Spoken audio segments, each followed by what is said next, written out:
Welcome to the Unknown Game channel, which is my gaming and hobby channel. And I went ahead and recorded this quick introduction video so you know what to expect when coming to this channel.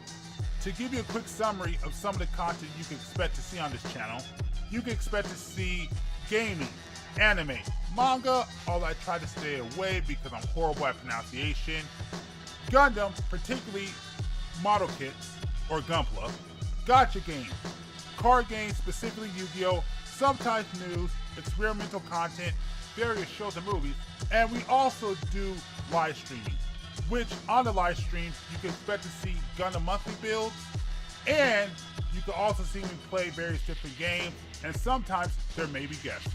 So if any of this interests you, why don't you do me a favor and hit that subscribe button, and also make sure to check out the extended introduction video so you can get more detailed information on the content you can find on this channel.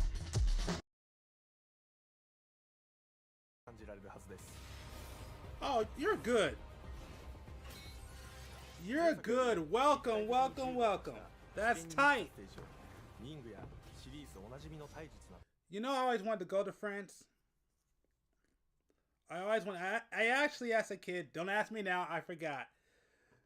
But when I was a kid, I used to learn French so I could go to France one day. But yeah, the saying goes, if you don't use it, you lose it. And I lost it, so I don't remember French at all. The only thing I remember what to say is oui oui, and I don't even know if that's right. But welcome, man. Welcome to the stream. Thanks for showing up, man. Appreciate it. It's great to hear from you.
Yep, I'm starting early. I finally woke up early enough to do this stream. It's been a minute since I've done one of these. It's been about, what, 2 months? But let's go ahead and get to the stream. Which one do I want to do? I'll go to... Let's do this. Oh, wait a minute. Oh, I screwed up. Hold on. So as you see right there, you look at our screen. That's who we voted. As you see, Deathscythe Hell wound up winning.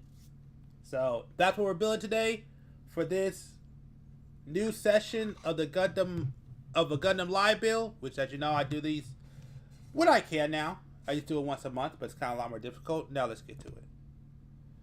So you can see right there. Oh, that's cool. It already pops up. That's nice. So if you don't know, I usually use this stream. I take time to go ahead and build, and we watch different videos and I react to stuff. That's how it works over here. So yeah, I'm a little rusty. I ain't done this in a minute. You can see what the box looks like. Just help y'all out, just in case you're wondering what it looks like. There you go. Like I said, since y'all voted for it, that's what we're building today. It's the Gundam Deathscythe Hell. It won, so we're building it. So like I said, let me go ahead and first get started. Then once we get started, then I'll go ahead and turn on something so we could watch. Plus, again, as you see, I actually went through a major live stream update, which I will be doing a standalone video on to show it all.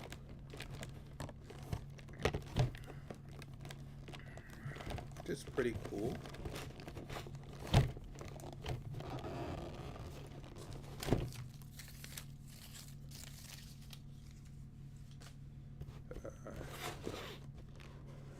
Go ahead. Take it off. Boom.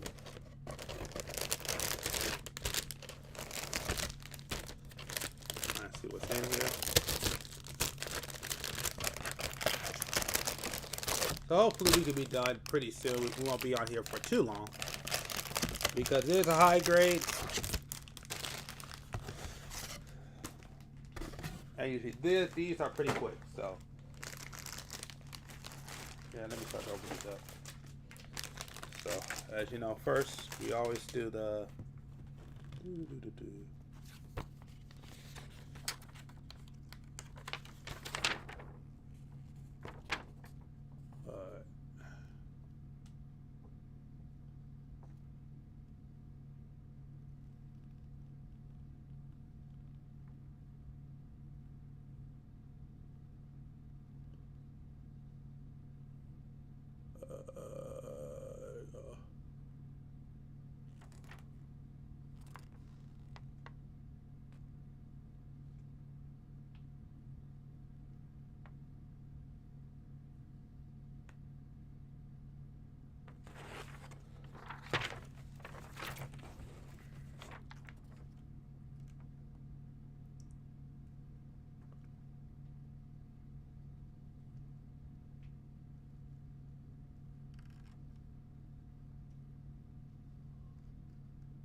all right.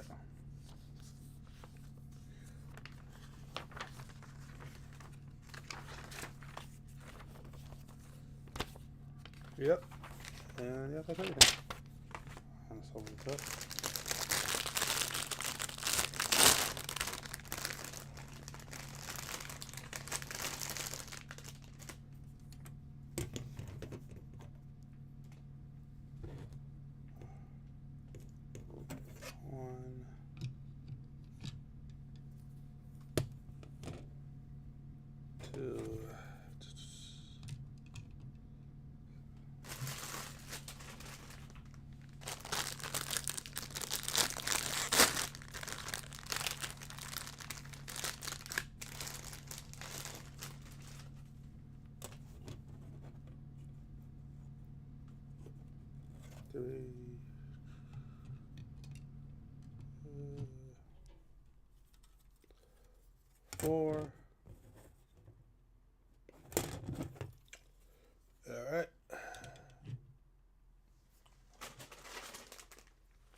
The goal today is not to lose pieces. If I lose pieces, I'm going to be pissed.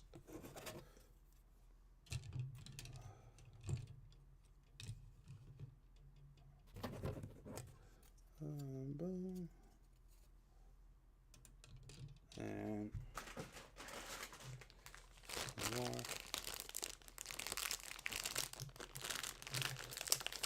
Oh, geez. Oh, wow, I love this black. Oh, I love that black.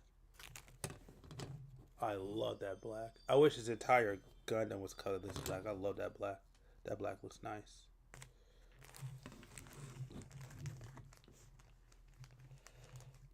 I love that black.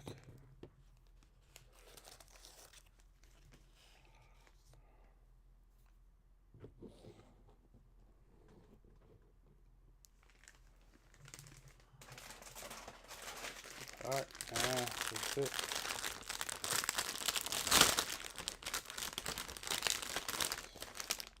Woo!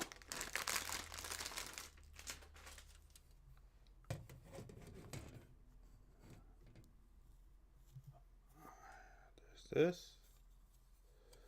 And where can this go? Put over here and do it like that. Alright. Alright, now we got everything. Now let's go ahead and get started. Like I said, it's been a minute since I've done this, so yeah, I've definitely been away, but I am back. Let me see, I got the PC. I need the EAC.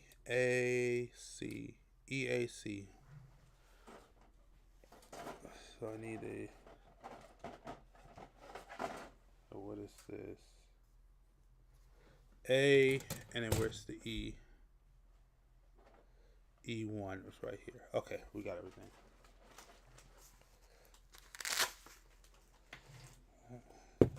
That. Take out this tool, the tweezer. We'll do this, and then we'll do the blade.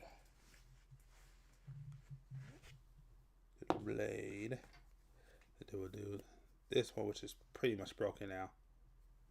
Well, not broken, but it doesn't work like it used to. The spray doesn't work as well. All right. So I'm gonna go ahead and start with the build.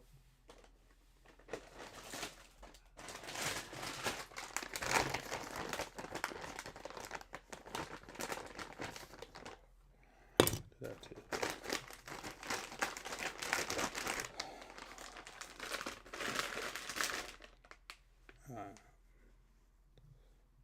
One is E115.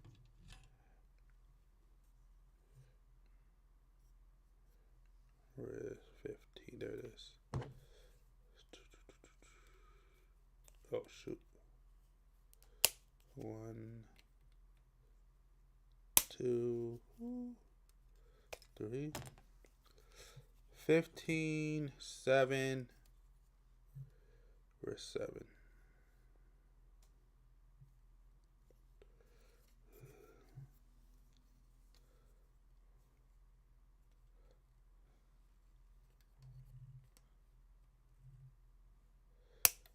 Seven.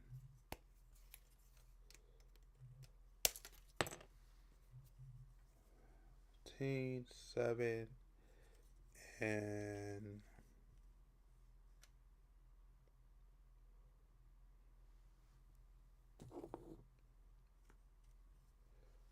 and 6.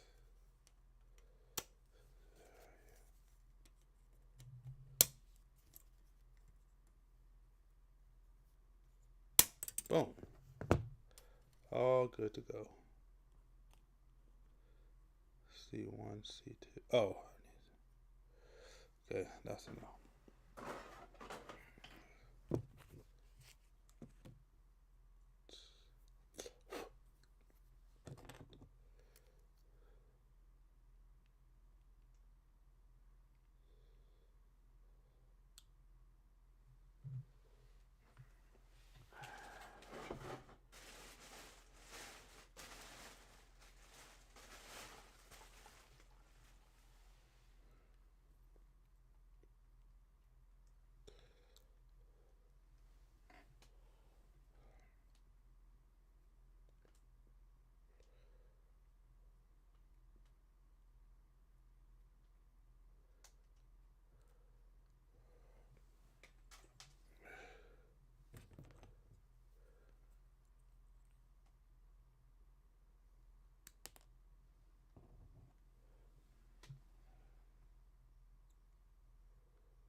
Yep. We are working today. Let's get things done. I mean, not really working, but I don't know why I said that. This really isn't work. This is actually comforting.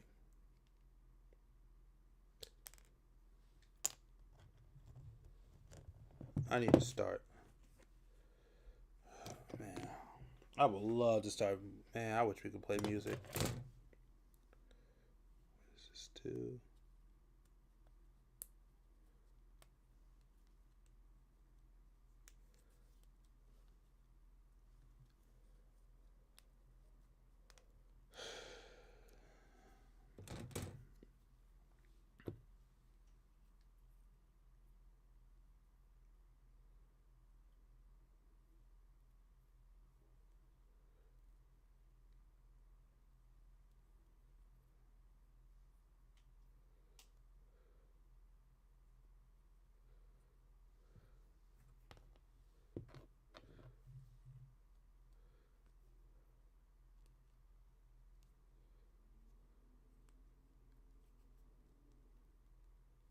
There's a trash catch right now going on. Don't worry, once I'm done, I'll put something on. Just when I get done with this first part. Is that right? Yep. Goes in here.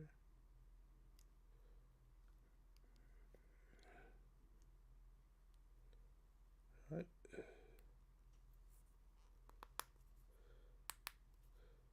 Yep, that's it.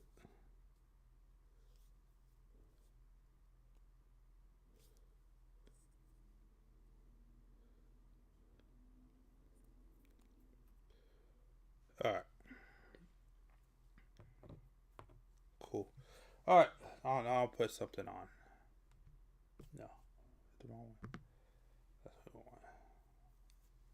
That's what we want.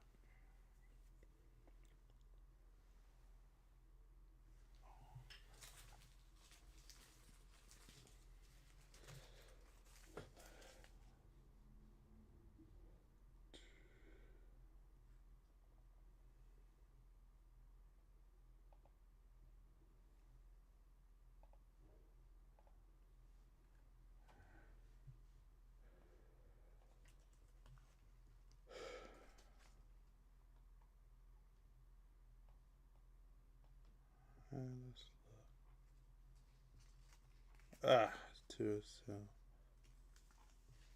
Too soon. Order between the wires. That looks funny. 10 days, we won't do that. 4 days. We need something a little more recent. I mean, a little later. A useless ability breaks Mega Man X.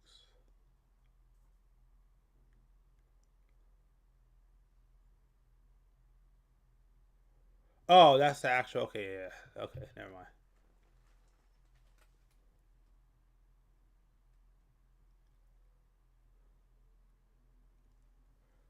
Oh, what's a good one that we could put on?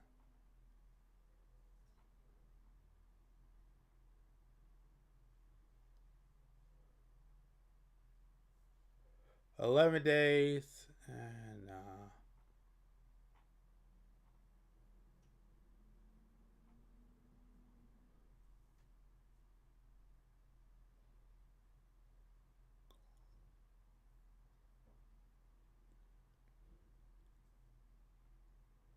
sure.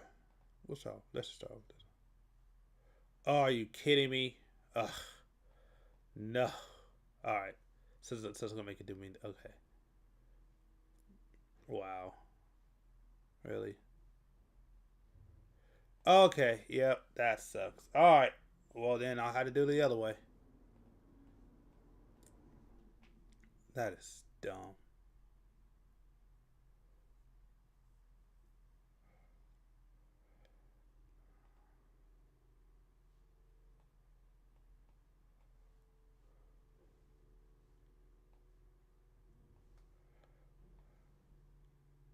that? I lost my Twitch.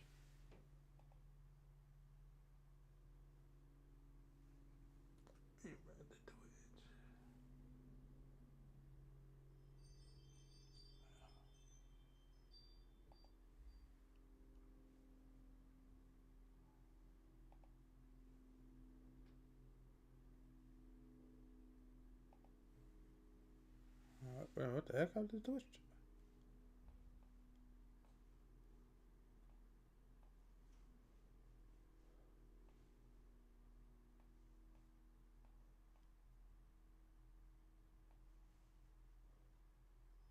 What the heck happened to the Twitch? What the heck happened to my... oh, there it is. The hell, I don't know why I went all the way over there. Alright, there you go. Alright. Crap. I should have knew that was going to happen. Okay. Well, we got to do it this way then.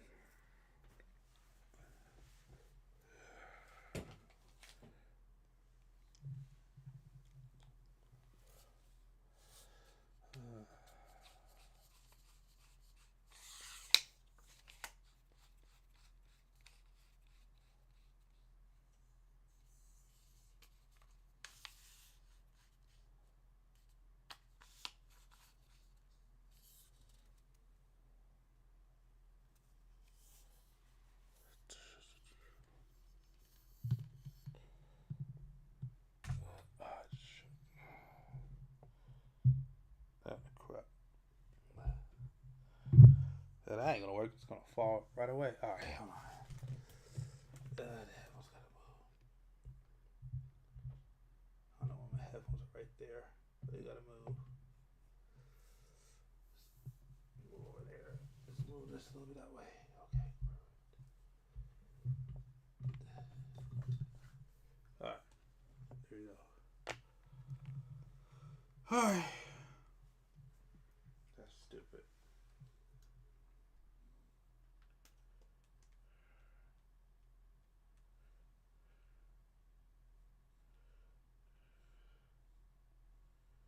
Just move it from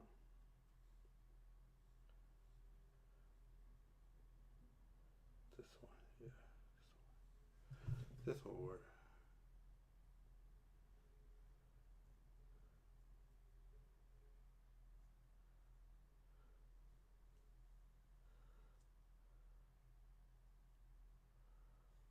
All right.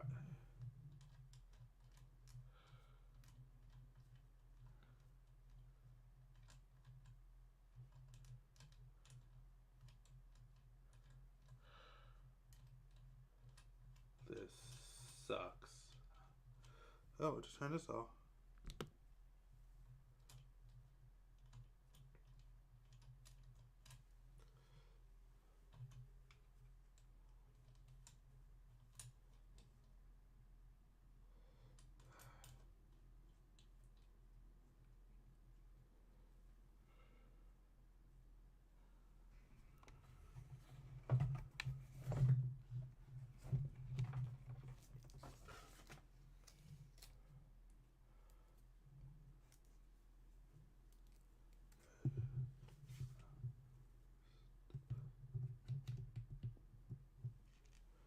Alright, so let's turn it on because I had to go to full screen. There it goes.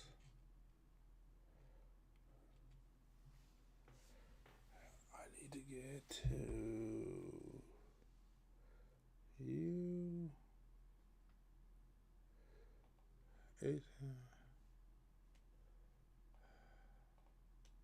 There it is. All right. Yep. Got to do it this way. So freaking dumb. All right. That's dumb. Oh, no. That's not what I wanted. That's an accident. All right. Let's look. See what we have to check out.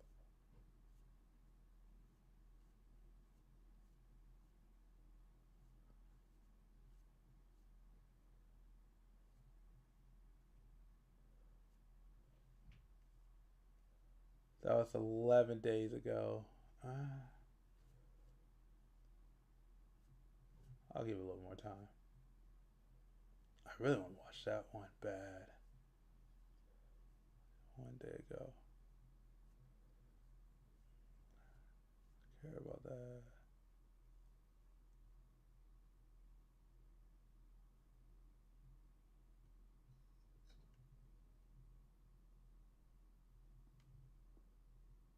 Huh. Some audio?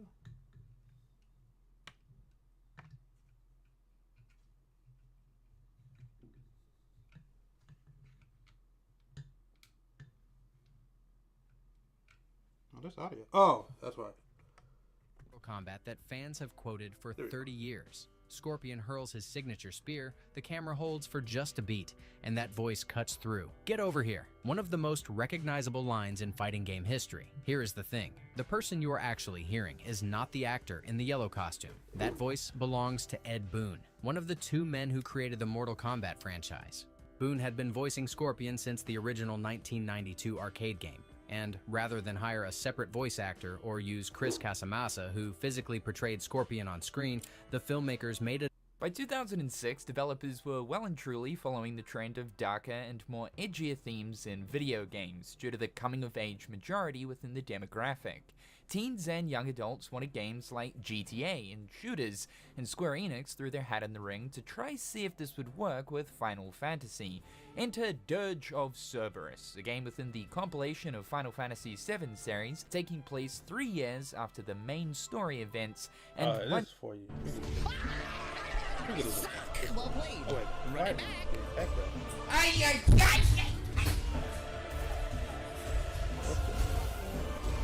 Where's the other audio coming? Oh, that would help. Stupid ass game! Less ass than you. I mean, I Oh, hope I so. You wonder play if this it's game that every day. You know life ass. Why the wouldn't you? You better be God for you play this shit all day. I keep seeing the same question around Tekken 8. Is this game broken? Some people say yes, some people say the players and content creators are just overreacting, some people say that the developers have lost touch with what Tekken is supposed to be.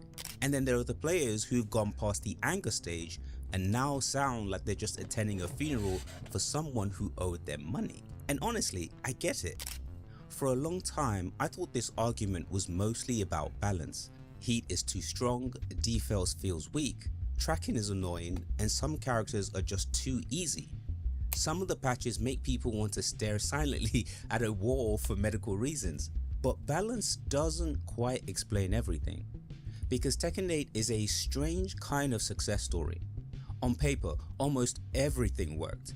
Bandai announced 1 million copies sold on day one, 2 million in the first month, and by the early 2025, Tekken 8 had passed 3 million copies sold, reaching that milestone faster than Tekken 7 did. And that should be the clean side of the story, right? A major fighting game launches well, the brand grows, the numbers look healthy, the company can point to the sales and say, look, that worked. But inside the community, it doesn't feel that simple. Players are tired, Steam reviews are bleeding, creators sound exhausted. You're gonna give me what I want, or I'm gonna continue to hurt people you love. You lied twice. Give me what I want. And every new patch gets treated less like an update and more like a crime scene investigation. So I started with one question: why does Tekken 8 feel so different? But the more useful question became, who was this version of Tekken actually built for? I should be clear about what I'm doing here. I'm not saying Tekken 8 has no skill, no depth, or no good ideas. There are still brilliant players doing incredible things in this game that I couldn't dream of doing if you gave me 3 lifetimes and a Korean backdash tutor. I'm also not claiming to be an EVO champion. I grew up with Tekken, and my first one was Tekken 2, so I know the shape of the series. But what I do know better is money, games, and how big products change when the business around them changes. So this is what I'm trying to understand. Why does this version of Tekken keep surviving after this much backlash? What is Bandai seeing that so many long-term players are not? And what does that tell us about where big games are going? By the end, I don't think everyone is going to agree. That would probably be boring anyway, but hopefully we will at least be arguing about the right thing. Because maybe Tekken 8 is not simply an old formula gone wrong. Maybe it is the new product doing a different job. A bigger budget, global content driven version of Tekken built for a wider audience, as opposed to the arcade killers, lab monsters and the legacy players who carried the series for decades. And once you see it that way, the patch notes stop being enough. But before we can answer who Tekken 8 was built for, we have to answer something more basic. What did Tekken players think they were protecting? Because the term Tekken player does not just mean someone who bought the game. It means someone trained by a very specific design language. Welcome to Shocking Cost TV. We break down the business side of gaming and fandom. Every video is meant to make you 1% smarter about the money behind the culture that you love. So let's dig in.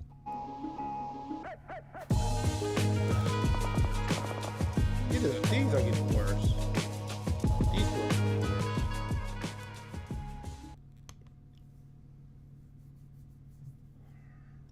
I'm getting real tired of these commercials. They're getting worse. Up to 70% off at Ashley's Overstock Accessory Sale. Thousands of in-stock accessories priced to move fast. Mirrors, pillows, lamps, wall art, and more up to 70% off while supplies last. Only at Ashley.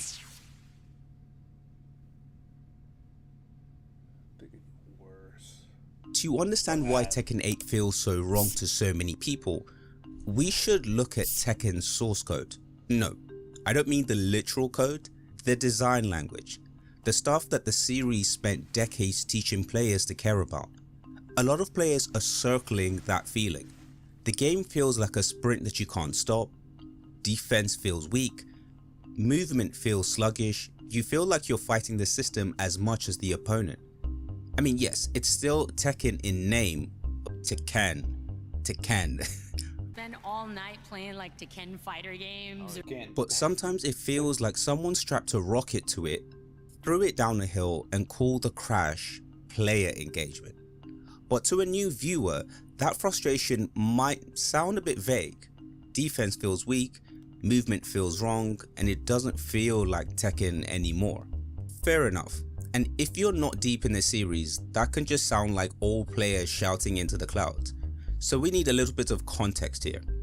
Tekken comes from a very specific fighting game lineage.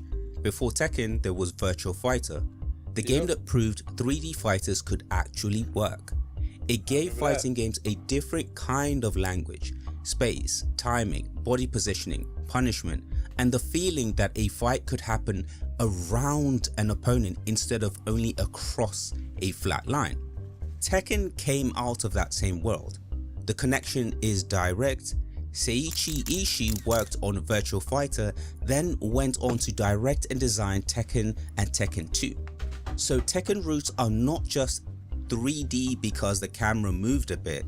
The series comes from an early attempt to make fighting games feel physical. Then Tekken slowly became its own monster. The early games had a martial arts base, the weight, the close range pressure, and the limb based control system where each arm and leg had its own specific button. It made the characters feel like bodies. I mean, yes, weird bodies, sometimes bodies with terrible family issues, but bodies nonetheless. Then Tekken 3 is where the identity really started to click.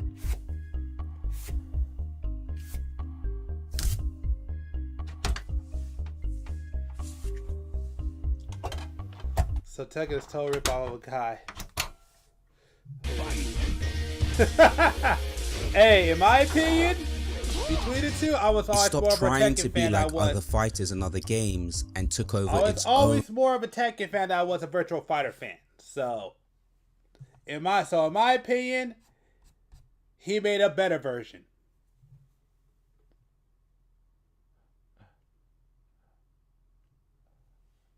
Sidestepping becomes universal. The third axis of movement starts to matter properly. Now the game is more than about blocking the right thing, it's about standing in the right place, moving at the right time, making something miss and punishing the mistake before the other player has a chance to even finish regretting it. Over time, that became the language of Tekken. Movement, spacing, defense, punishment, character knowledge. Serious character knowledge. I mean, the knowledge checks in this game are insane. And each game added another layer. Tekken 4 experimented with space, walls and uneven stages. Tekken 5 pulled the series back towards a cleaner competitive center. Tekken 6 added rage and made combat mechanics louder. Tekken Tag 2 turns the lab monster side of Tekken into a full-time university degree. Tekken 7 made the series global, bigger online, bigger in esports, bigger on streams, with rage arts, power crushes, rage drives, guest characters, slow motions and the first clear signs of Tekken becoming more spectator friendly. So by the time you get to Tekken 8, the series has already changed a lot. I don't know what you're talking about. I like Red Hood. That's a pretty cool character.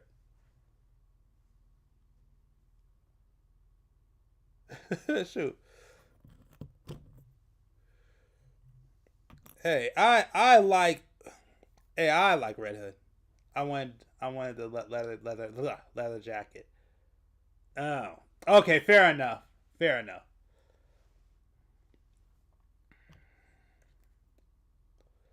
Fair enough. Yeah, cause I mean, yeah, that was to me the best version of the Red Hood. Absolutely, with the leather jacket, yeah, 110%. Series is pretending that old Tekken was pure. I'm not going to do that. Old Tekken also had robbery, it had cheese, it had characters doing criminal activities in broad daylight. Let's not even act like Tekken 5 was the holy temple where everyone played honest neutral. Now, in fairness, I didn't know there was a Arcanite Gacha mechanic. So, fairness, never heard of it. But I am a Batman fan.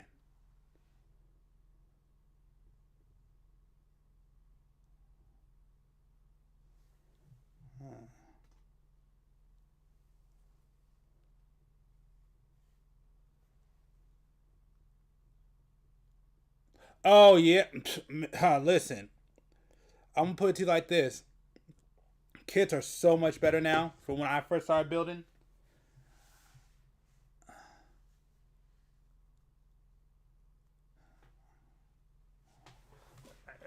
Where's my other phone?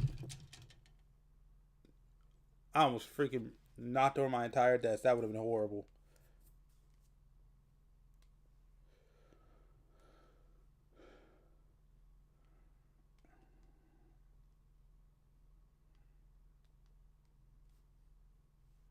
Go on, I'm looking this up. Oh, I didn't even know about these. Oh, this is actually pretty cool. Oh yeah. I did see. Oh, this is tight.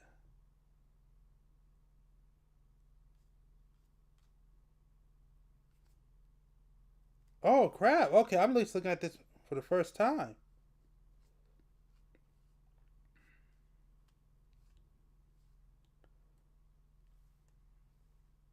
Oh, this is tight.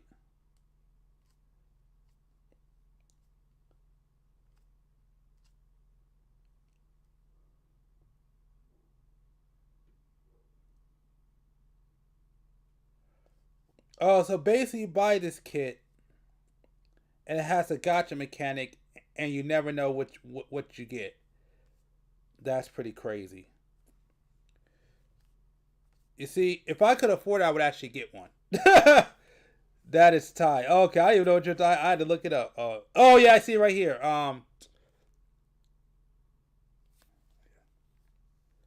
Yes, I should just bring it up on the stream. You know what? What am I doing? I should just bring it up on the stream.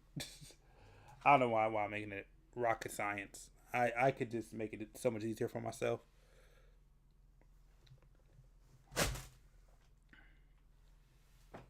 Where is that? Yeah, let's make it easier on myself.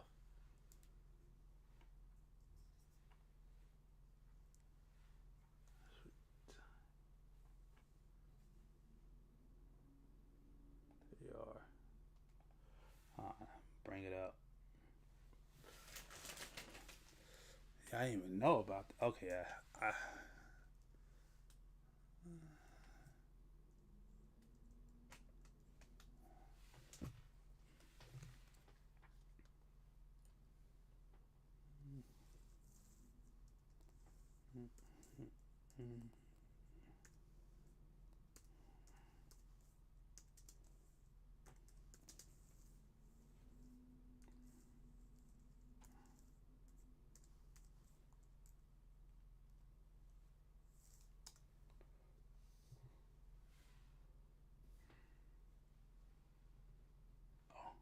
Let me bring this. Okay, there we go. Okay, yep. Bring it. Okay.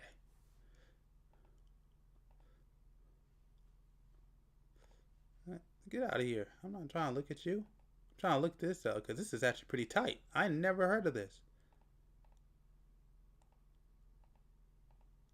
So this is the Batman, of course.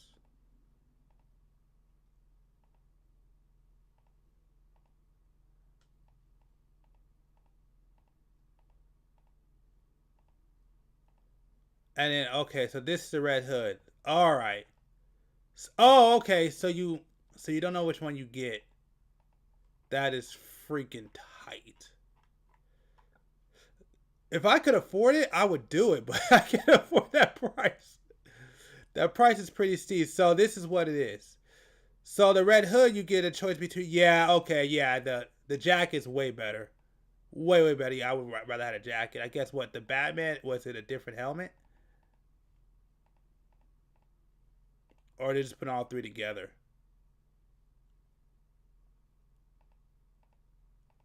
That's smart.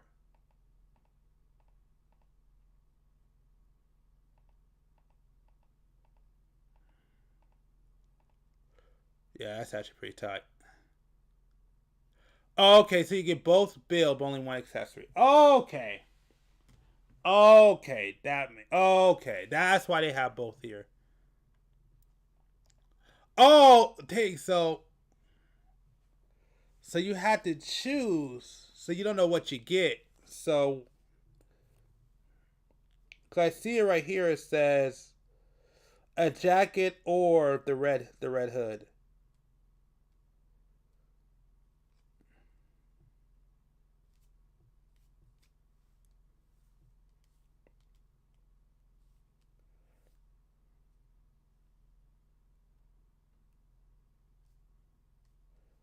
That's crazy. They send a box. You have no choice. It's just random. You know, yeah, I see. If I could afford it, I would totally freaking do this. That actually looks pretty tight.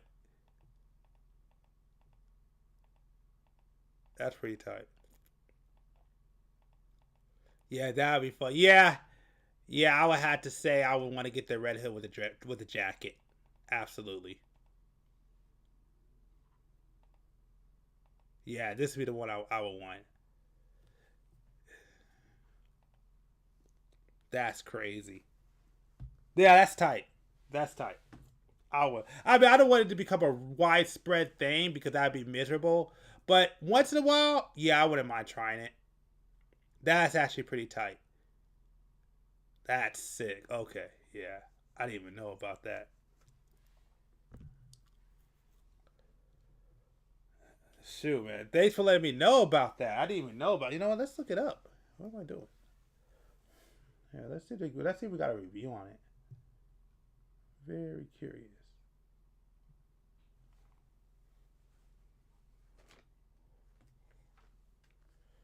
Yeah, I'm gonna look this up. I want to see if there's any reviews on it.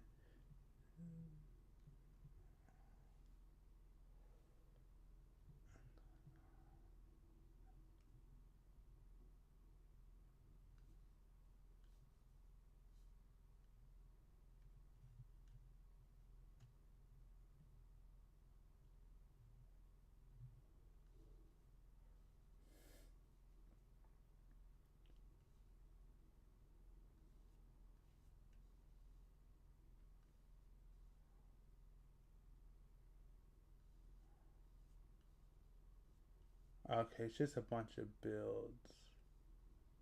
Alright, let's just click on this one, see what it says.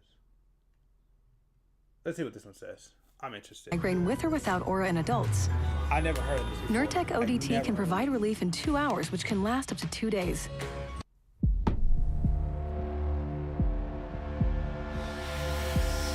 Oh, this is just gonna build it and talk about it.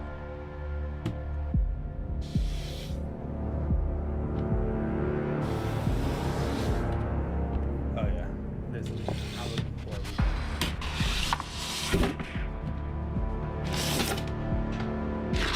Nah, yeah, no, I'm definitely gonna check this out. I didn't even know about this.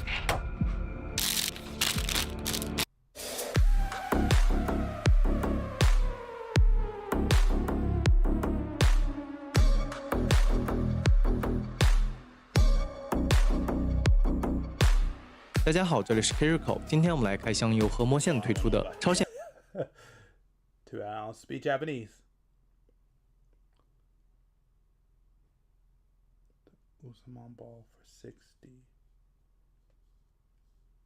Move. Here it is.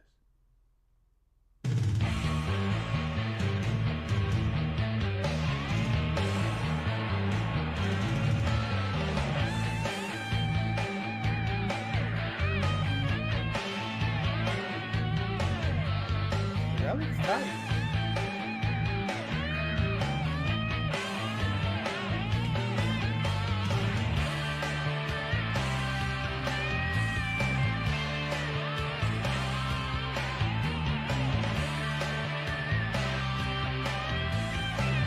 Oh shit. I didn't know it lights up.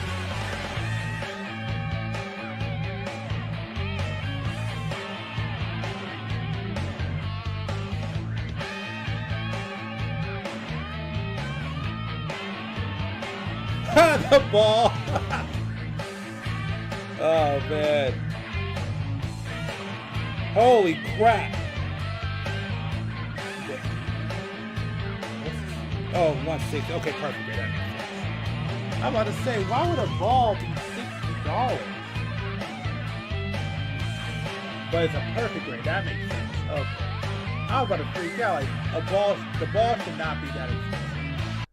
There's no reason why the ball should be the ball. Okay, yeah, it's a perfect grade. That makes sense. That makes total sense.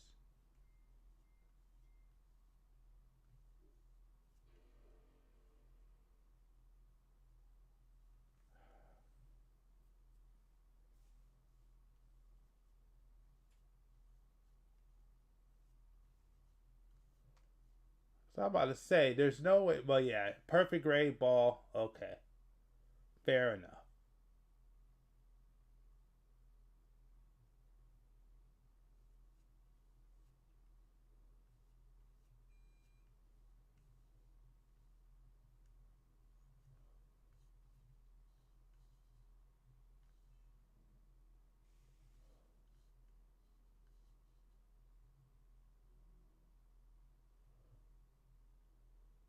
Yeah, okay. Yeah, that makes sense.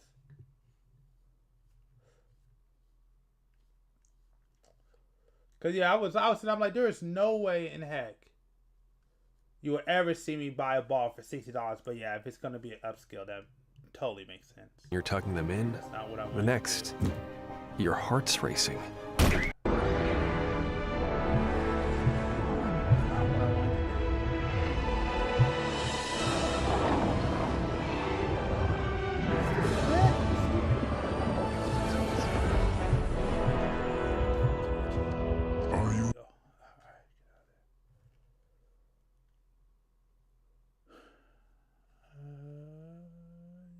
Good to watch.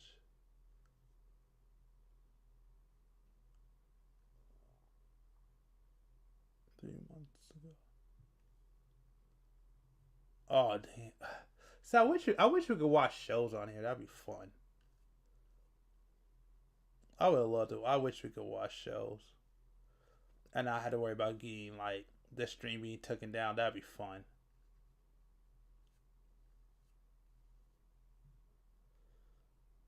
Oh yeah.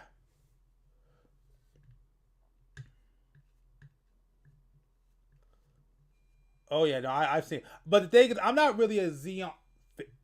Just so you know, full transparency, I'm not the biggest Xeon basically antagonist fan. I'm more of the Gundam guy. So there's only a few kits that I really like. Nothing is not a fickle beast. A beast that not what I wanted. There's only a few kits that I like that are like from the I was about to say Xeon. The Xeon side of things, or like Gundam Wing when it comes to Oz. Very few. So full transparent, I am more of a gun. I'm more on the Gundam side of things.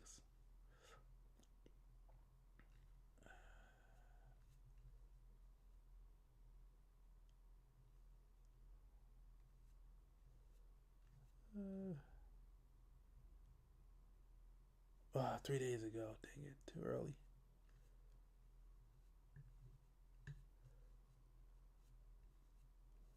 But I will say, yes, the freaking Xeon, the 100 grade, real grade, is kind of throwing me off. But I have seen the real grade Xeon. Yeah, that thing is pretty tight.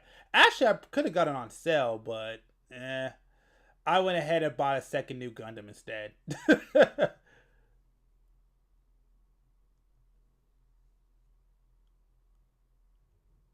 13 hours ago, no.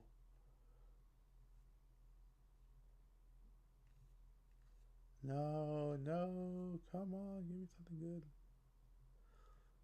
5 days ago, no. Okay, we can do this. It's a news one. Kevin Hart here to tell you all about Taco Bell's new jalapeno Which one? citrus The one I was talking about I is feel like you're chopping off my head a little bit. It's spicy, balanced with the sweet and tangy citrus. Oh, which touch. one? I got the New jalapeno real citrus grade. salsa. The Well, sauce actually, with more main no, character both, energy but than Kevin Hart. I got the real grade new Gundam. So I could have got the real grade Xeon because it was on sale. But like I said, I decided instead of getting me one, I got two because I wanted to have the dual fin funnels. And basically, when I did the math, it will, because I got on sale, it would have wound up being cheaper than if they would have re-released the fin funnel kit. I would have just got it that way. It just wound up being cheaper. So instead I just got two new Gundams, and now I got the dual fin funnels. Then buying one new Gundam, then buying the fin funnel. It just wound up being cheaper, so it worked out.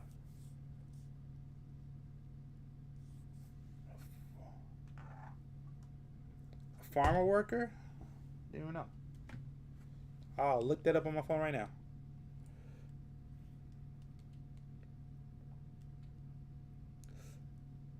Actually, I'll look it up right now, and then I'm gonna get back to building. I'm having too much fun talking.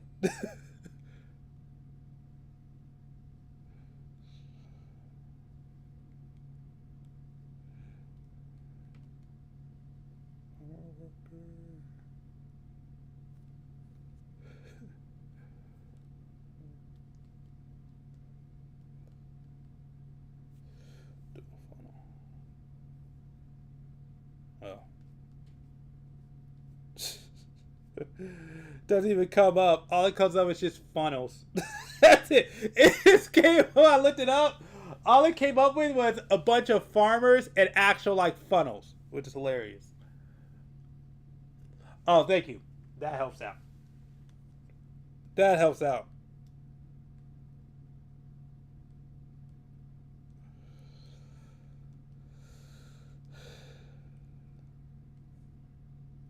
Oh, yep, I see it.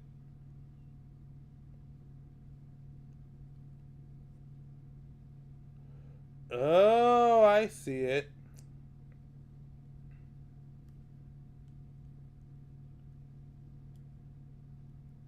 Oh, that's tight.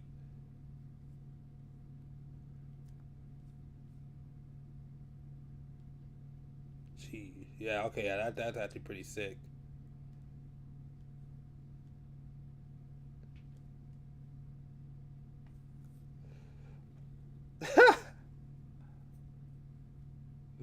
I see what you're saying. They call it a firewall. That is, I get it. That's a dumb name. Yeah, that thing looks tough though. Like I said, one of these things I'm gonna get to. I'm gonna try a third party kit. I'm actually looking into getting the what's it called? The Knights of the Round Table. I'm gonna try those. Yeah, no, that thing's tough. Like I said, I do want to do a third party kit. Absolutely, but I actually think the next kit I plan on purchasing. That's why I want to get them. But the next kit I think I plan on purchasing right now is the Wing Zero Real Grade, because I heard that one's really amazing too.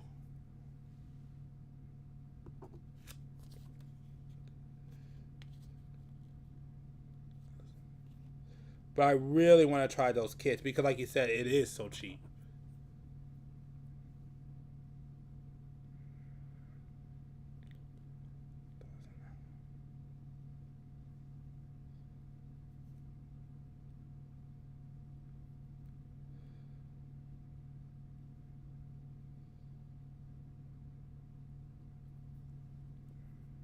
Like I said, I definitely got my list in my back catalog for sure. Oh, shoot. No. Oh, God. I freaking hate stickers. I hate stickers. I hate stickers. I hate the stickers. Oh,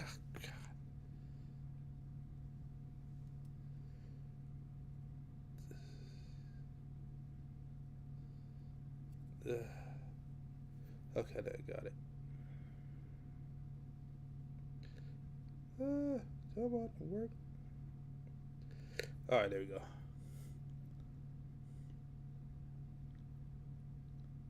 Yeah. But the other thing too is I realized like a lot, some of the ones that I want, they're always sold out too. Like I realized that like those ones don't really, only a select few really stay in stock. But I realized the more popular ones, those sell out really quickly.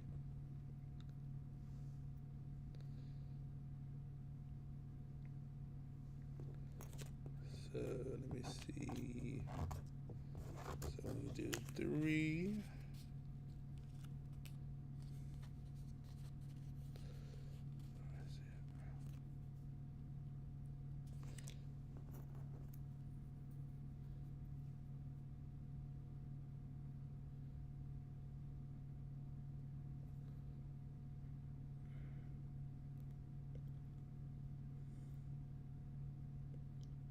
Only the DX.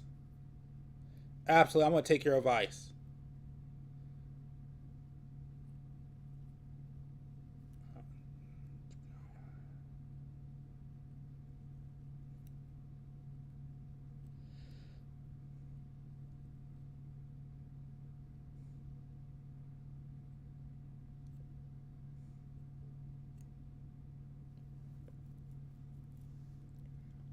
She won't get the extra swords. Okay. Like I said, so I have 2. Well, I guess it's not a third party. So I guess that SNAA kits are gonna be the first third party kits I'm looking at, and the other one I really want to get is, what's that one called, from the Super Robot Wars, but it's not really a third party kit. It's just a non-Gundam kit. So those are the first 2 non-Gundam kits I really want to get.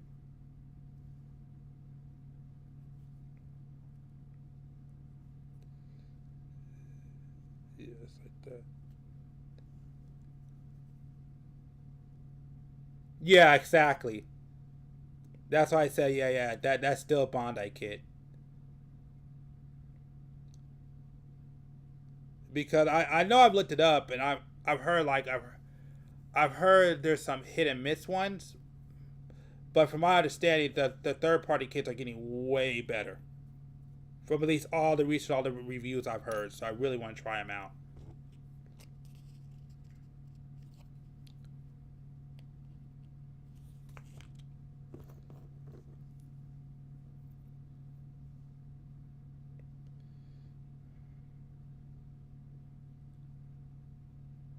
Because right now, if I was to do it today, I can actually get the Wing Zero Real Grade for $35. No, $32 off. So I'm trying to decide if I should do that or if I should get a third-party kit. That's why I'm kind of like, I'm kind of torn on right now. There we go. I would have been so much happier if these were gray pieces and not stickers.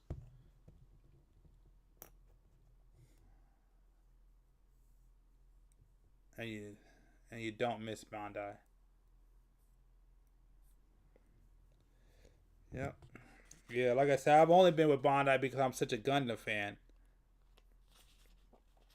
But I am definitely willing to go off the go outside of the Bandai network and maybe go with a different brand. The thing is though, like for me, I gotta love if I go off, I gotta love the kit that I build. That's the thing. So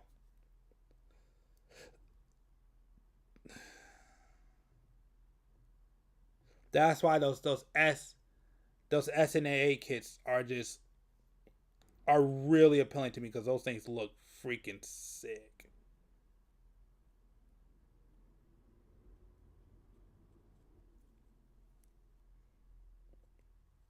The other thing too is I just played a gacha game. Right? That is true. Especially for the more expensive kits. It doesn't make sense. I mean, heck, I'm just trying to get the weapons. I'm just trying to get the new weapons part set, and that thing's never in stock. I mean, what's called the new weapon, what's called the weapon base stand. I've been trying to get that one forever, and that one's never in stock. But yeah, no, I agree with that.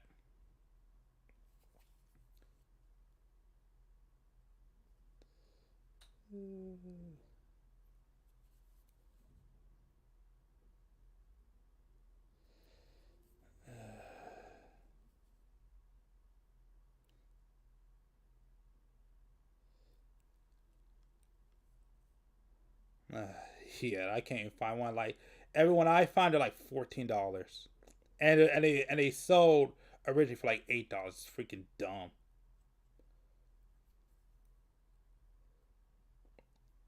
And I've been one of those because I went. Well, actually, you know what I can do? I should call them. I should stop.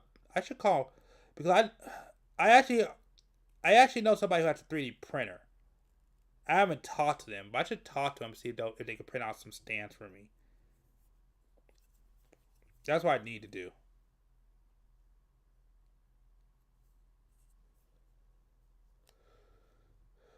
Because that would freaking be helpful.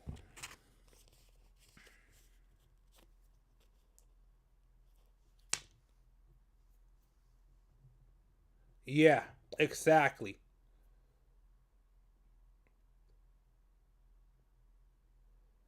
That's why I said I could just call them, but the only thing is, yeah, I gotta see.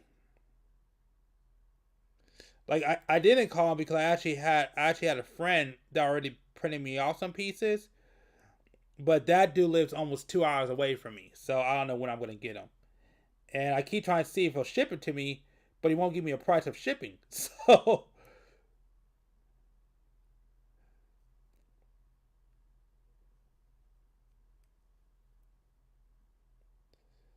So I gotta go another route, see if I can get it.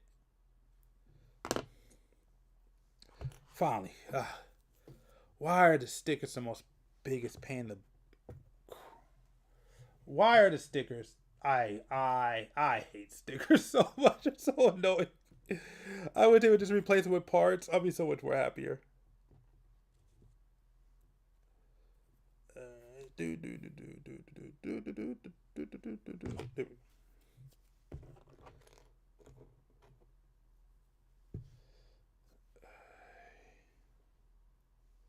This one's 18, that's 19. Just like that. And crap. Oh well. That happened. Oh well. It's fine.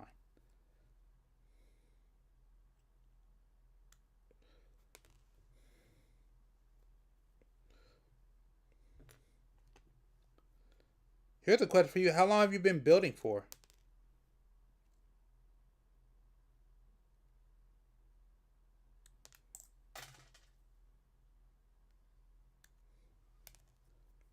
Boom. That's all done. All right.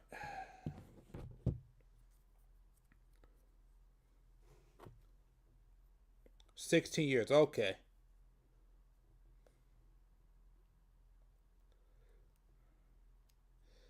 Okay, yeah. You see, I never done third-party kits, but I've been building since, well, off and on. I want to say I've been building since what I want to say the early 2000. I want to say is when I first started. Is when I first, and then of course I stopped, and then I came back into it more consistently in 2012. So I started as a kid. Then I left, and then I came back in about 2012. And I've been building ever since.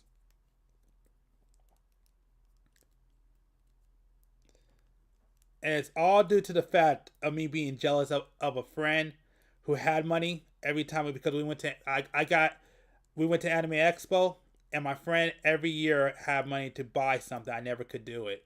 And finally I had money to buy some things I wanted. And what I wanted to buy wasn't there that year, so I wanted buying some kits. And that's what got me back into it. That and the pandemic. That's another thing, too. I had time and money.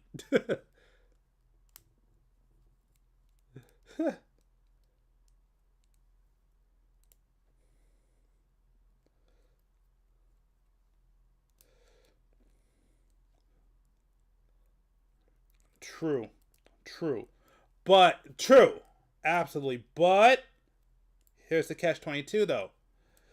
They do sell exclusive things there that you can't get away from the con. So, but I do agree.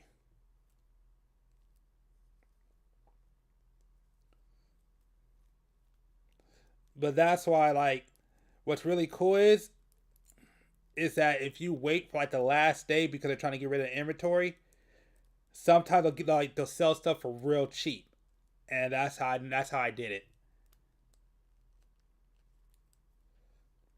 Even though all the best stuff is gone, but there's still some good stuff that's always left over. What am I? Is this right? Wait a minute. Okay, hold on.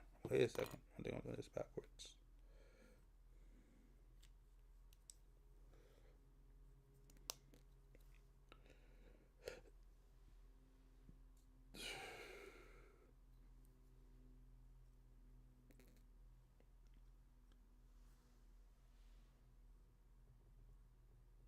Give people cars and call them 1 week after.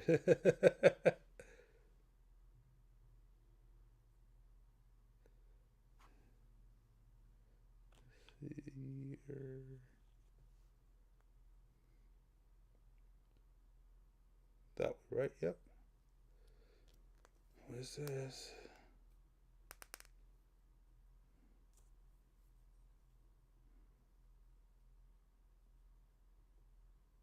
Wait a minute, hold on.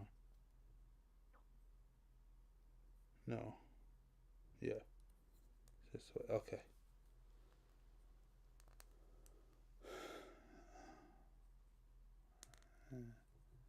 They're over the cost of the event. That's only if you pay to get into the event. That's the catch-22.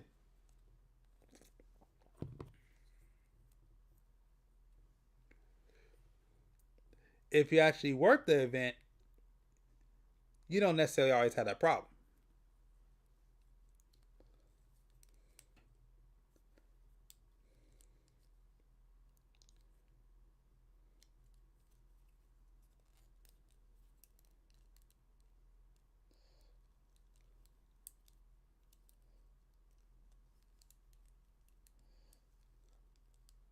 Like I said, I never ever actually paid for a con. I've never been to TwitchCon. Never been there. Thought about going once. I actually almost went to VidCon. That was one I almost went to. I forgot what happened. Something happened where I couldn't make it. Something happened I couldn't make, but yeah, I almost went to VidCon.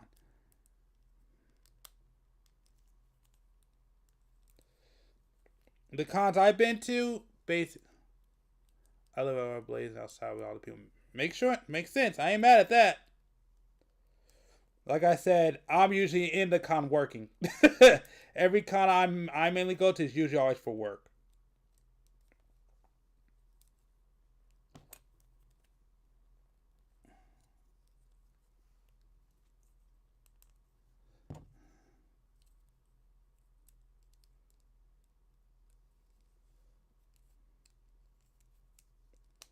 There we go. Finally. Perfect. All right.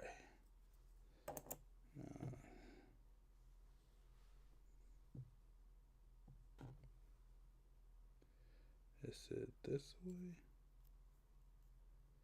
Yeah, it has to be. Yep, that's it. Yep, I'm not even mad about that at all. I won't say I necessarily partake, but I definitely hung out with people like that. I ain't mad.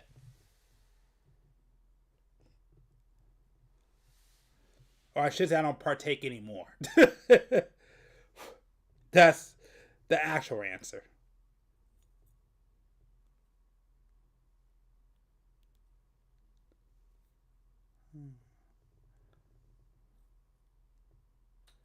I know.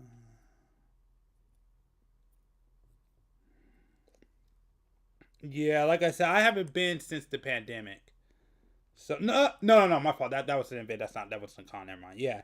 So yeah, I haven't really been to a con since the pandemic, but it seems like people only go to meet up friends and decide how the con mess everything up for a video. That's crazy.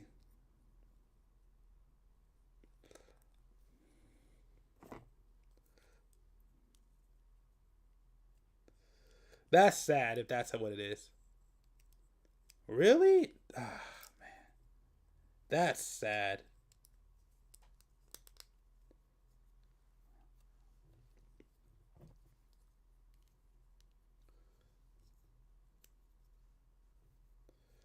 Yeah, I mean, there was always those ones that were expensive, but then you could always find like people who did fan stuff and were pretty decent in price.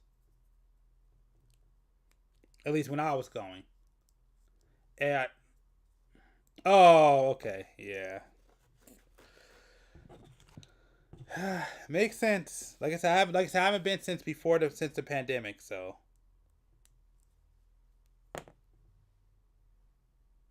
Oh, I did. Yep. Oh, I finished this page. Oh, is that? Oh, I didn't realize. I got a torso done.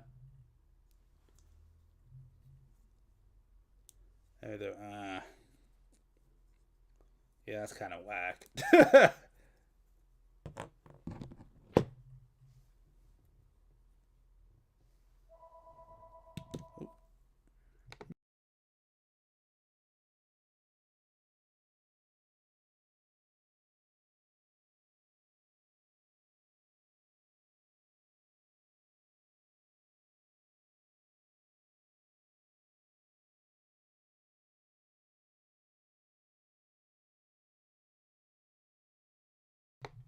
Alright, I'm back.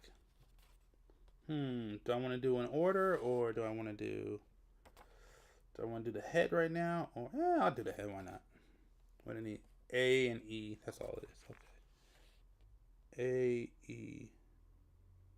A and E1. Okay. That's cool.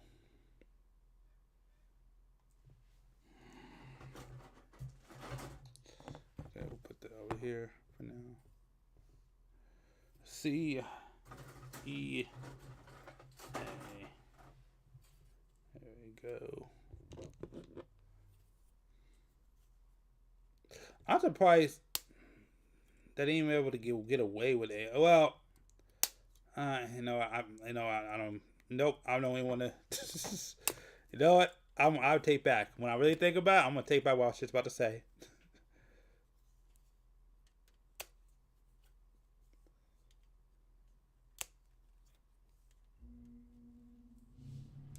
Yeah, I actually have a friend right now.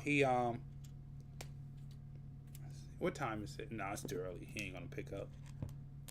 I actually have a friend right now, and he's trying to get an artist. He keeps talking to me about doing artist alley for an anime expo. So he's been talking about, because he usually does Bakersfield, but he's trying to expand outside.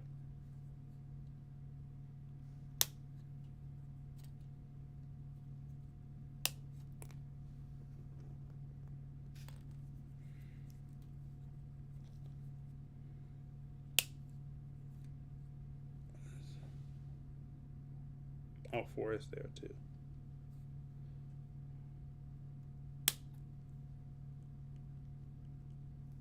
Sound said, yeah, I haven't been up north in a while to do a con. Well, actually, I never did a con. I've done shows, but I've never done a con up north. I'm mainly in getting tongue tied. I mainly am in Southern California, so. But I've always wanted to go, because that's originally where I'm from. Well, not San Jose, but I'm originally from up north, so I wouldn't mind going up there and doing a con at least once or twice, just to experience it, see how it is, see if it's different from where I'm at. Yeah, I'm originally from San Leandro.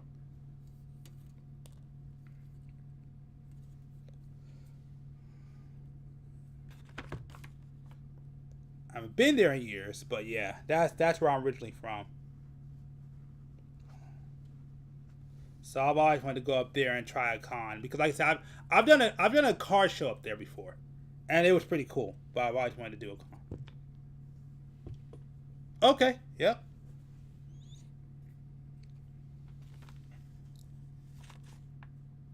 Yeah, like I said, I'm originally from San Leandro, but then my mom, when I was a kid, moved me down towards the LA area, because that's where most of my family is from. So, and she wanted to raise me close to family. That's why I'm down here. But if I had my choice, and if it wasn't such an arm and a leg and a kidney, I would love to move back up to the Bay Area.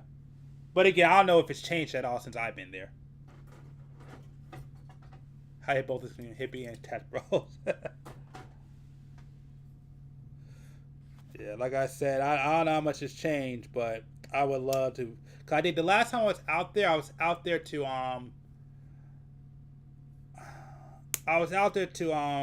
for a job for a client, and yeah, that was pretty nice. It was pretty cool. But we went to a college. What college was it? I was about to say Barstow, but it's not Barstow. What's it called? Started with a B. I forgot what college that was.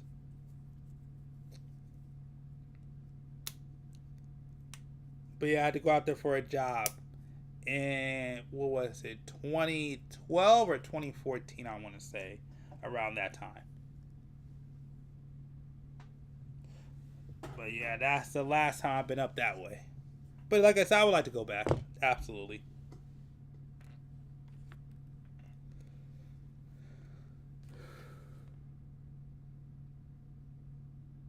A31. Wait a minute, what? Berkeley, that's what it is. Berkeley, that's where I went to. Yep, thank you. It was Berkeley. Yep.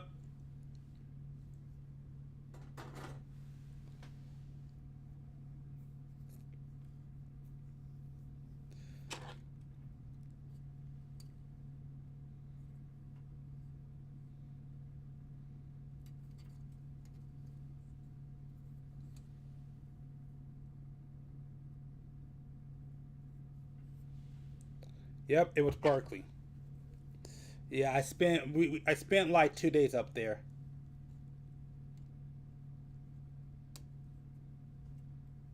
But yeah. But that's the last time. That was the last time I've been in the Bay Area.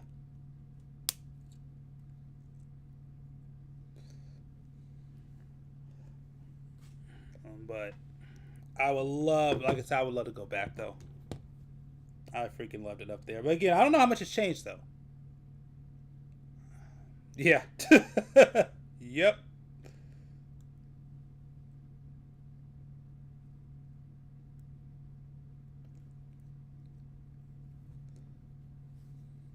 Yep, pretty much.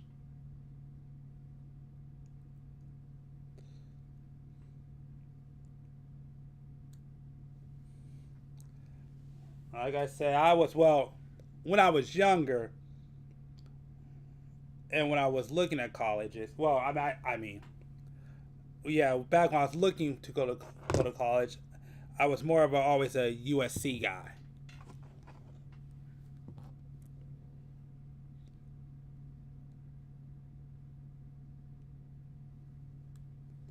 That's the one I always wanted to go to was USC, and then I wanted to go to Northridge.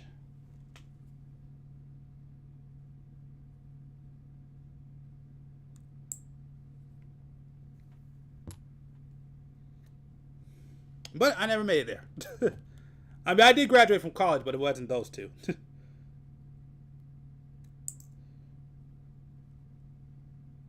Yep, pretty much. Because that was my background.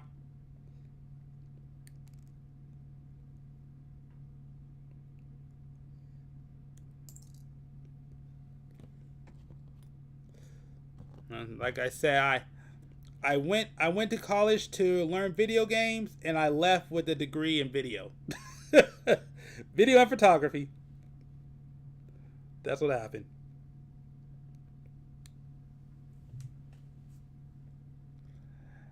Hey, welcome to the stream. Happy to see you here.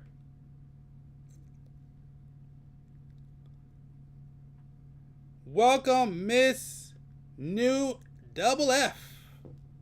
Or FS. I know where that's coming from. I just never knew how they pronounced it.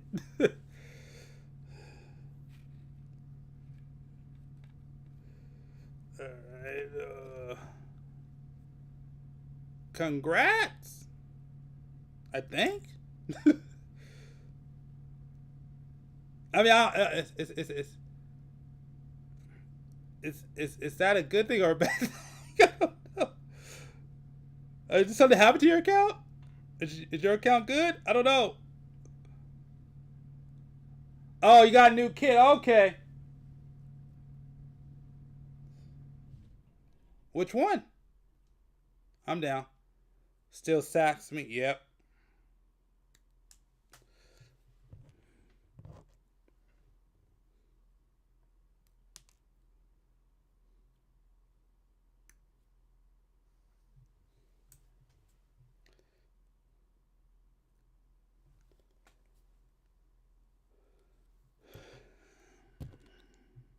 Yeah, for reals. I want to know. I'm interested. Crap.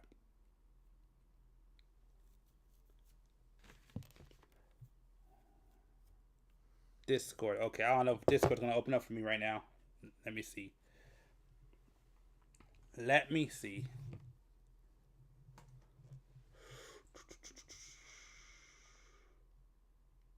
Yes, I'm fine with that. Oh, shoot. Oh, I love it. Oh, shoot. Strike Freedom got full burst mode. Oh, yeah, that's tight.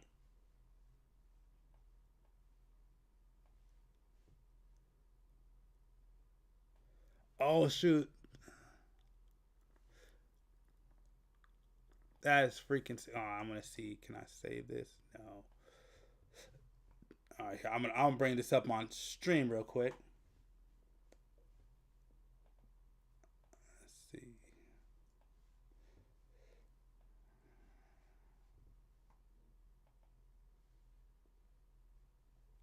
Boom, boom, boom.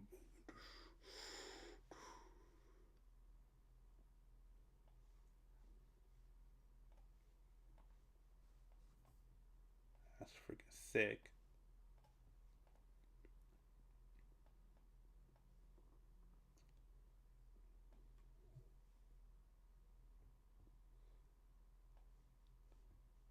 That's freaking tight.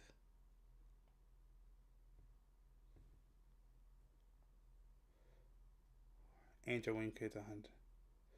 Do I need another version of the 160th? Yeah. Why not? I can't do it, but I would love to see it. I would love to see it.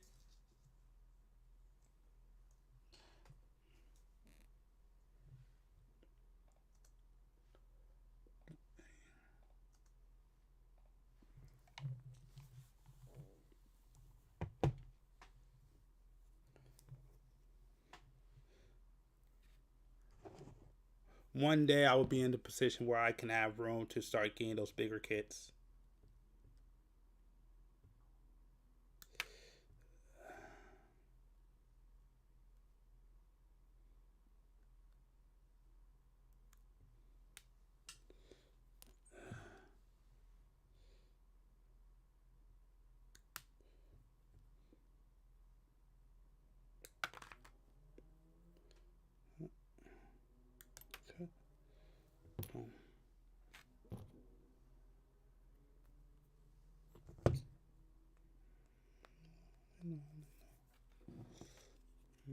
Bro, wing upgrade.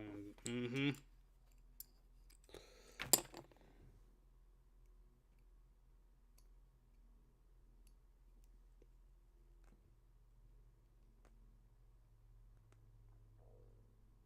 Okay, got it. Cool.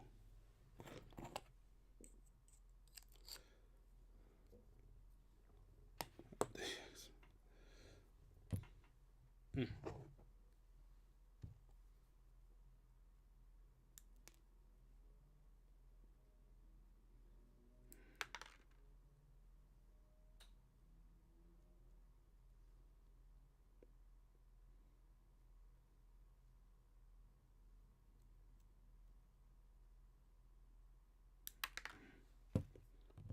These. Give me 1 second. I'm in full concentration mode. Just want to get these.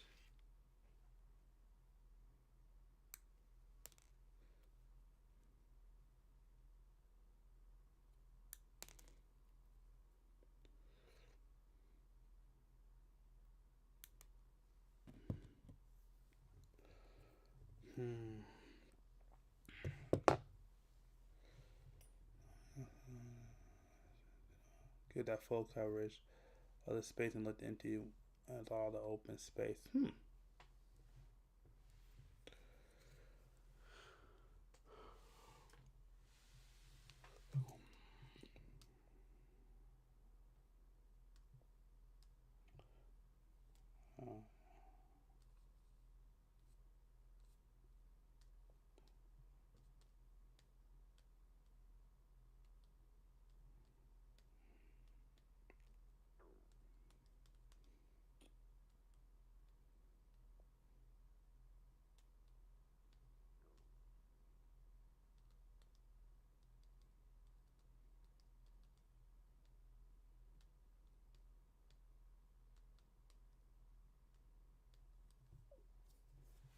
Let's see if I won't do it.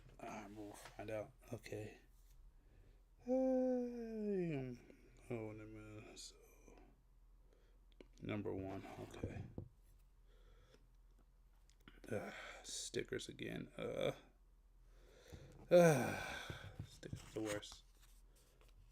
I'm comparing the other two. Okay, hold on. Stickers are the worst.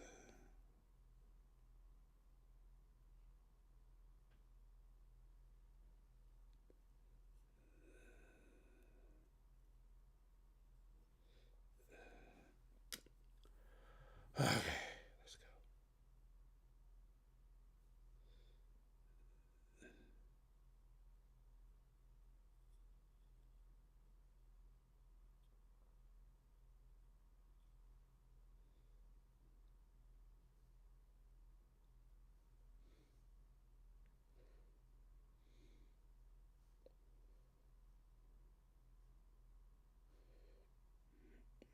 Stickers are the worst. Come on.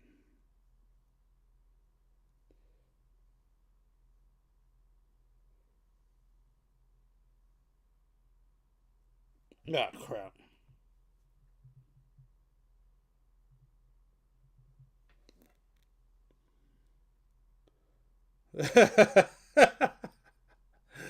Oh, man. Tell me about it. Tell me about it.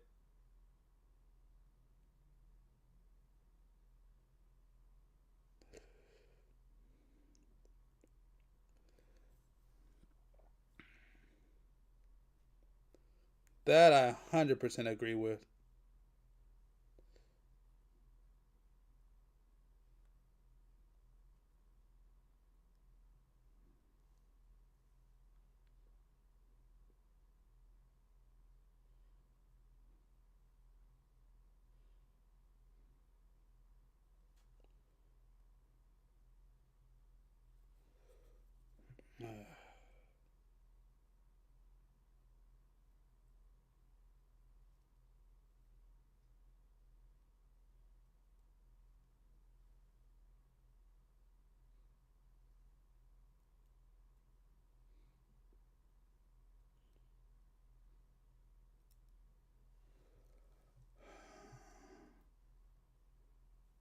Then the daytime meteor got a friend. Hold on. Oh, jeez. Oh, God, I hate stickers. I hate stickers.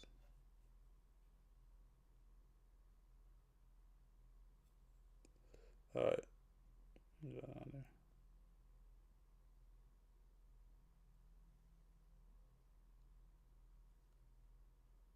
Dang it. I don't know where they go to. All right, hold on. Let's just stick it. Where did it drop to? Okay, it's not there on the keyboard. Oh, there it is.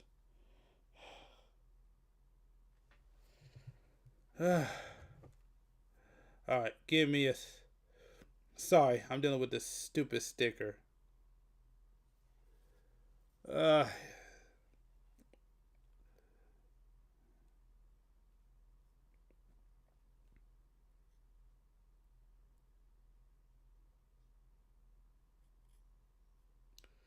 Okay.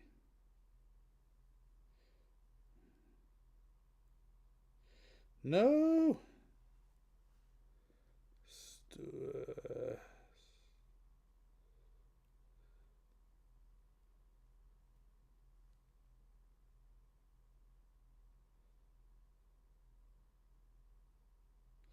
Okay, hold on. I think I almost got it. Just stay. Did I finally get it? No, no, no, no, no. It doesn't want to stick. Stay there and stay.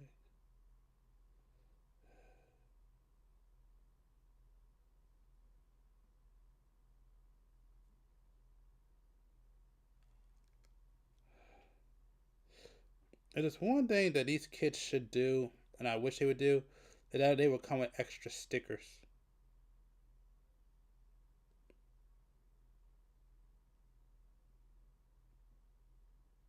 That would be nice.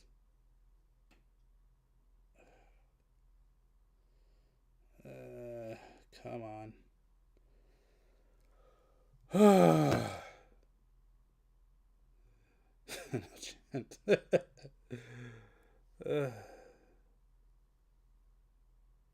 I get it? Did I get it? Did I get it? Did I get it?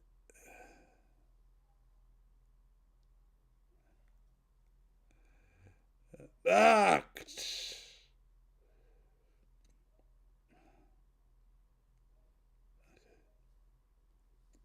I finally got it.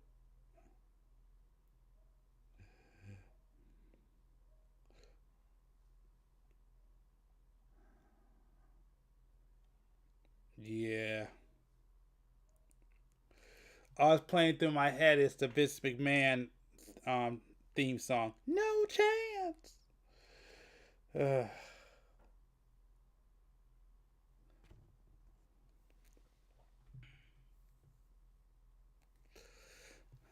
Like I said, it's nice to dream though. It is nice to dream. It is nice to dream sometimes.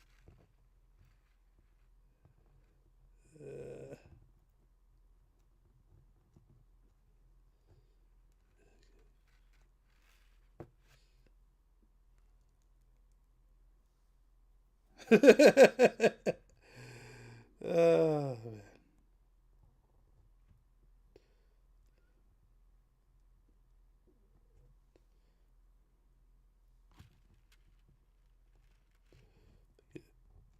Okay. All right. Yeah, I got it. Okay. And then A1, which is...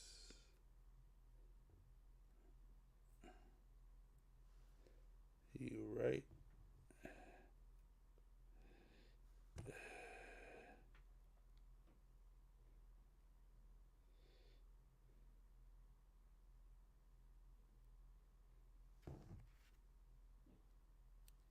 No! Okay. Okay. All right.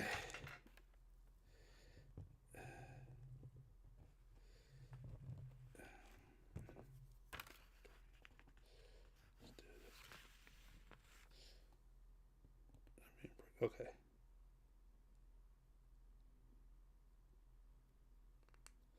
Alright. Okay. Now we do A2, which is... What does that one look like? Okay, that's not it, right? Nope. I screwed up. Be right back.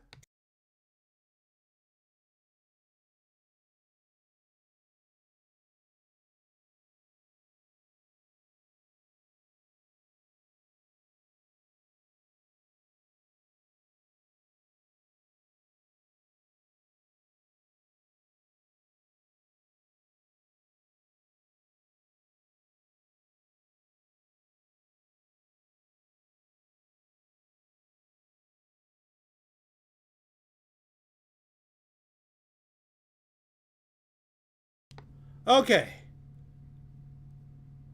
You're going to have it garbage.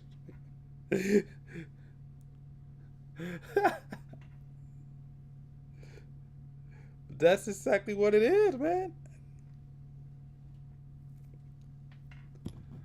Ah.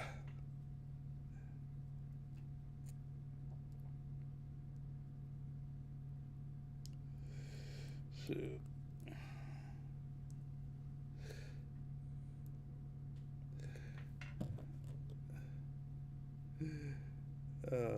Okay, there we go. Come here. Okay, I think we're almost done. Okay.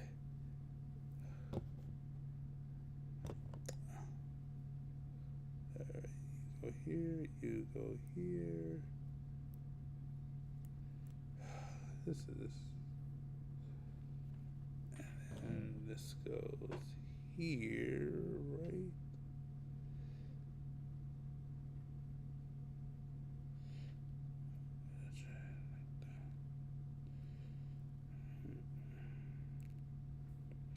Come on. Just going. Do me a favor to snap in so I don't crap. Nope, it isn't gonna let me go in. No, it's not gonna let it go in. I'll have someone. First, Cena. Shoot. Why? So you can't see it?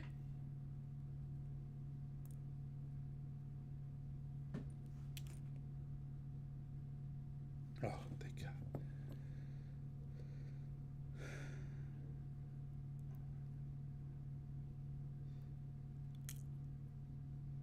Wait a minute. That's backwards, isn't it? Yep. Nope. I mean, is it? No, it has to be backwards. Yeah, no, that's backwards. Yeah, no, it's backwards.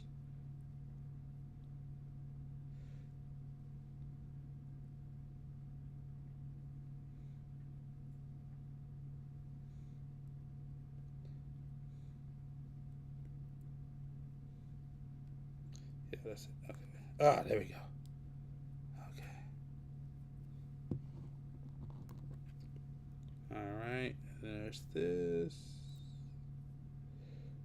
Perfect. Okay, I think I'm almost done. Okay, hold on. Where's the... no, this annoying stick. Wait a minute. I'm missing a piece.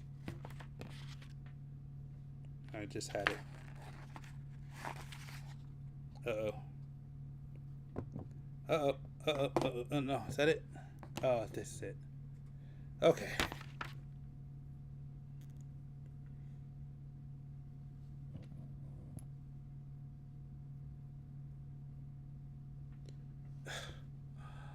Ah, I hate stickers.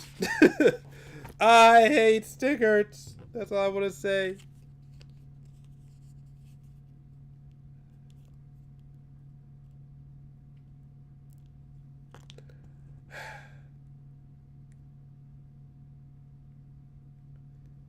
Goes this way,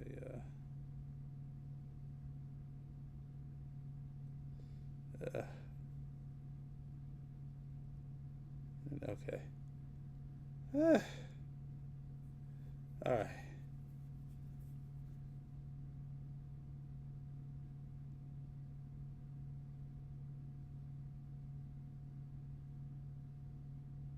That's it. Is that it? All right. Thank you. I'm so happy. That's not okay. Wait, where's it go? Okay, it goes right here. And how's it go? So like this.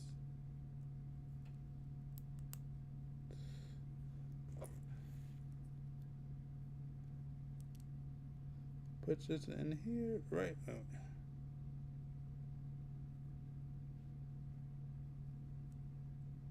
Do you go in? How do you go in? Wait a minute. That's the last. Finally. Finally. I'm done. I hate these. The stickers are the worst part. Dang, actually, this actually looks way better than the original. Holy crap. Okay, when I'm done, I gotta see if I can find my original kit. And you can see the upgrade, because this head looks 10 times better.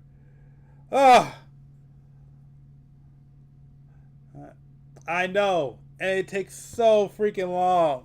Oh, it takes so long. Do you know how many kits I screwed up?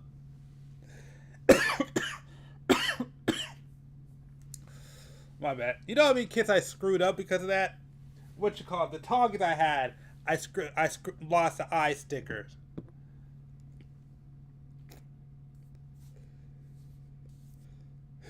So I had to like basically cut out like the extra part of it and put it on the eyes for it to work. Stickers are the worst. Like you said, money, money, money. B1. Okay.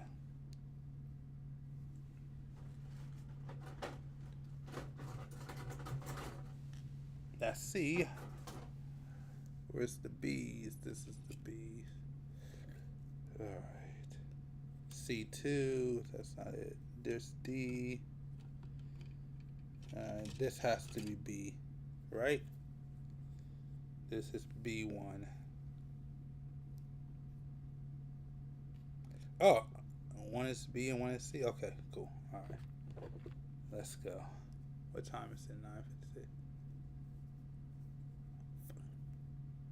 I don't do Saku kits at all, so I ain't mad at that statement. Well, okay, there are a select few, but they're not Sakus. But yeah, I don't do Sakus at all, though. I concur. I've never been a Saku fan.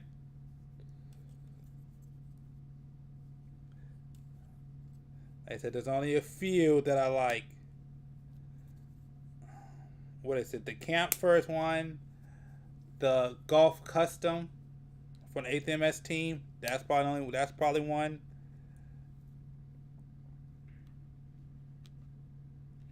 I think that's about it that I can think off the top of my head.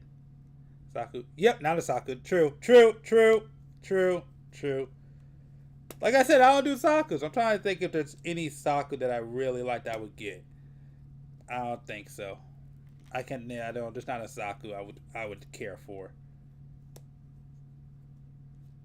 Yeah. Okay. Yeah. I 100% don't do Sakus. There we go.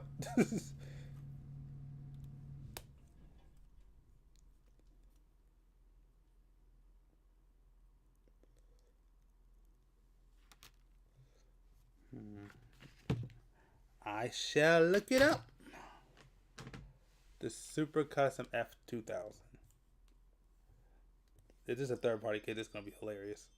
Because these are some crazy names.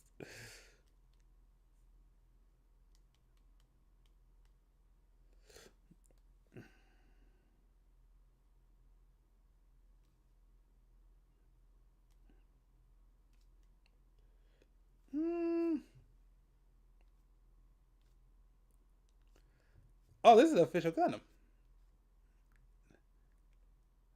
Nah. Don't like it. I mean, the body's kind of cool, but nah. Not a Zaku. Nope. Don't like it.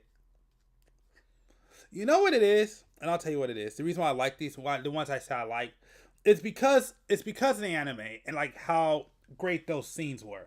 So usually like the Zeon kits or like the antagonist kits I normally like, usually because they had like a really cool scene with them.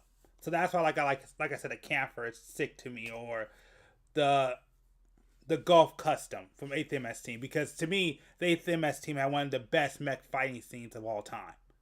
Yeah, it's one of the 8th MS Team. That fight scene was one of the best. One of the best. I don't know if I would call it the best, but it's one of the best mech fight scenes of all time, bar none. One of the greatest, legendary.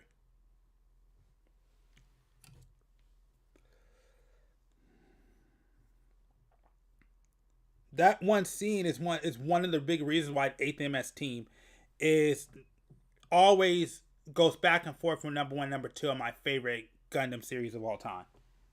That scene was freaking legendary. I watched that scene. That's probably one of the few Gundam series I have watched multiple times.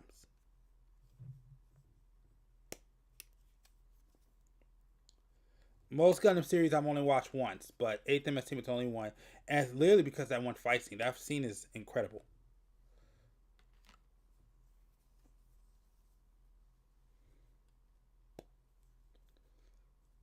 Oh, really? Oh, man.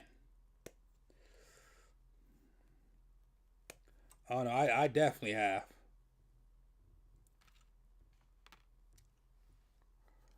I mean, they definitely have some good ones. I mean, the ones I would... Okay, so... You gotta be careful. So I would say... The number one I would probably recommend to you, if you want to get the full aspect of Gundam without ever watching Gundam, I would probably say Gundam Seed. Seed Gundam and Seed Destiny. Oh, okay, fair enough. Makes sense. That makes sense. I mean, they're good. There's some really good ones. There's some really good ones. I mean, again, like I said, they have some pretty mature stories. That's why I said 8th MS Team I think you'll like. If you want to get the actual aspect of what Gundam is, I would say Seed and Seed Destiny.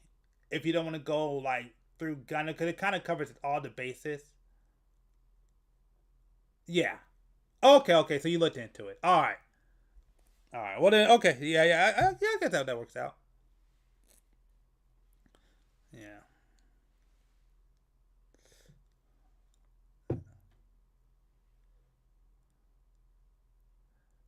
On every count on over 800. Man. Yeah, I don't know if I've... I don't know. Every... Okay, yeah. I do the same thing.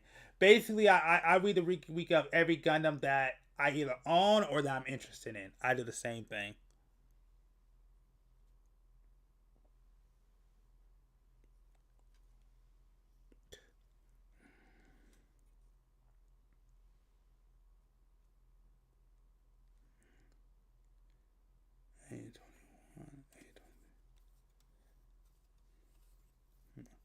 Yep. No, I usually watch it like if it's like my favorite ones. I usually watch it. Oh yeah. That makes sense. Yeah. I'm not mad at that. Trust me, I do it every now and again when I have like conversations on here because I'll forget things.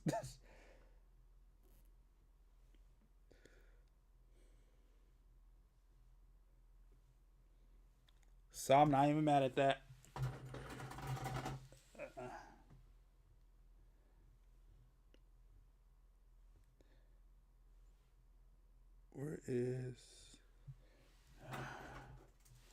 Where's A? Oh, there it is. Yeah, makes sense to me. Alright. 822.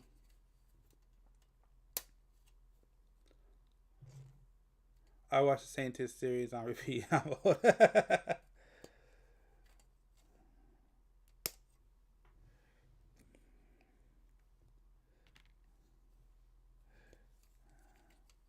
Yeah, I can't say I'm getting close. Well, I got some years. So.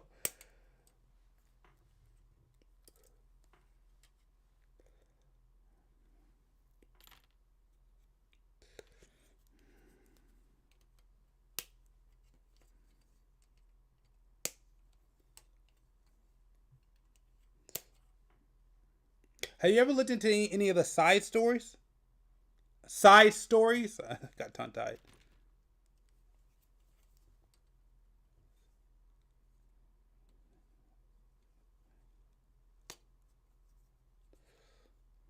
Yeah, I see that. That's probably, I think that's more interesting to me at this point. Is the side stories, because usually the side stories like do like a lot of cool things. Like there was this one I read into. What's it like? I couldn't really find a story. What's it called? What's it called? It's a Gaia Gear, which is like an alternative telling of the Gundam story and the Gundam lore. It's kind of weird. So I haven't looked at it in a while, but that one was really weird. That's another thing that I do actually. I actually do it sometimes on the stream where I actually, because there's some new YouTube channels that now go over the lore, and I'm definitely interested in those. So that's another thing that I do is I'll sit here and watch lore videos on YouTube. So the one I'm reading right now is the side story of Double Zeta. I forgot what Gundam is. I forgot what the Gundam is. Yeah.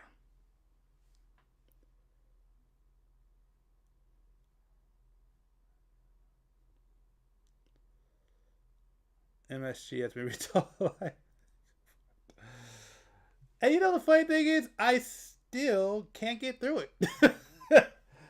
You know how many times I have tried to watch Gundam and I can never complete it? And I've done it so many times. And I always stop. Yeah, basically. I always stop at the same place. It's always the same place. It's always in the desert scene where Amuro basically leaves white base and then he comes back. I always stop there every time I watch Mobile Suit Gundam. I can never get past that point every single time. And I have tried to rewatch Mobile Suit Gundam for years. Oh, I am hoping that gets animated. I hope they make that a series. Because I'm not sure if you heard, but they announced that they're coming out with a new Wing animated project. But I'm hoping that's Frozen Teardrop. But I'm hoping that it's going to be a series and not a movie. Because again, that's where I started. And then tell them more complete stories. Yeah, pretty much. I mean, that's why I always tell people when they ask me, which I was saying, if I was to, yeah, they didn't say. They said all they said was it was an animated project. That's it. They didn't say what it was gonna be, basically. But yeah, that's why when people ask me what Gundam series I recommend people start off with, I usually recommend Gundam Seed and Seed Destiny.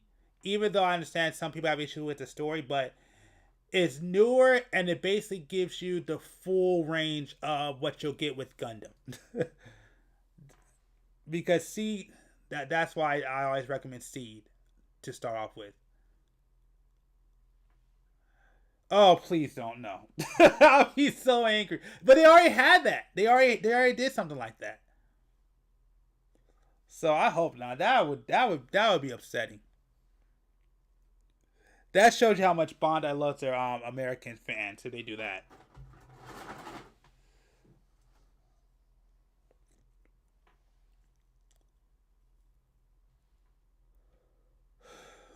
Oh, please don't. I'll be so disappointed. Again, I was disappointed with the G Gundam anniversary. They just brought out a new manga. I was disappointed.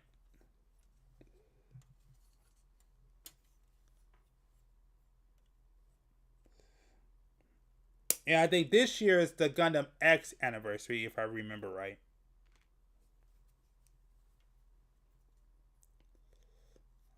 Or not. Yeah.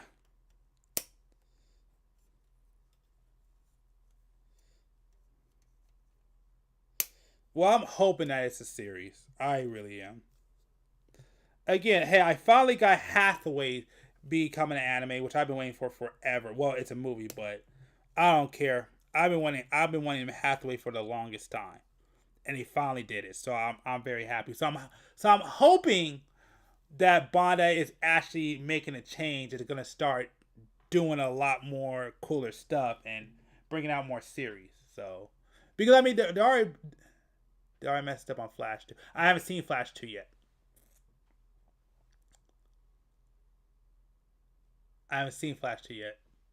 But at the same time, I didn't really expect them to follow the story. Oh yeah, no. That's ridiculous. Cause I was gonna buy that one too. That was it.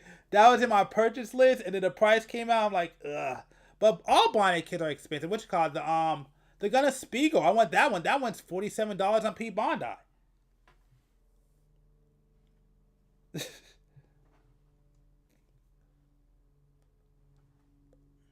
What you call it? The Sandrock Custom that was announced. I think what's that? That's like what, $50 right now.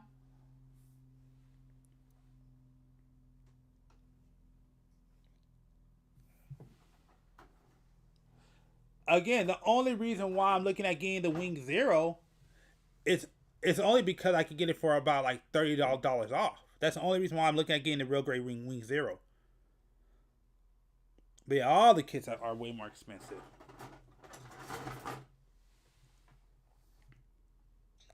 What you call it? Another kid that I want to get that's freaking. I heard everything that I've heard so far. They said that's one of the best real grades on the market right now. Actually, from what I heard, it's the best real grade on the market. So I'm interested.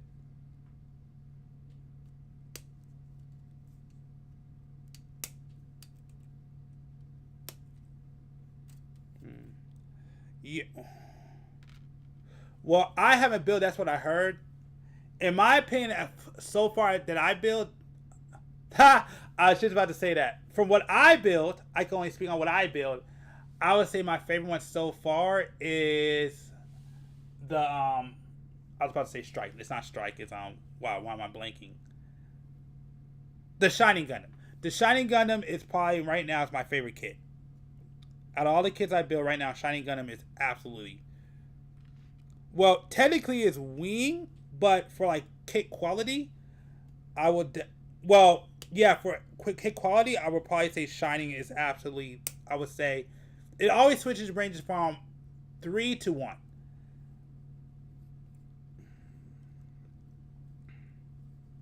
Because I would say my top 3 kits right now, they're all high grades.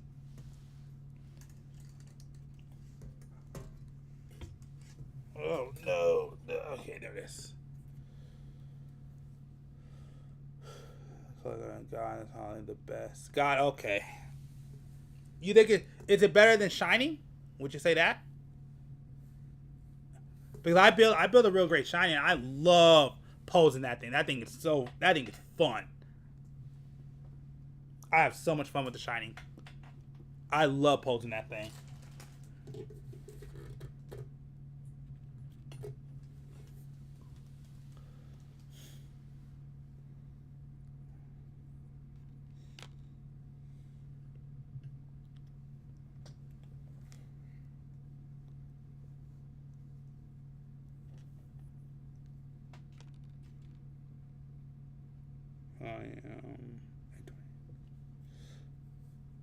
The Flame Toys RC and Wimble. Yeah, I want to get those two. I like the Flame Toys. Those are nuts that I really want to get.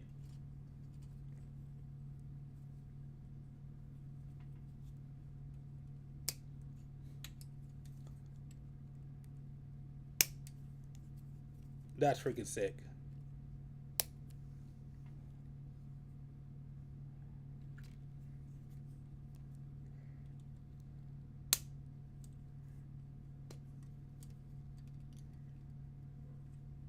Yeah, and that's another thing I'm into too a lot.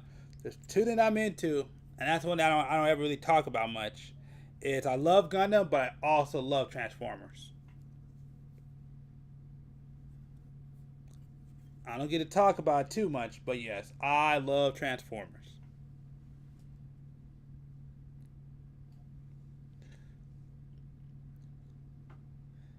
I don't care what anybody says. Beast Wars, the original, will always be king. Always be king.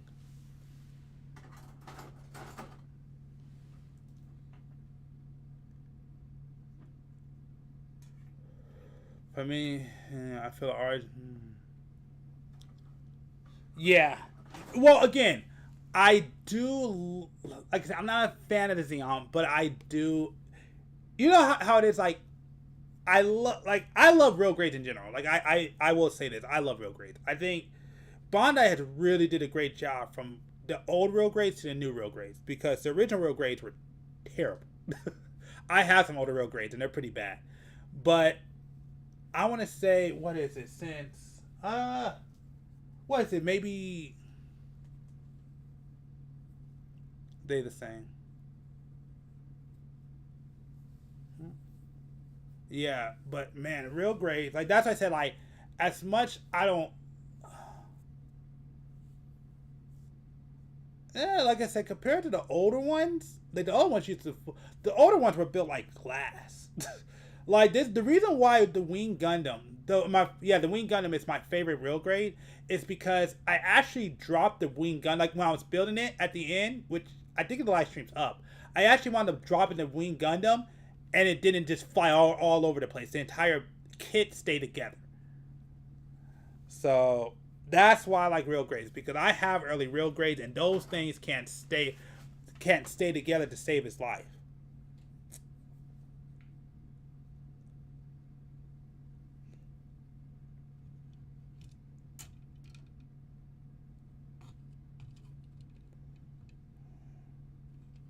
So I will always say real grades are probably my favorite kits at this point. I love real grades.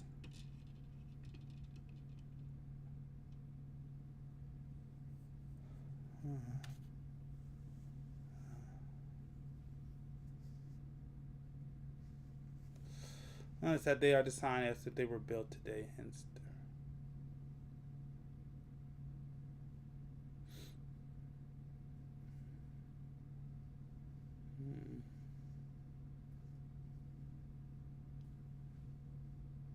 Okay.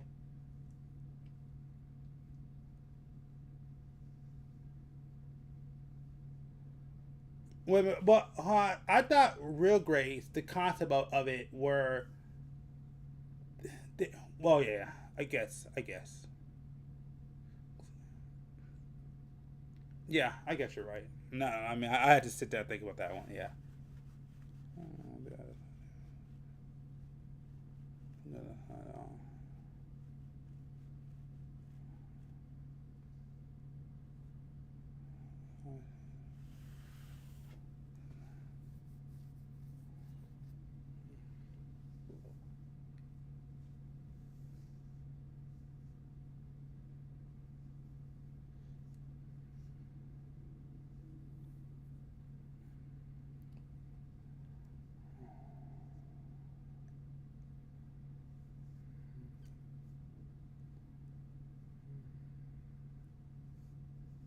Okay.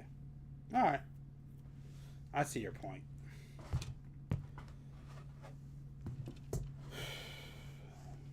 Makes sense. Like I said, I won't argue that point. Like I said, I will always like real grades because, again, like I just love the posability and like the little gimmicks that they have with it. But I can't really argue with that argument. I don't really have an argument for that. Special rules that make them that great.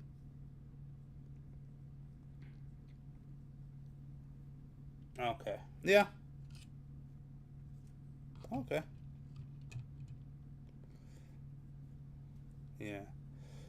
Yeah, I will admit I do like the MGEX line. Those are actually pretty cool. I've only seen, which one have I seen? Is it I've only seen one Gundam from that line, the MGEX line, but yeah, that is a pretty cool line.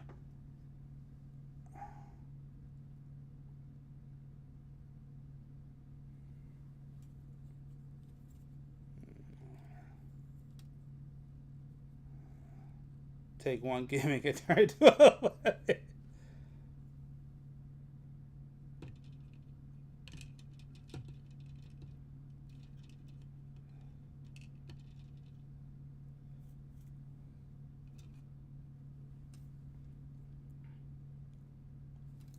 This is it. Okay, right? Yeah, C118, C2, okay, I got it. And pretty much.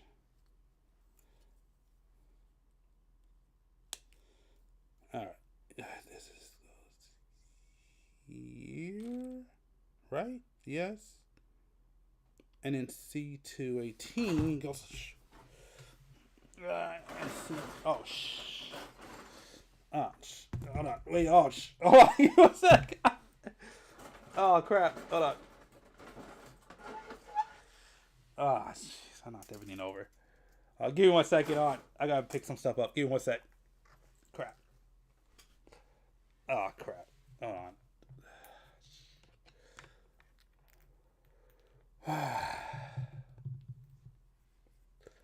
Crap.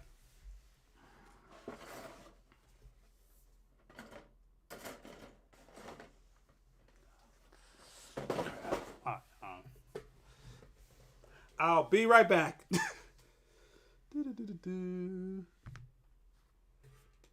what the heck? Did it show? Oh, I know why. Oh, there it is. Okay, cool. All right, be right back. Be right back. Be right back. Hold on. Be right back. Crap.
Okay, hold on.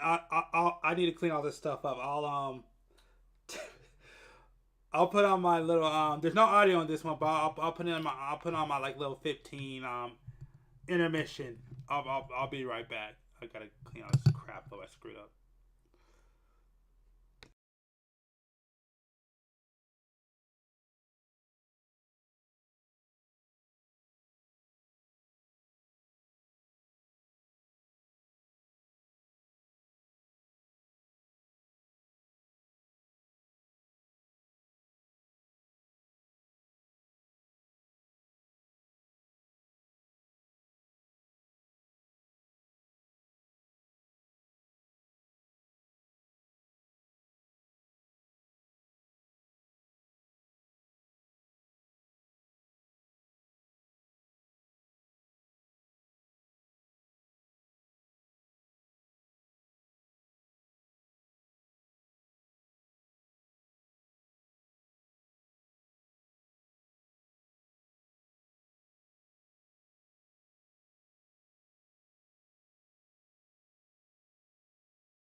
Alright, I'm back.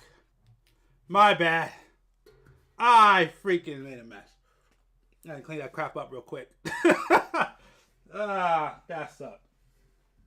That freaking sucked. I'm good though. Alright. We're good. We're back. We are back. Man, that sucked. That freaking sucked.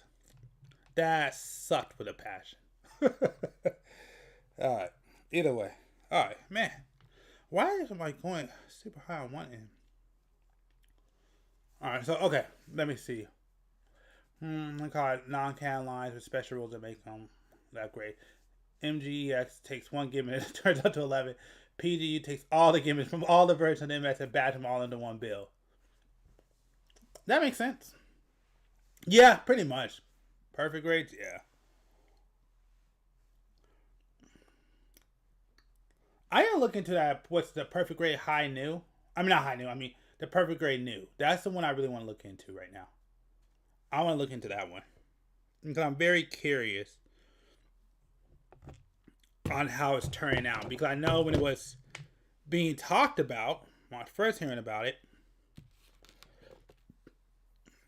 it was having some, at least in its debut, it was having some standing issues. I'm wondering if they ever fixed it.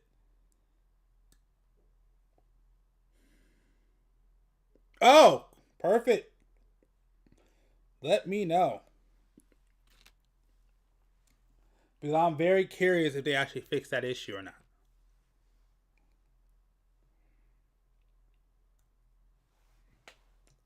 I'm very curious about that.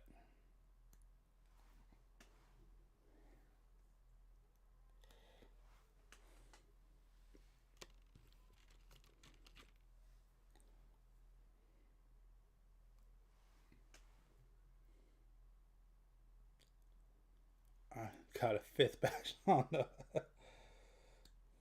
Oh, yeah, the 5th batch. Okay. Yeah. Well, I hope they fix it. I mean, hey, that's a lot of money to spend on a kit, and you can't, and it doesn't stand.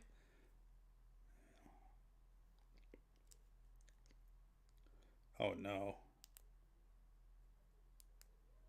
Okay. Whew. I was afraid. Yep.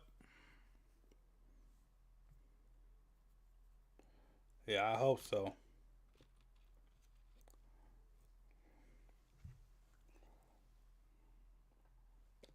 Because I'll be pissed if I spend all that money and the freaking kit doesn't stand. Or it wears over time. That would suck.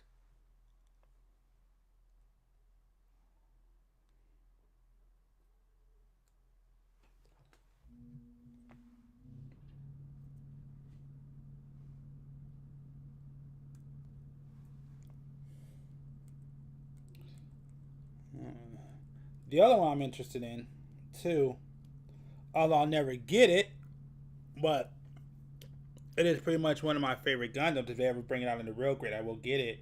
It's a Full Armor Double Zeta Gundam, the newest one that came out. That's another one I want to know about too. Ah, crap. Dang it. That stupid crap again. Yeah, it's not noticeable. It's not to get noticed, it's fine.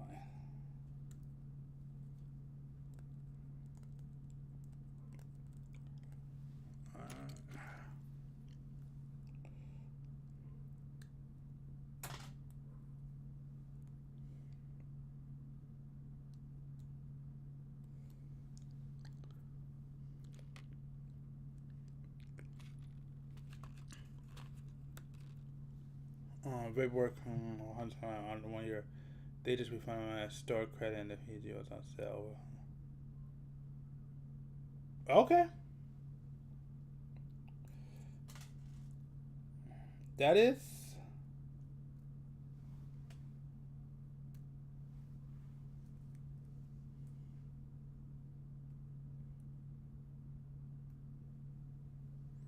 Yeah, that definitely works out. Like I said, I doubt. I won't say I doubt. But I doubt I'm gonna be getting that kit anytime soon. Like I said, I don't have the room to get any kits that big. That's the issue. Like, I just don't have the room for it. That's why the only kits I ever get or ever build are either high grade or real grade. There's a couple of master grades I want to like. There's a couple of master grades I wouldn't mind getting. Oh, the shipping? Oh.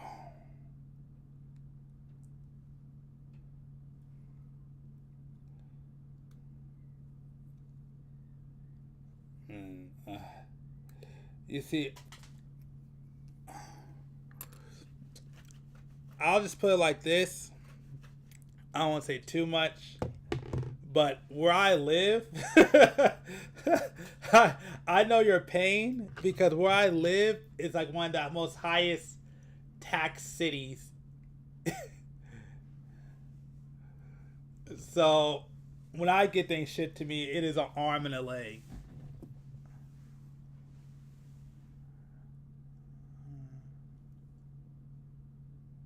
Wait a minute, hold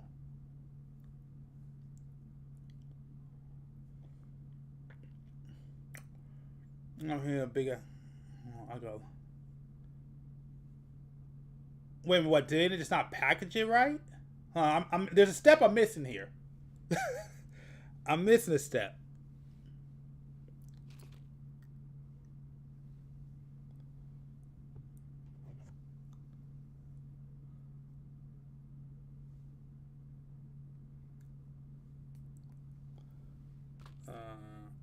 That's good. That's good. That's good.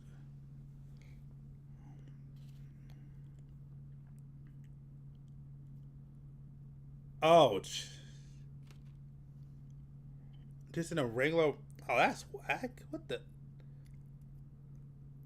That's whack. They did not repack to hide the price. Oh yeah.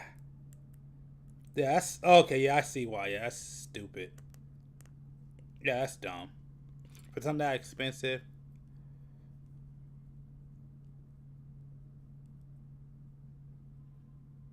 Yeah, exactly.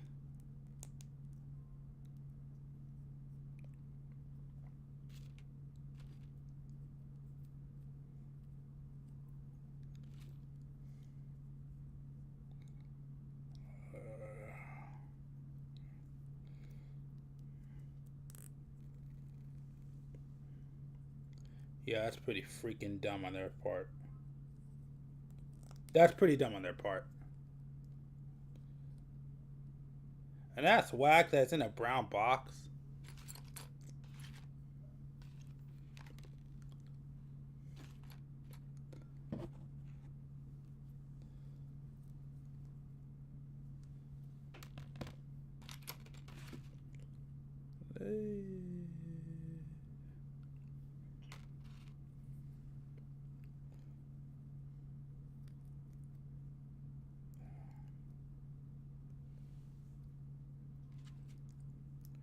Yeah, I think the most expensive kit that I think I've owned, that I've ever bought. Oh, I know what it is. It is which I haven't built it yet because again I don't have room for it. It's the seed and it's the seed and wow, what's the other one? The rival kit. That dual pack. That's the most expensive one I ever bought. That's the most expensive kit I ever bought so far.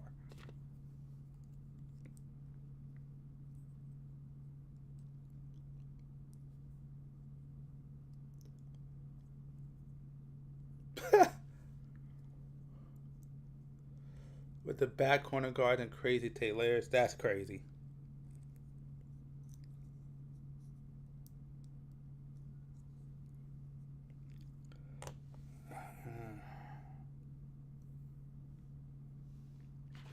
Oh.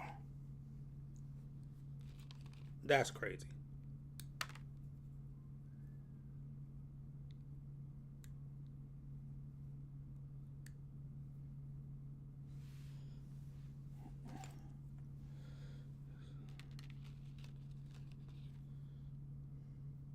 Well, as long as it got to you safe, that's all that matters.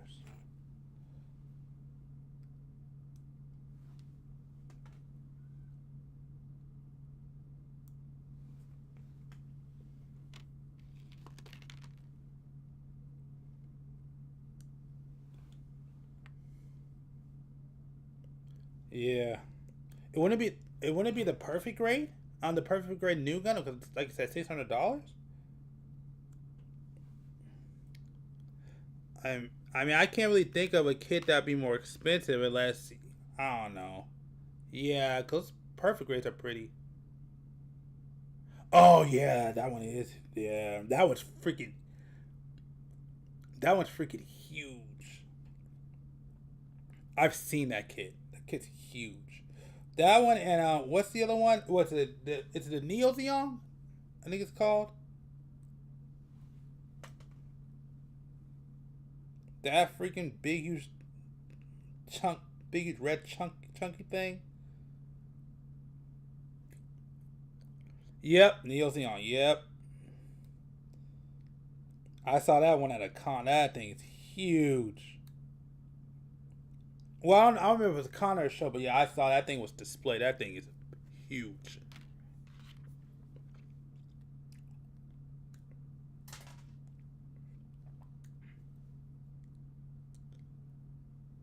So yeah.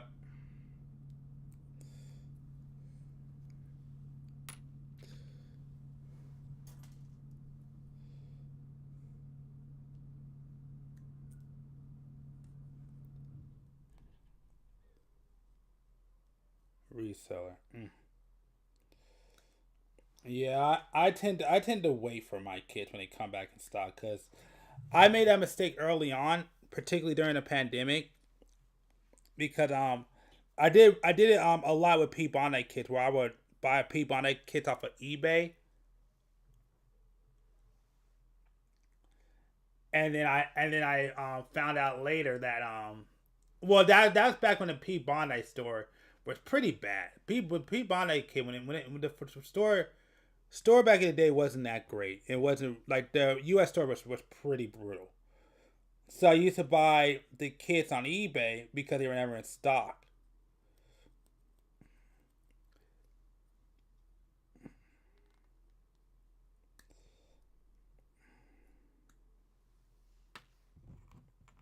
And then I realized, like, because they started working on a Pete Bondi store and they started bringing certain things back in stock. So I decided to start waiting for the kit. Like right now, the one kit that I'm waiting for to return at the Pete Bondi store is the Ghost Gundam. That's the one I've been waiting for the longest.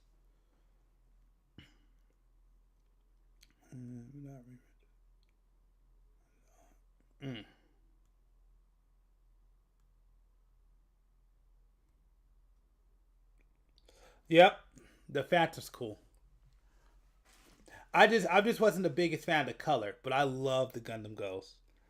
But it came out at a time where I didn't have money. But if it comes back around again, and like I said, I'm loving it now because finally Pete Bondi is finally bringing out the kits that I've always wanted to bring out. So I've been very happy with Pete Bondi of lately. Wait a minute, Phantom? Wait a minute, I thought the Phantom was green. Or am I thinking of a different one?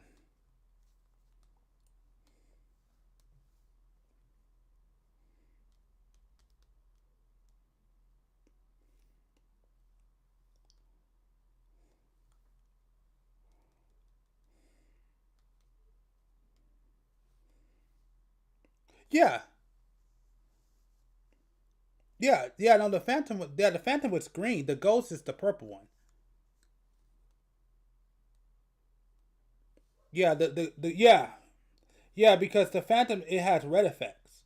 And then the Gundam Ghost it has purple, it's silver and it has purple effects.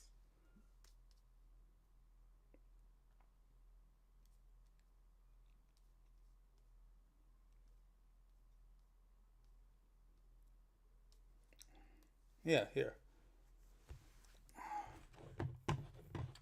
Here, Okay, so you have the one I want. Yeah, that's the Ghost Gundam. Yep, that's the one I want. That's the one I want. Yeah, or is it the Gundam Ghost? Let me see ours.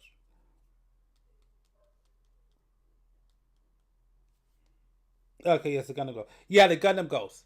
That's the silver or the gray and red one with the purple effects. Yeah, that's the Gundam Ghost. That's the one I want.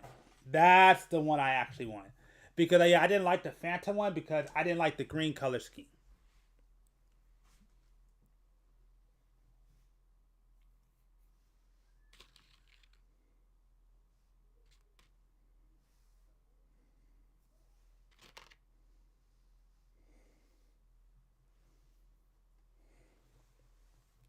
So, but the problem with it is that's only been released once.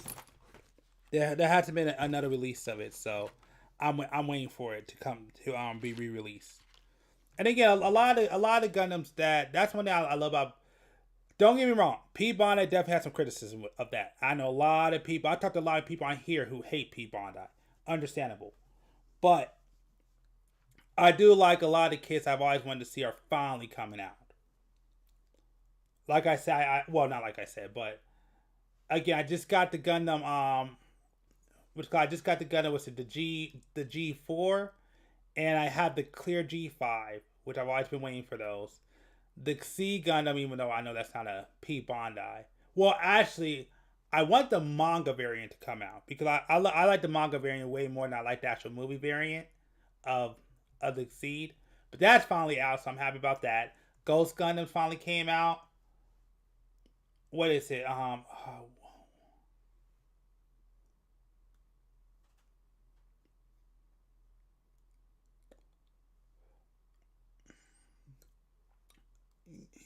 Most of them, but no, they've been coming out with original kits.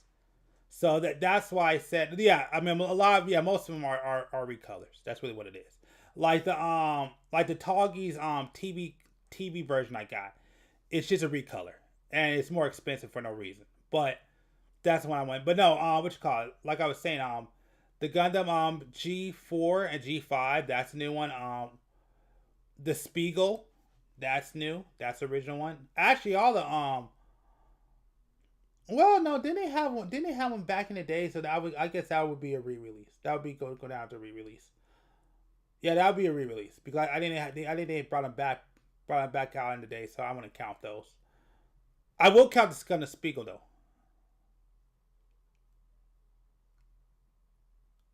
New in that grade. Yeah. No, they got some new ones in that grade. Yeah, the Gundam Spiegel, what's that one stupid Bell Gundam that came out? That thing is so dumb. Yeah, I had like I said, yeah. Oh, you got the MS. Yeah, no, I just got the if it's an inconvenient spot. Okay, it's not an inconvenient spot. I can't show it all. Oh yeah, well, yeah, I'm only the only one I'm missing. I'm trying to wait to see if they come out with a full armor set. It's the which is my favorite variant of the Gundam. It's the it's the 07 because 6 is Mudrock, which I have that one, but I want the 7, which I could technically get it right now, but I want to hold off. But yeah, the 7 one is my favorite one, but I'm trying to see if they come out with the armor set.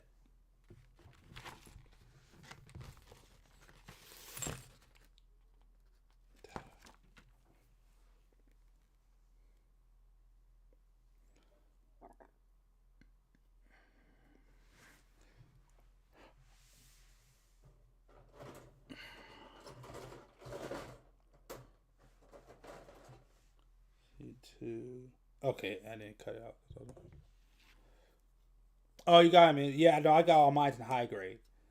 So let me see. Yeah, so the only one I have is I have 4, 5, and 6. And I want to get 7. Yeah, in high grade. It's a P Bandai. Oh, but yeah, no, I don't think it's in max grade, no. But yeah, in high grade, yeah, the 7's out. I think it's up on the store right now. Actually, I'll look it up. I'm positive it's up right now. Last I checked, it was up.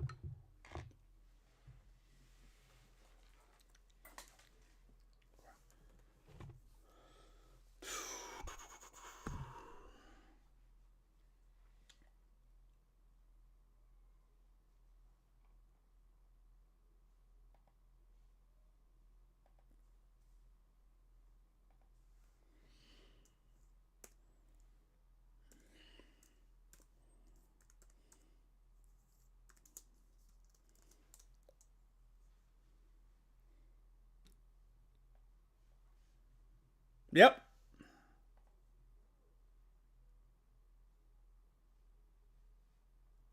Okay, it's being a prick. Yeah, here it is. What the heck? What's it doing? Alright, whatever. Oh yeah, I can't go back on here.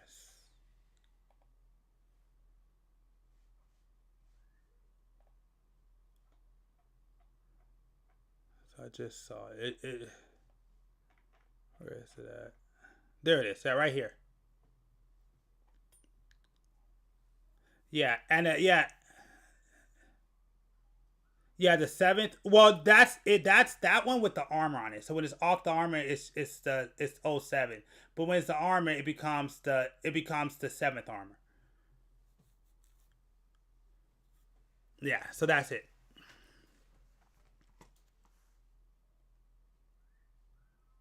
So here, I'll show it. Let me see.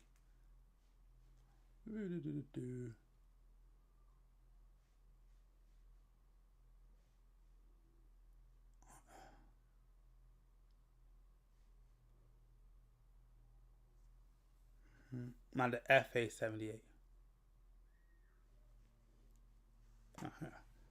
Where is the... Alright, hold on. I'm gonna check right. Turn it off. Okay. Let me see.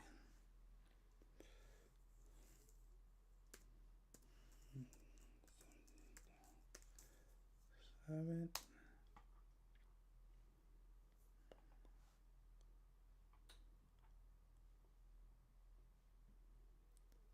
So that's the RX-78-7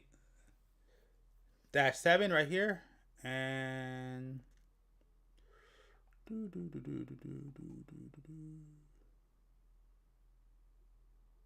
then it goes up. Yeah, it gets redesigned into FA-78 full armor 7.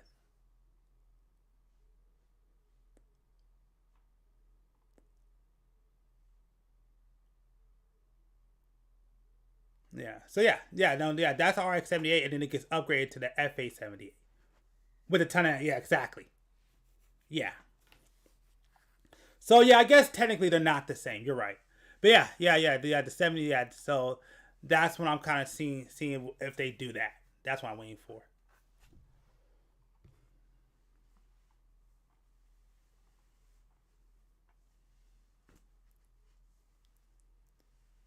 Yep. Exactly. That's what I want. So, like I said, this is my favorite variant of the RX-78. But I'm just trying to see if they come out, if they have this one and they come out with the full armor where you can attach everything to it. That's what I'm trying to see what they're gonna do. That's why I'm waiting to buy that one. Yeah, exactly.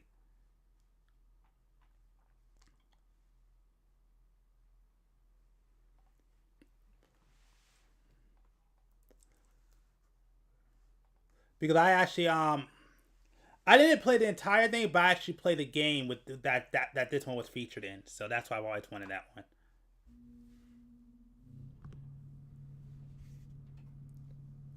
Like I said, it's my favorite. It's my favorite variant of the 78 series of Gundam.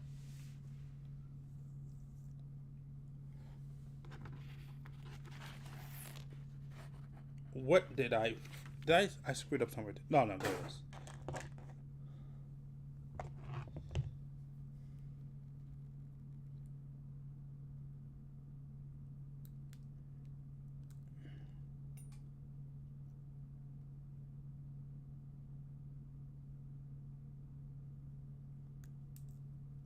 $36 unique RX-78, so for all different greater versions. Yeah, dude, that's a lot. I think I only have RX-78. I don't have that many. I have not the what was it? I had the RX-78 when they re-released in that black box, I forgot which one that was. It was a high grade, but I don't. It was a high grade one. I don't. It's not, of course, it wasn't the first one, but I got that one. That one's downstairs in storage.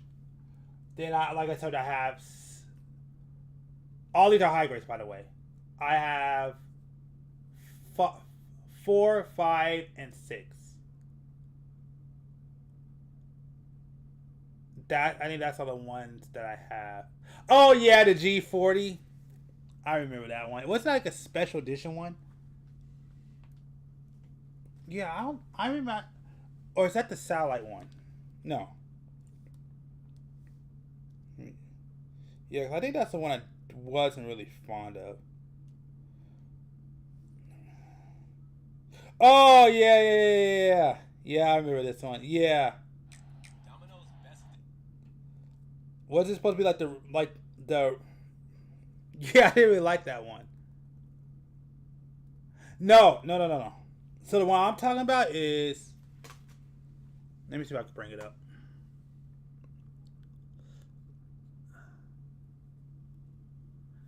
No, the one I'm talking about is.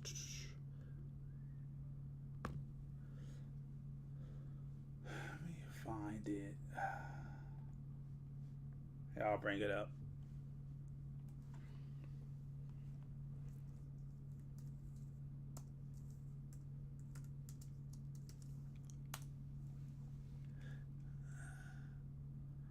I want to say it's this one. I need to see what year it came out.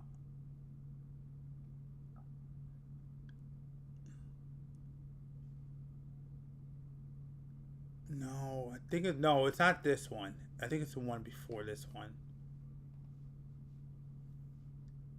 Yeah, no, it's not the Revive. It's not the Revive.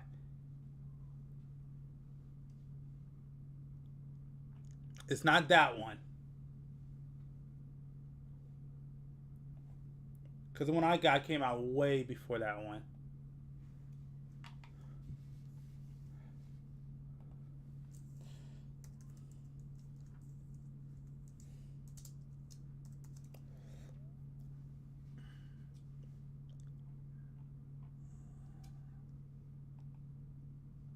The one I got, let's see if it shows.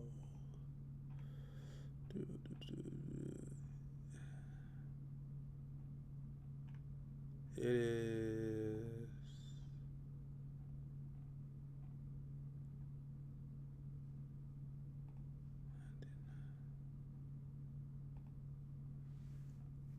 This one. This is the one I got. This one right here.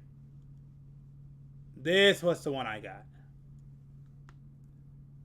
That's why I said, yeah, no. 2015, that's too new.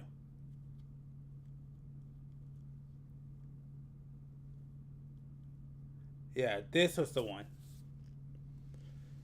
The original high grade. That's the only one. That's the only Gundam I have. So I remember I got this. My mom got it for me when I was a kid. My mom got it for me. Yep, because yeah, no, it wasn't at the cart. It was at the I want to say it was Barnes and Noble. My mom got this one for me when I was a kid.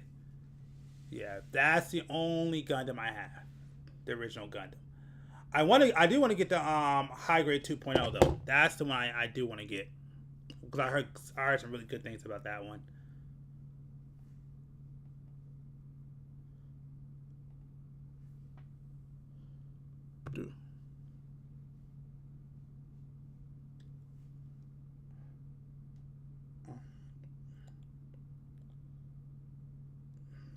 Are you talking about like the original variant? No. If you talk about the old one, nah, I ain't got that one. Yeah, that's the first HGUC. Yeah, that's the one I got. Yeah, because I remember getting that one because, man, actually I don't remember that one that well. I'm trying to think. Yeah, because I remember that's when those ones were just launching. Yeah, but they're the original one, not the 2015. I didn't get the 2015 one. Yeah, because my mom bought that for me as a kid. Yeah, I didn't have the original one. I saw the original one at a hobby shop. Some dude had it.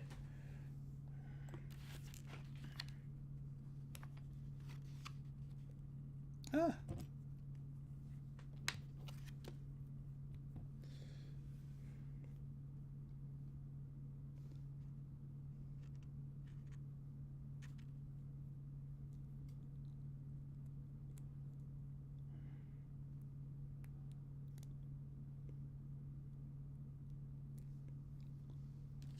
They have an FG. Is that the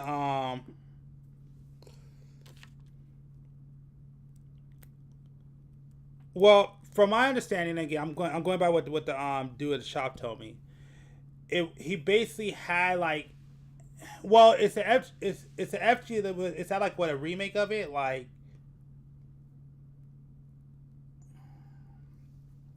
is that like the reprint of the original one?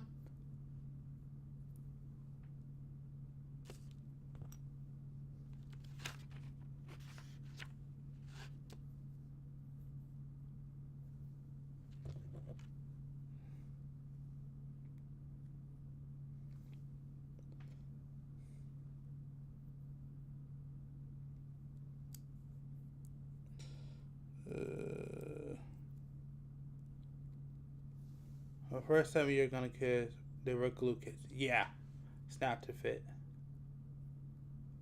Okay, that makes sense. All right, okay, I see. Yeah, so then yeah, he had the FG one then for sure. Yeah, okay, that makes sense.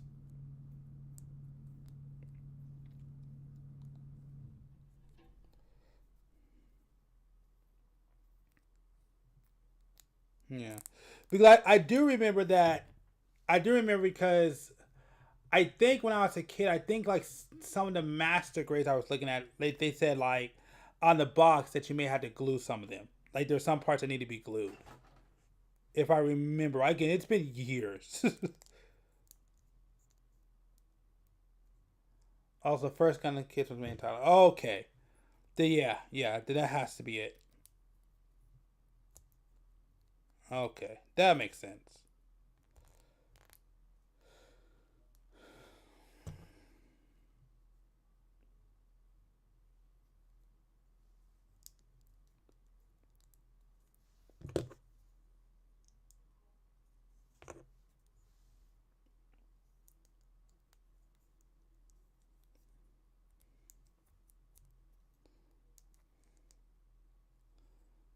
Well, thanks for letting me know because yeah, I didn't.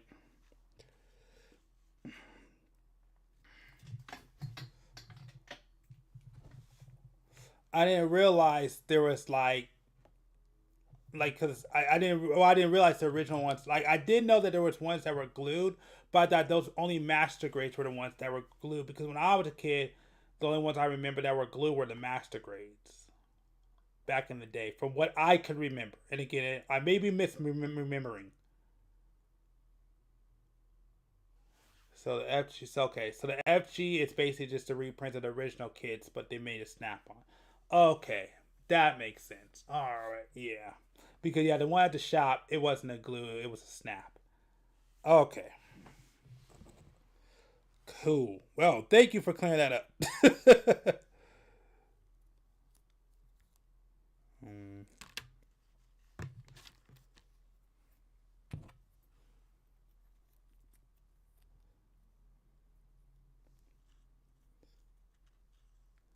Yeah, I didn't even know about that. I always thought that was the original one because that's one thing like that dude at the shop told me. He was like, "Yeah, this is the original Gundam," but okay,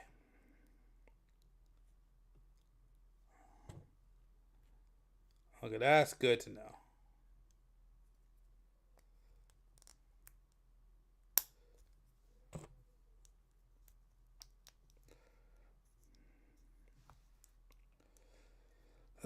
Shop on the hand. I'll put on the hands later.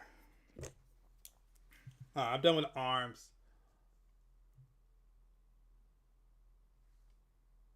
Come on, there we go. I'm done with the arms. Oh, not important. Not important. It's fine.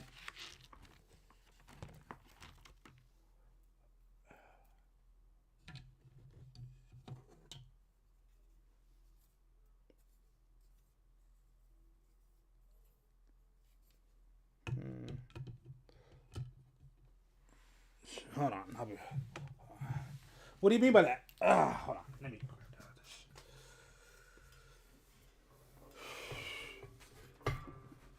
that. Yeah, where's it? All right, come on.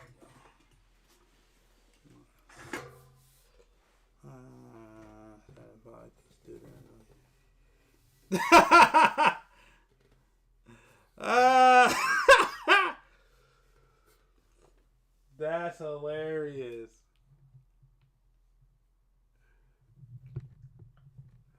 That's hilarious. I wish. Oh, I wish. Oh, I wish.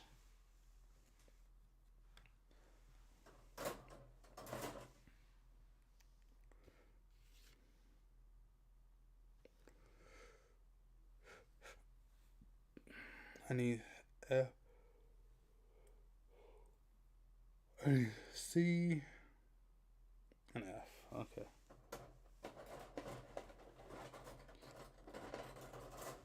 Oh, I wish.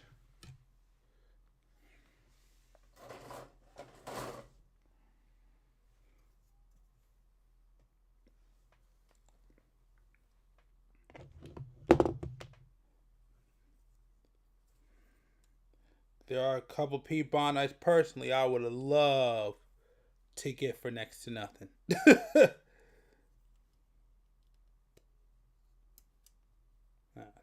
That's fine. You're not gonna be able to see these.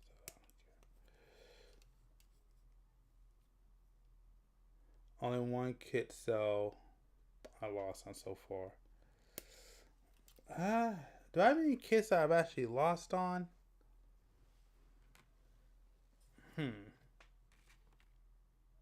Ah, crap. This is the wrong one, isn't it? Yep, that's the wrong one. This was... Oh, no. It goes right there. Okay, that's fine.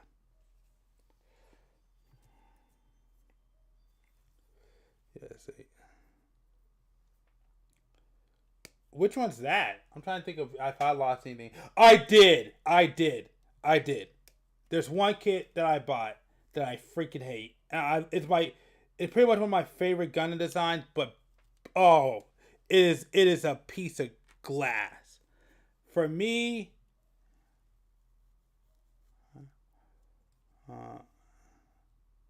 that sucks. That sucks. Yeah, I don't think I ever had it happen to me.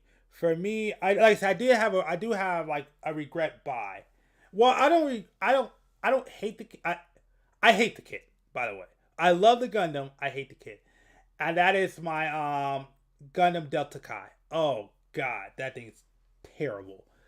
The Gundam looks amazing and has one of my favorite Wave Rider forms. But by god, is that that thing built like garbage. It is stiff. It can't even hold its own weapon. The funnels keep falling apart. That thing I hate. I love the Delta Kai, but I hate the Delta Kai kit. I'm supposed to listen to and then pull listening into shot.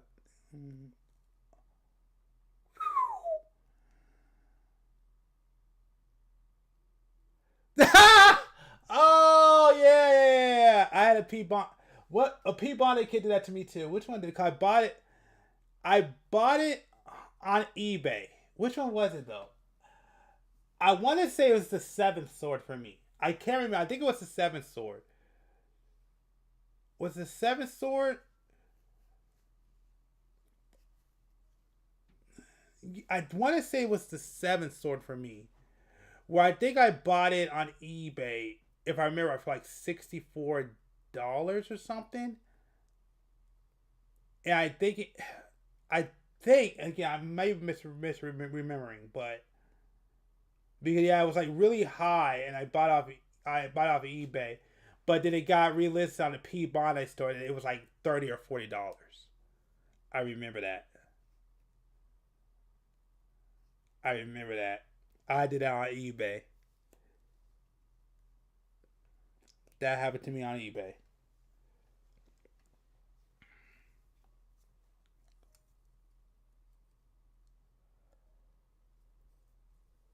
That sucks. That sucks. Yeah, that's the only one. That's the only one I could contend with. Yeah, I want to say it was either the 7th sword or it was a high grade Impulse Gundam. My fault. High grade sword Impulse Gundam. It was either that one or the high grade. No, it was high grade sword Impulse Gundam, because the high grade sword Impulse Gundam I bought for like $75 on eBay, and then it came out. It was like $30 or $40. I remember that.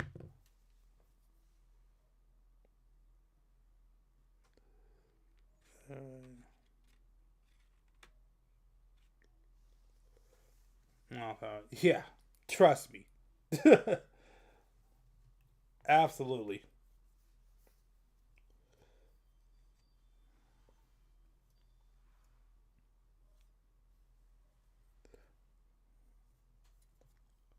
Yeah, I'm not gonna lie about that.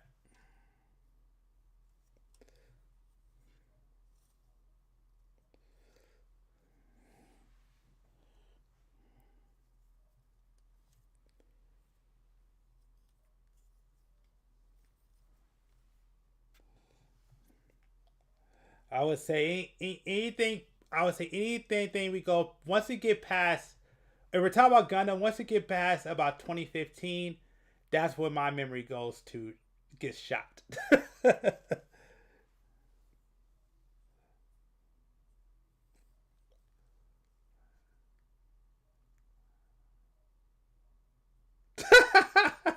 That's crazy. That's crazy.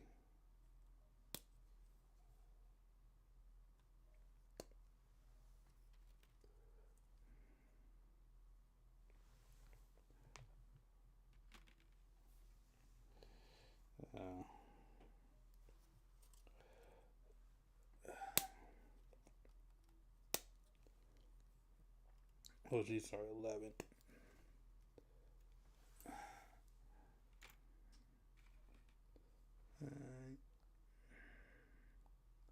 F1, 3, F2, 3.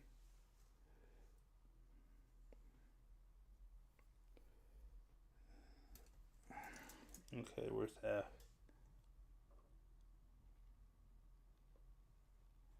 Not yet. Real great high and massacre Barbato. Jeez. Yeah, those aren't cheap. Using an RG high new.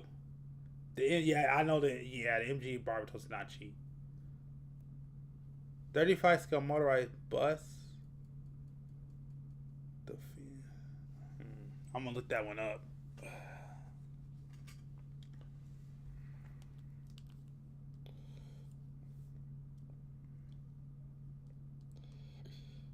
Because that one sounds like Zoids. That.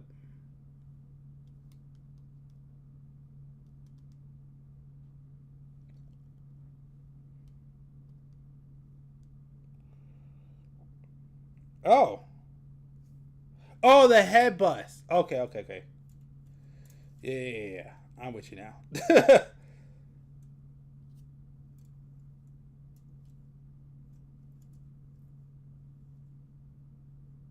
Oh.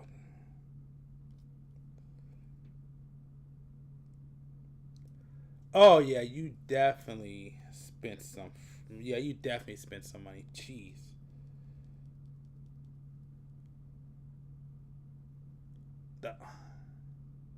Oh yeah, I know which one you're talking about. Yep, I'm looking at it right now.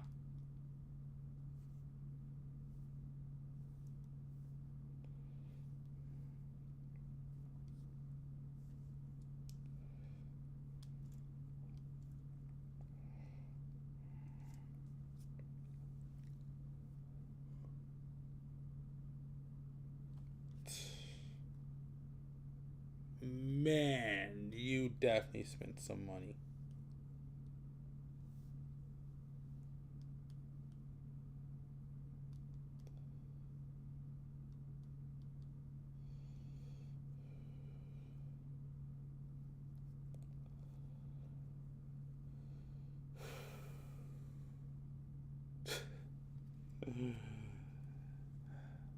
I don't know if I'll ever be on your level. I'll just be like, it's not a kid for today. Yeah.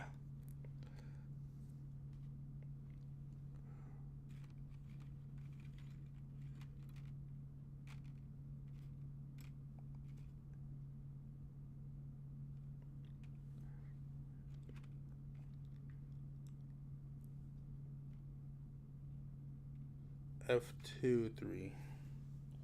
Alright, wait a minute. Where's the F? E. D. B1. Oh! Oh, shoot! Okay. I didn't realize that this was F. Step 1 is literally chopped apart in them holes so the wires fit. Still China, yeah. Say less. I'm with you with that. I get it.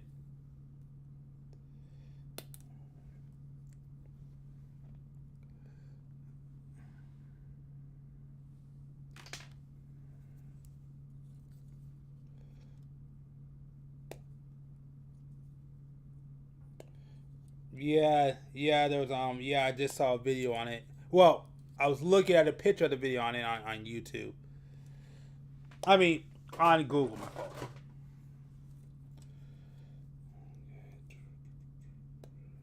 F1.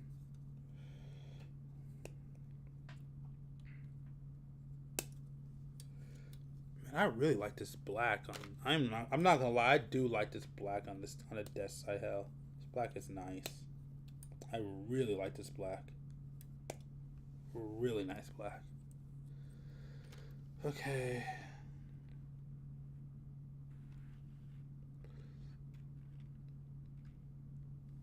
Three.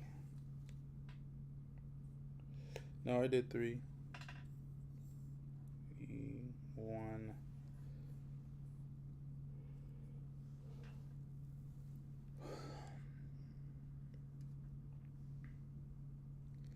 E1 13.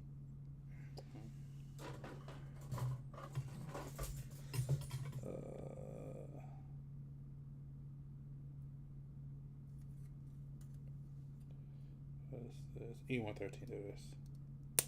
1. What do I prefer? Bug or bat? Bat. 110%.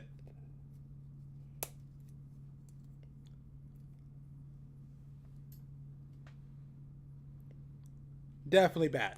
Definitely bad.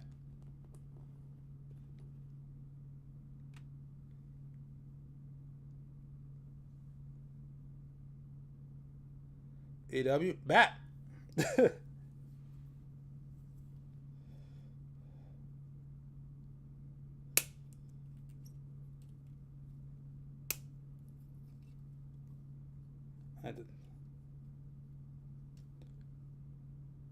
The TV version. Yeah. Yeah, no, I definitely like the bat. Yeah, absolutely. Absolutely. I think it just looks cooler. Although, from my understanding, I need to look it up more. I think the TV version has a lot more equipment to it. Yep.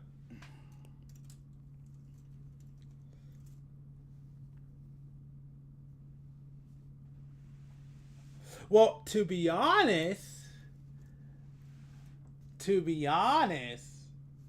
my favorite version of the isn't what's called the Buster Shield too, right? Because the EW doesn't have the Buster Shield, whereas the TV version has the Buster Shield, correct? Because I don't think the EW has a Buster Shield.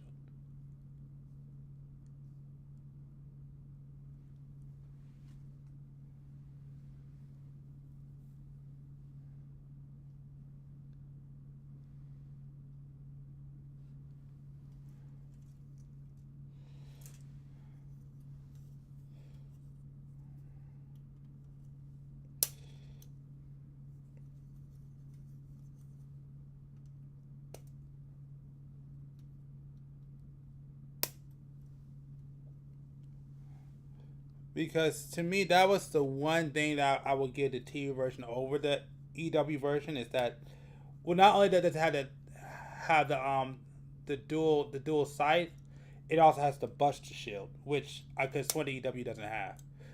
Yeah, that's what I was gonna say. That's actually my favorite variant of the Deathscythe. It's technically the original TV version and the Roserade version. That's technically my favorite variants of it.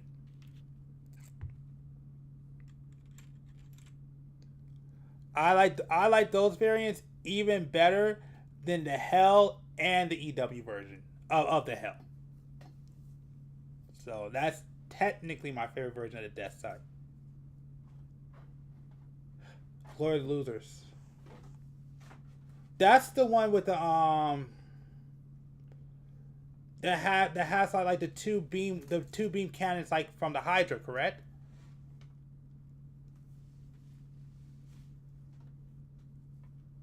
Yeah. But the Glory to the Losers, because I remember there was one. No. Yeah, no, yeah, but I'm trying to think. The Roserade, that's the one. Here, you know what? Let me bring it up. I can show it to you right now. What I'm talking about.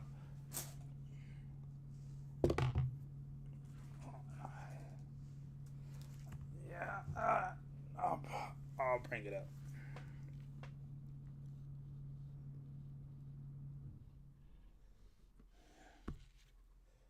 The one I'm thinking about.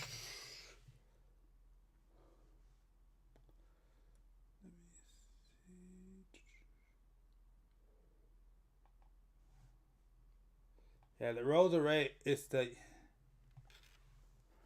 Okay, let me see.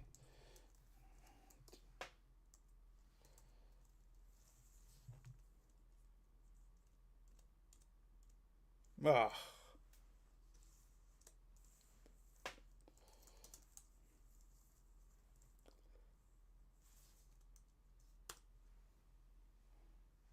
Yeah, so that's the EW version. Yeah, that's the version I really like. But the one I'm thinking about, because yeah, this one, yeah, that one's not from the Gloria. Oh, it is the Gloria Losers. My fault. I'm getting confused with Frozen Teardrop. You're right. Sorry about that. You're right. You're right. I was wrong. I got it confused. What I was thinking about. I'll show you what I was thinking about. The one I was thinking about is this one. No, it wasn't. Is it this one or is it this one? Oh, Till's Impulse. Okay, yeah, Rosemary. Yeah, the Glory Loser. Okay, yeah, I'm with you. Yeah. That's my other favorite variant. You're right. Okay, my bad. I got those mixed up. So yeah, Till's Impulse, which yeah, the Guilty Custom. That's the one I was thinking about. The one. Yeah, Rosemary is the one. That's the Glory to Lose. Yeah, that's the. Yeah. Okay, you're right. All right, I'm with you now.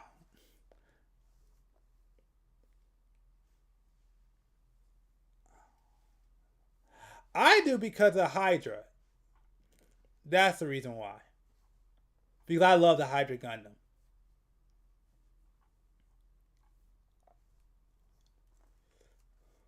Yeah. So yeah, the Rosa. Yeah, that one is that one. The Gloria Losers and the original Deathscythe are actually my favorite variants of the Deathscythe. But no, I definitely like Guilty only because of the Hydra Gundam. I love the Hydra Gundam ever since I played it in Battle Assault. So.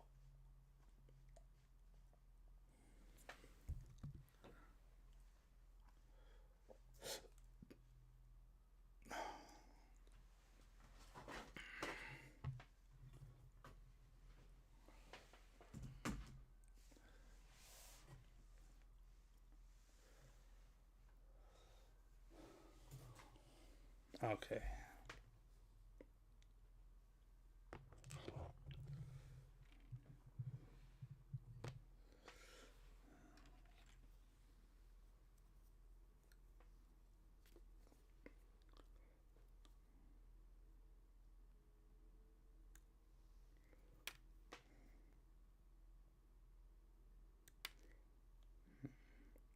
To be honest, Glory of Losers, I think, have some of my favorite ones. Like, what you call it, which I have that kit, is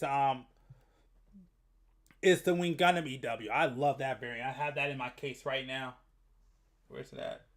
Where is it at? Oh yeah, I'm not grabbing it. That thing's all the way in the back. Not a great, real great. But yes, Glory of the Losers to me has some of the best redesigns of the original Gundam.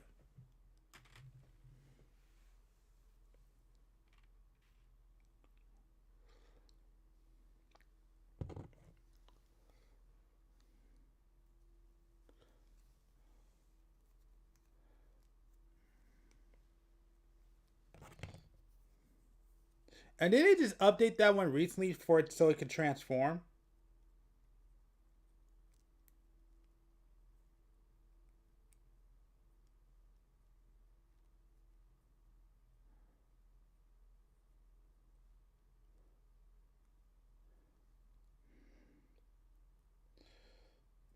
Really? Huh.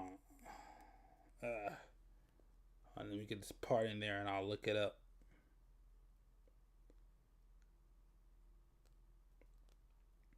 No, I gotta take something. I gotta get a little bit further on it because I am limited on time.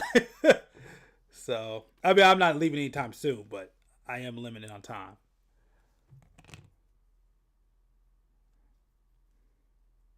So I'm gonna get a little bit further before I stop again.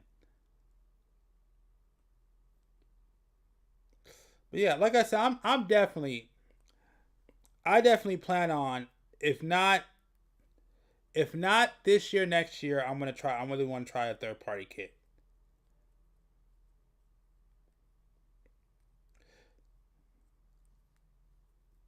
I really want to try a third party kit bad.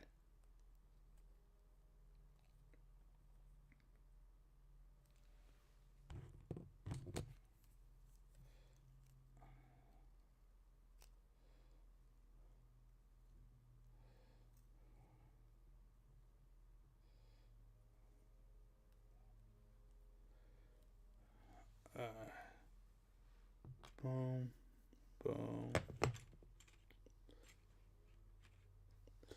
Didn't they have like a third party kit of like a Gundam mixed with Godzilla? Because I thought I saw that one not too long ago.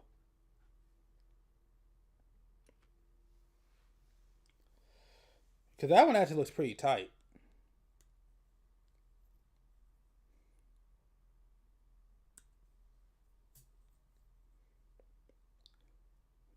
Oh, you have it? How is it? Is it a good kit?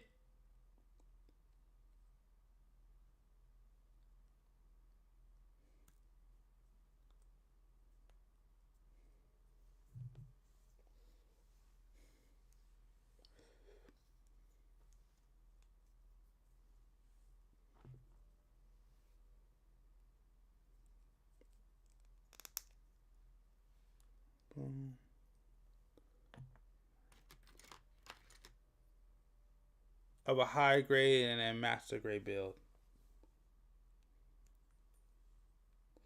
Yeah, because that one, I've never seen pictures. That one looked freaking sick.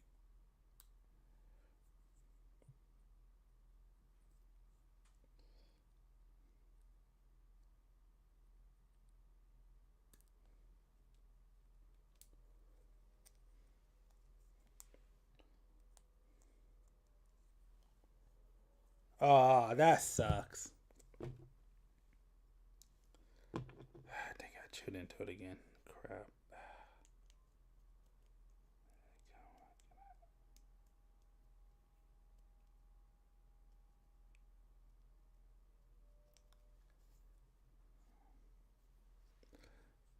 Okay. That sucks. Because it looks really good. It looks really good. Well, I mean, mind you, it's pictures, so.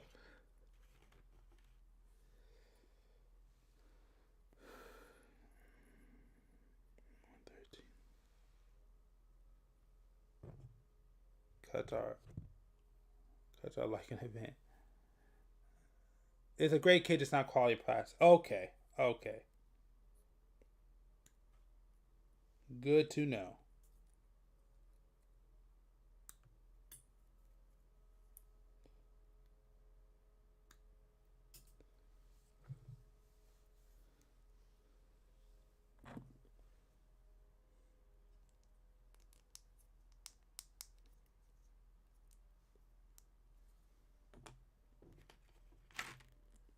Don't be using the God hands on it. Well, that doesn't feel comforting.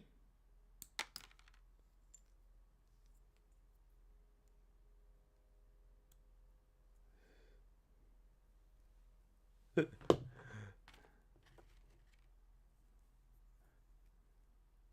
like every part cuts like clear effect part hard. Ooh, okay. Makes sense. Ooh. Fair enough.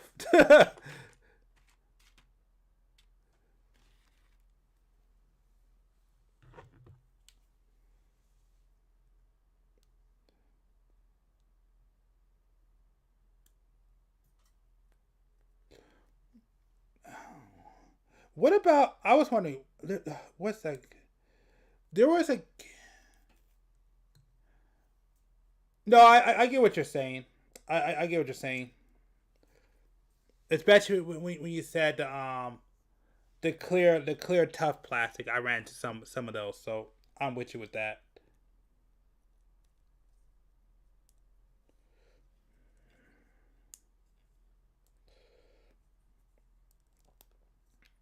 There's another one that I was also looking into. It's, I forgot. Let me. Oh, God, that hurt. There's another one, and it's a Bond kit. Hold on, let me see if I can find it. I wonder if you have this one. Let me see.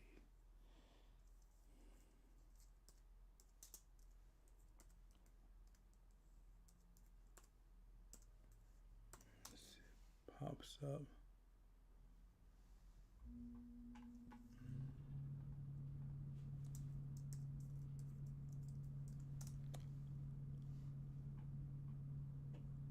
Not what I was looking for. Oh shoot! Oh yes. No way. That's cool. It's basically like a fire truck that combines. I want this, by the way. I can't stand Macross 7, but I do love this kit. Yeah, it's basically like they're like two fire trucks and they combined. It's a red and yep. Yeah, I know. Like I said, before Gundam, I was a Macross friend. Yeah, they are high grades. They're high grades. And they're combined. It's like one side's red and one side's blue. But they're also like their two own unique they're two own unique mechs. And they were still on the P Bandai side. I forgot what they were called though.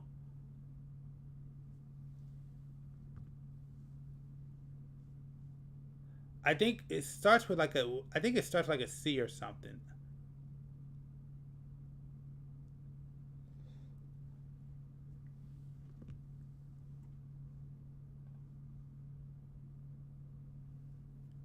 All right, okay, you have a few. Okay, cool. You know what I'm talking about. Great, perfect.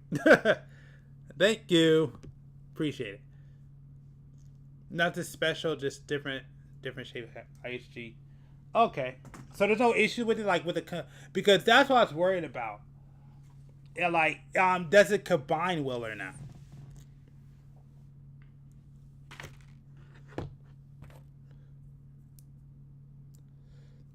Like, does the combination work, or is it bad? It's also just the same, just different IP. Okay.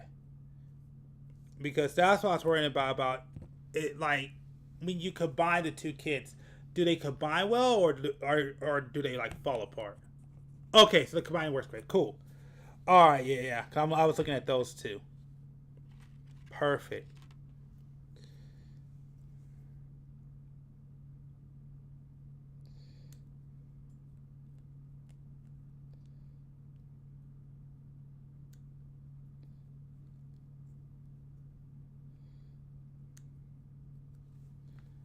Yeah, that's what I'm hoping for. All right, cool.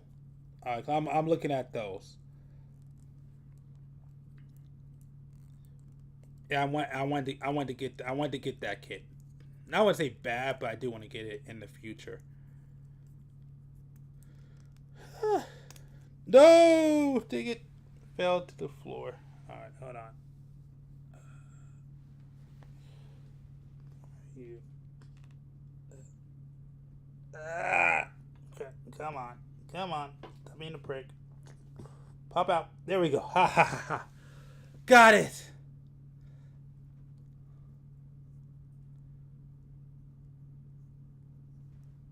Yeah, Tryon 3. Yeah, that counts from the Build Fighters, right? The Tryon 3. That's the Build Fighter series. And the Re-Rising.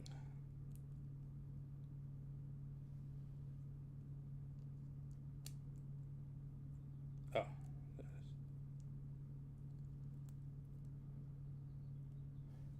I don't know about the... I don't remember that Re-Rising off the top of my head. I do know about a Tryon.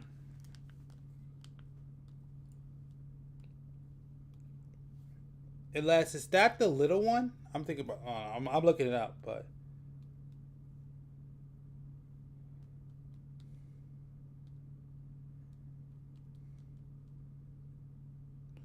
Oh, yeah.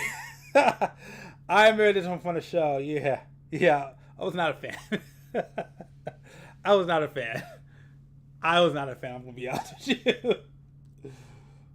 I remember watching that in the show. Yeah, exactly. Oh, yeah, exactly. It looks so terrible. It looks so bad. It was so bad.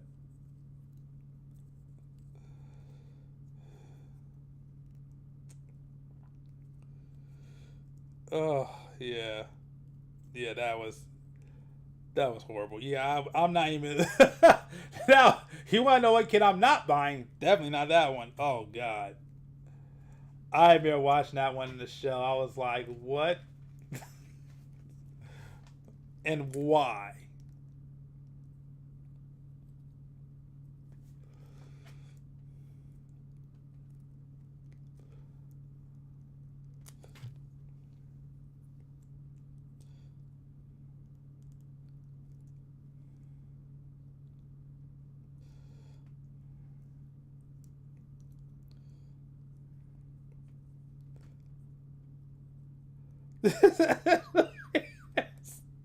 It's so bad. It's so bad. It's such a horrible kid. It looks like trash. It is so bad. It is so bad. And they didn't even make it cool.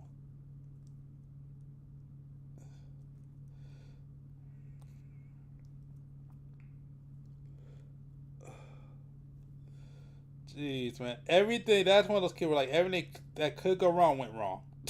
That was such a bad, so bad looking. I remember watching that in the show. I was just disgusted. Such a bad looking kid. Listen, I love my combiners, but you gotta look pretty cool if you're gonna combine for me to be like, yeah, that's tight. That was a fail. Come on, stop. Okay.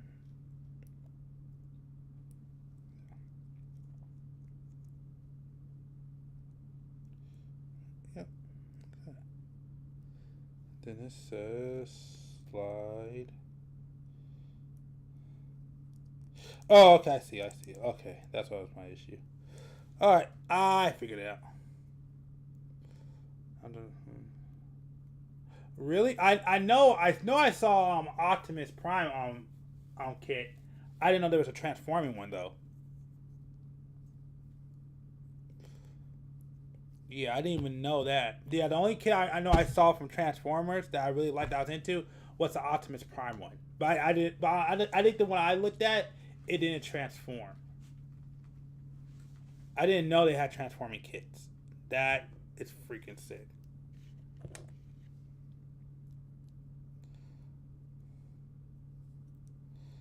Because like I said, if the other mech, well, I guess robot series I love is Transformers.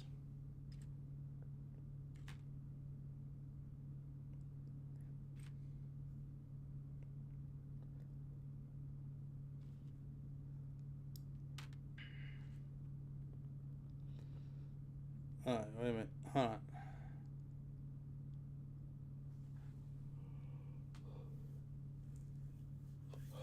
Okay, hold on. I'm missing. Oh, jeez. I'm about to break crap. Yellow Park. Alright. I'm going to look it up in a sec. I need to get a little bit further in the building. It's already almost 12 o'clock. So.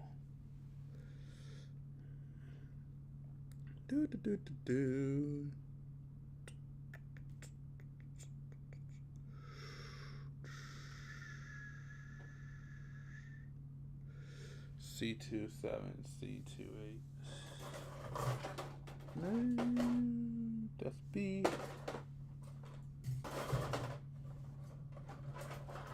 D. F. Here we go. E.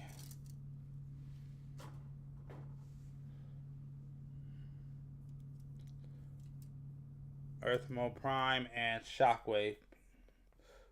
$200. Hey, I don't care. One of my favorite. I mean, I'm not saying that I don't care what you're saying, but I'm saying like the greatest thing happened to me finally as an adult. I wish I could afford it. They finally released the actual transforming Optimus Prime, Dinobot, and Megatron. Do you understand? As a freaking child, I've always wanted to see something like that, and they finally did it. Oh man,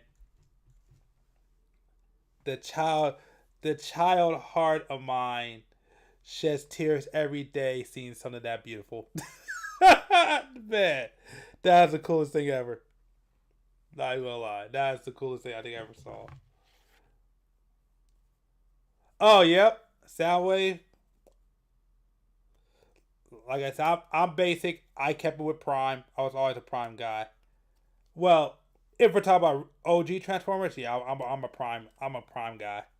Always been a Prime guy.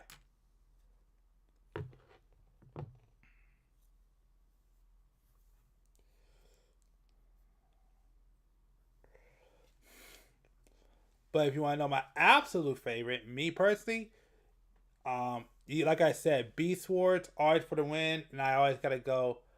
I always.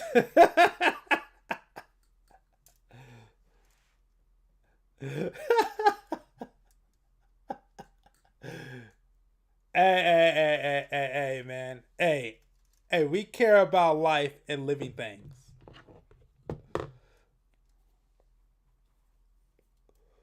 Yeah, I know. I didn't read it, but I watched a little I watched what you call a retrospective on it. So I do know about that. I don't know the full details though. Like I didn't read the entire story. That's why I was laughing.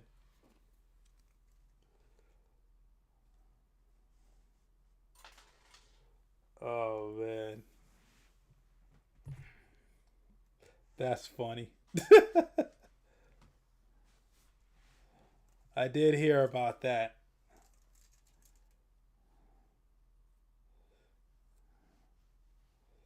Because and what's in that story? Didn't they like oppress the Maximal? Like the Maximals were like what was it? Were they like, I don't know if they were like slaves or they were like bottom tier. I remember that guy. I remember the Maximals. Where's the end of the classes on Timatron? Yeah. Yeah, cause I remember I was hearing about one where the Maximals were kind of like, I forgot if they were a slave class. I don't remember what they were. But like the Maximals were like being oppressed too. They were like gladiators or something. Cause I know that's what they did with Megatron. They changed that story over. He was like a Well, they changed the story of Megatron like multiple times. I think what's like in a recent one now he's a hero. I didn't really watch that one, but hey.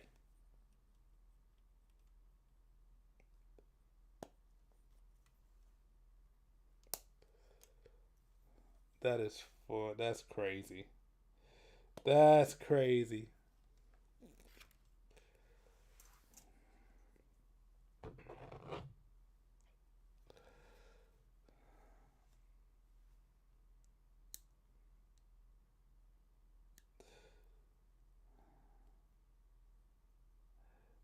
Each one makes sense. Yeah. Because it brings humanity to Megatron, makes it make sense.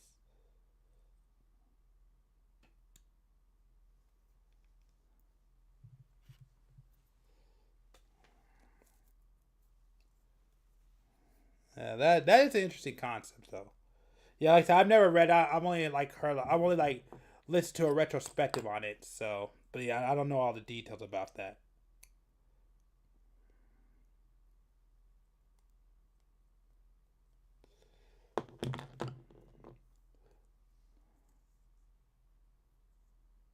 G.I. Joe was the bad guy? Wait, what?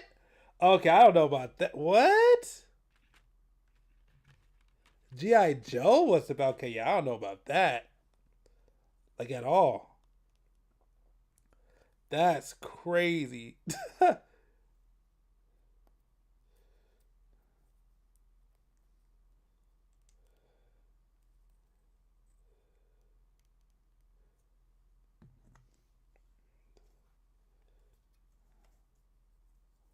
We went out nice ski. That's just a bit.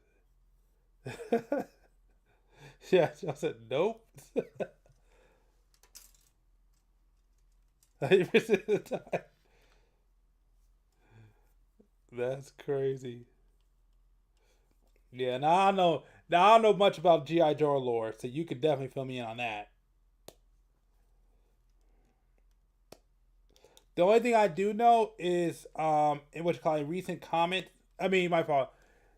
What's it called? The new Skywave timeline, the Transformers, G.I. Joe. I think there was one more. They're all in the same universe now.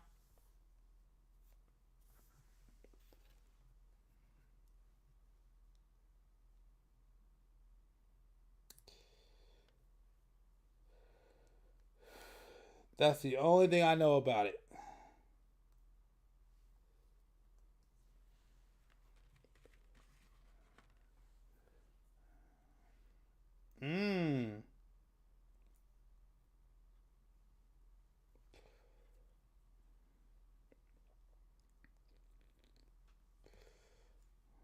No, it was just way to get about it. That's crazy.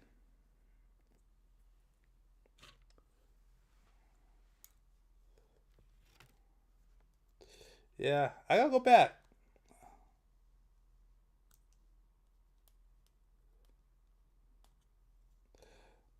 I gotta go back because I think the last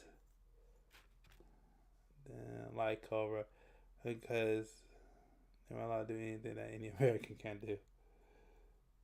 That's crazy.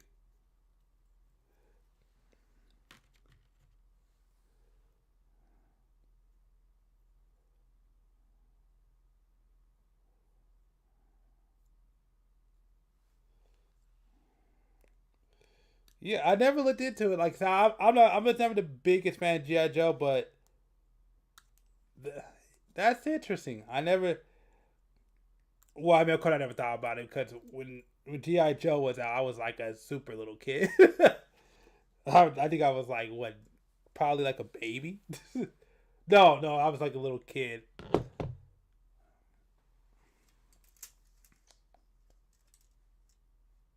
Or were those reruns?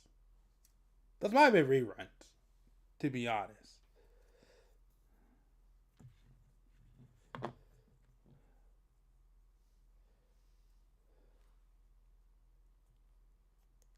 Well, that's crazy. Yeah, no, I never looked into G.I. Joe like that.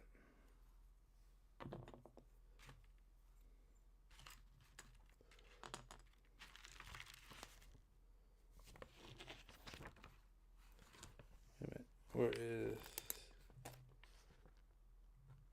Wait a minute, hold on. Did I mess up somewhere? Did I mess up somewhere? Or did I just forget to take off the part? Nope. Yes. No. Yes.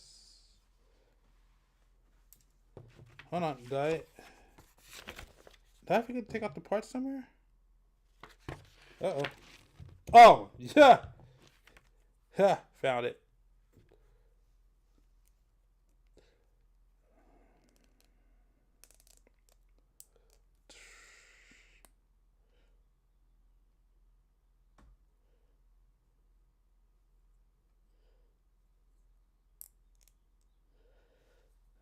Okay. 7% of the time trying to get food for his ears.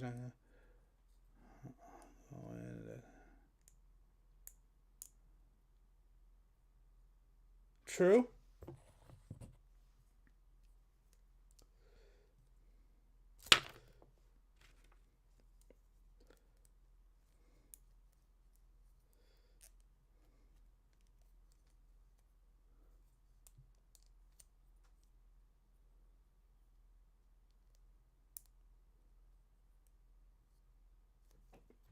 There's some truth to that. I do remember that from the series. There's a lot of episodes like that.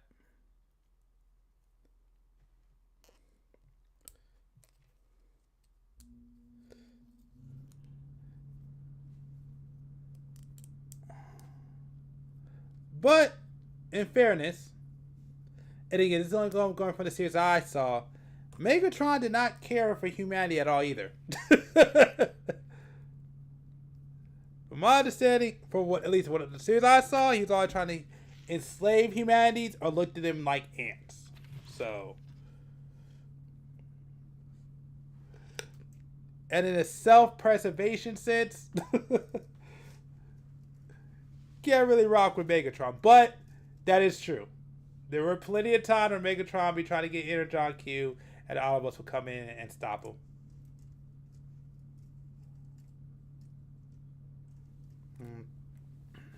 Well, again, self-preservation. Fair enough, but again, self-preservation.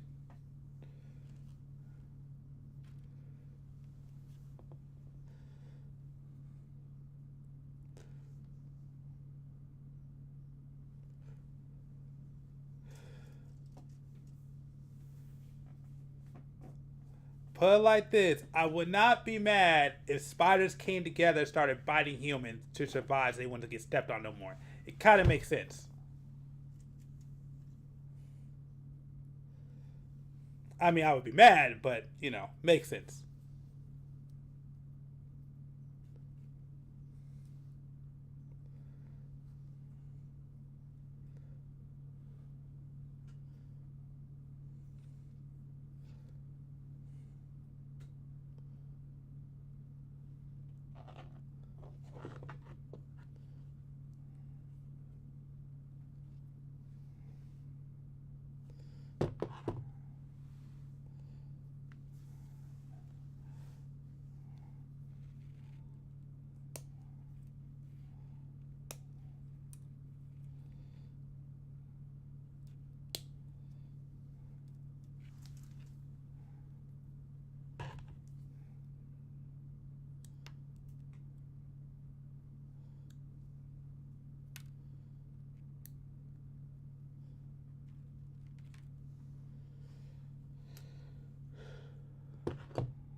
Times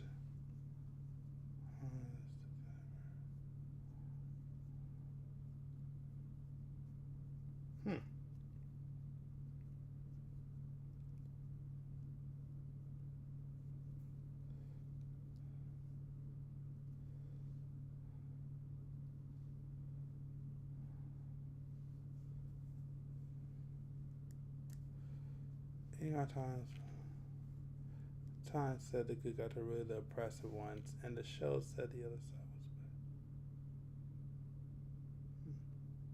bad. I gotta think about that one.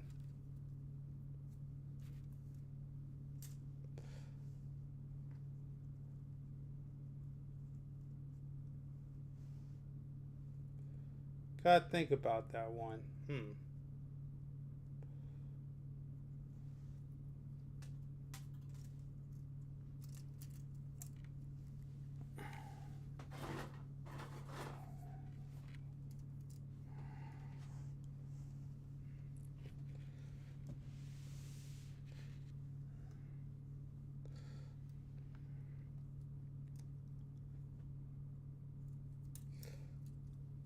Again, I'll go back and check out some of those 80 cartoons.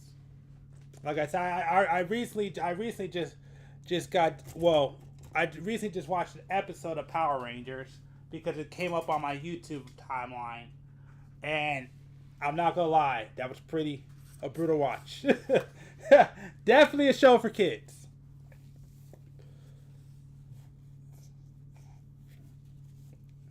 Well, I'll definitely go back and check out some of those 80 cartoons.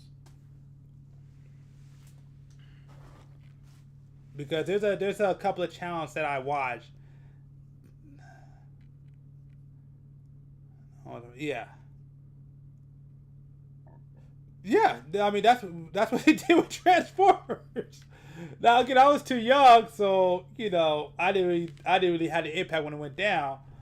But I heard back then, like a lot of kids were horrified when basically at the beginning of the Transformers movie, they basically killed everybody.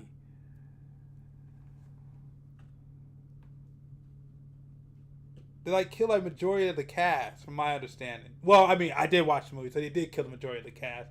I just didn't understand the horrifying, the way how they describe it, how kids were horrified back then when it happened. I was kind of not around when that was going on, so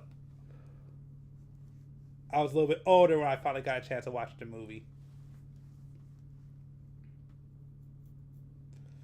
Bad guys killed no one back then.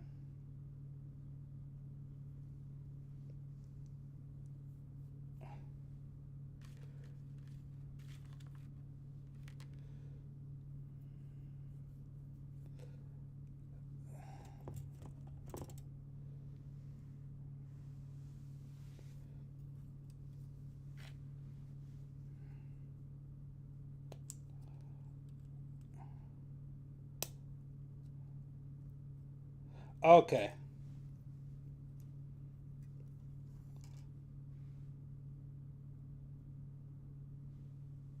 Okay, yep. I'm an 88. So, yeah.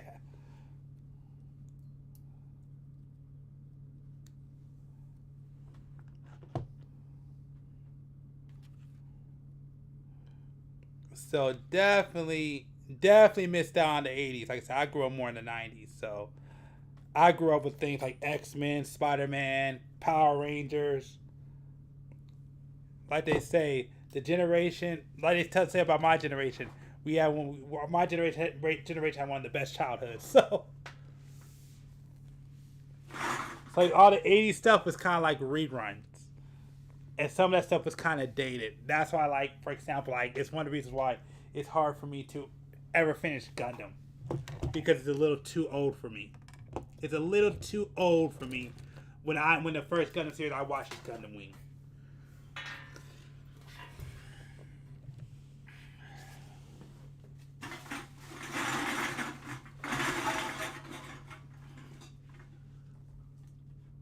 That's why, like G.I. Joe, if I remember G.I. Joe,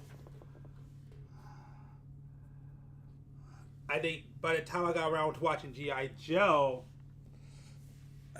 I think it was reruns at that point.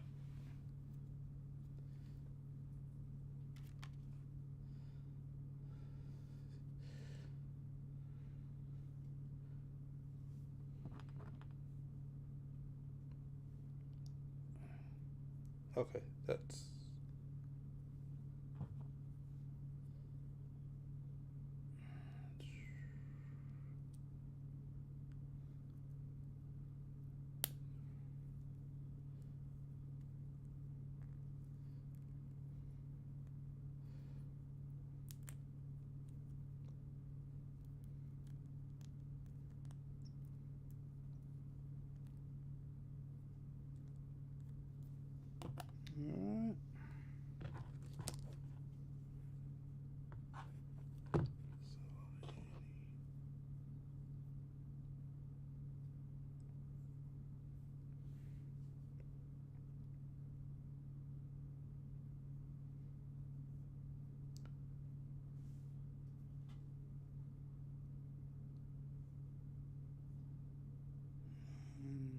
Wait a minute.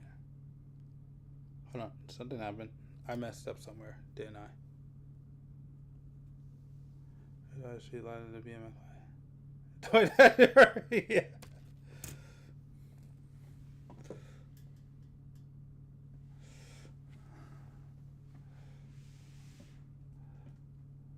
Yeah, my generation was like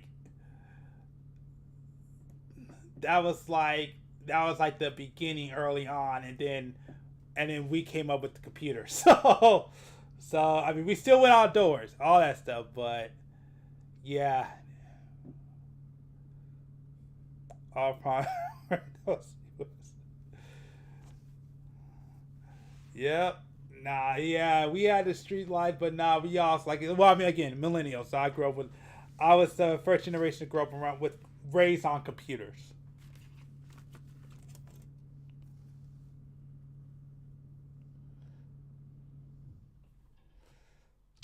Okay, that is right. Okay. Okay, hold on. Okay, yeah, I'm good. Okay.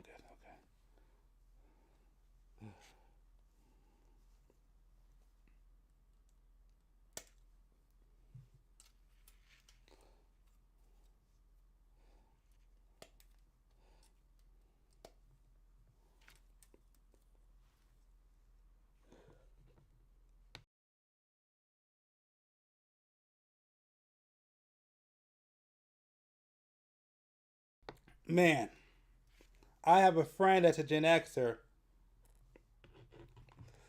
I wish he was here right now because I have a couple of questions. Because we always have a conversation about generations and memories. So,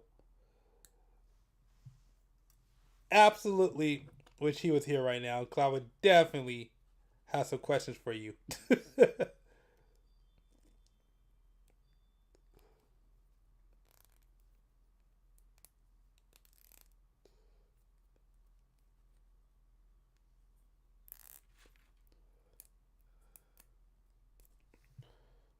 right? Yeah, that's right. Okay.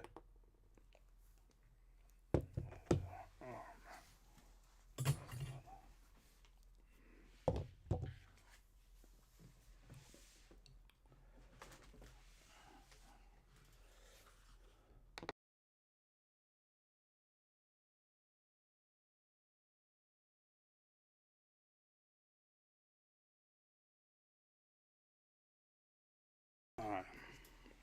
Where is this at? Yep. That's good. That's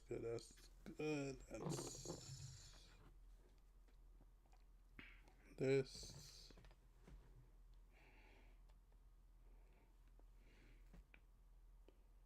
C1, C2. Did I get the other side? I thought I did. Huh. 10, 11. Which is that. Got this one. That's that one. This. Okay. These two here.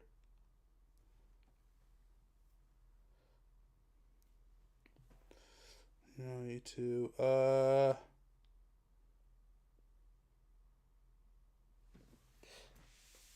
hold on, wait a sec. Okay. Am I missing a part?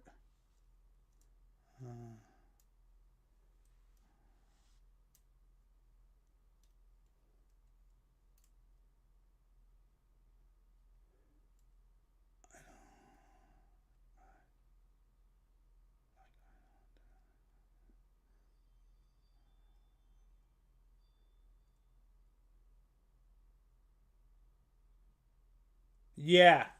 Yeah. Yeah, I think my generation was the first generation where yeah, that became acceptable. And it's all because of Dragon Ball Z. Dragon Ball Z made it okay to watch cartoons as an adult or as one of the kids.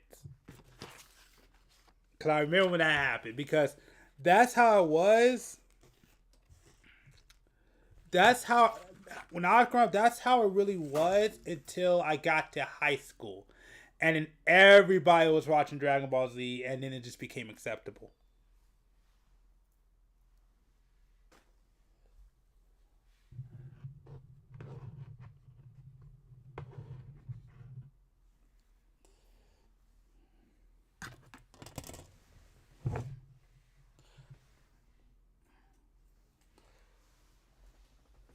Okay, these two are there. This is here. What am I missing? I'm missing a part. And it says B1.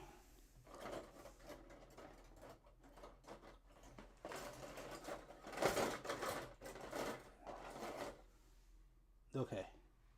Okay, yeah, I found it. Alright, that's what I was like. Yep.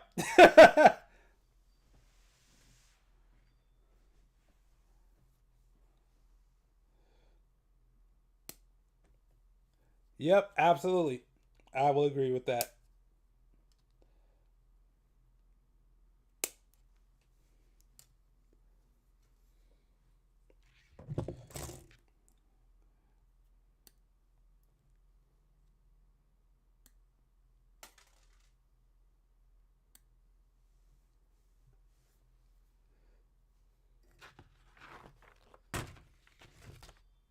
Yeah, we had cable TV. We had the internet.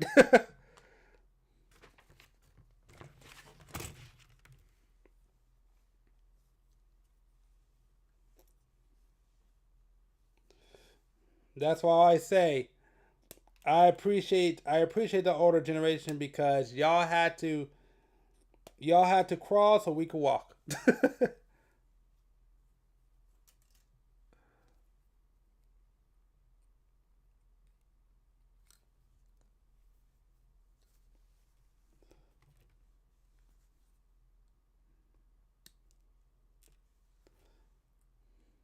Yeah, because honestly, I really do believe if Toonami never happened, we probably would have still been like that.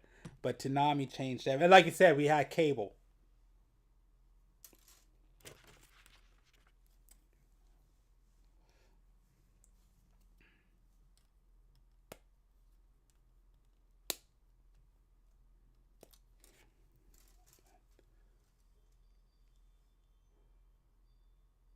Oh, that's what my grandma used to watch it all the time. Westerns and Law and Order. that was her. That was her thing. That's all my grandma, when I used to come over her house, that's all she would watch. She would watch her soap operas, Young and the Restless, her westerns, and Law and Order.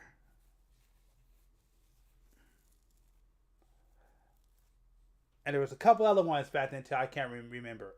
Columbo, another one she used to watch.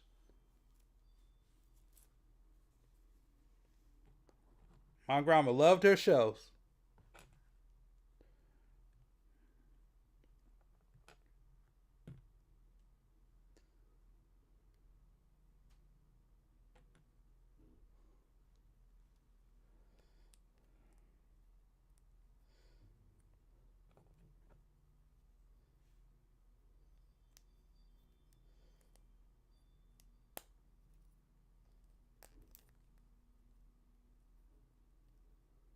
The 5 feet.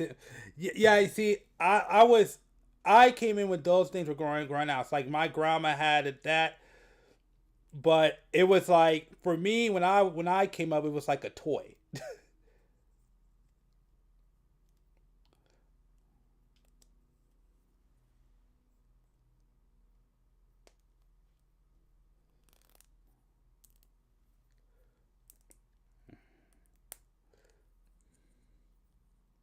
So, or it was like because what was it? My grandma or like somebody be watching TV on cable, so they'd be like, "Go over there and put the antennas on." So that's what happened. But that's when I was a little kid, little kid. But yep.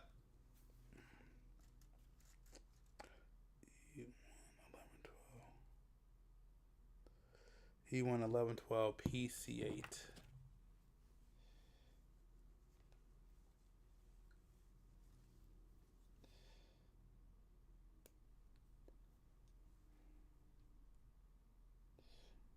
But I definitely agree with that.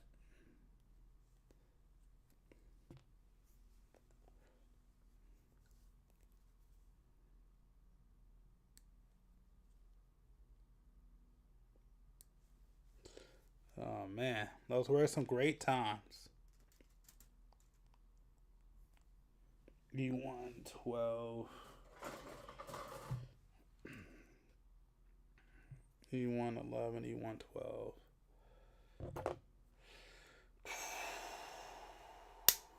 Time is. Oh shit, those are the wrong ones.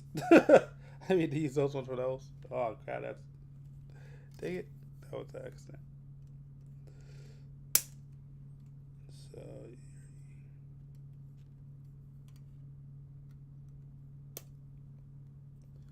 E111 is on this side. No, that's E112. 1211.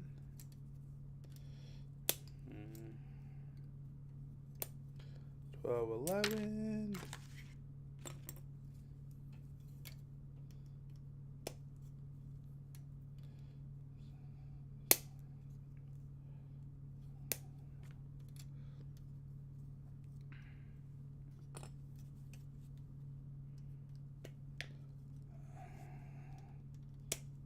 Oh crap, my phone's about to die. Alright. My first Nintendo 86. Honestly, I don't remember. This is something I try to tell my friend and he doesn't get because he like to say he's a generation older than me.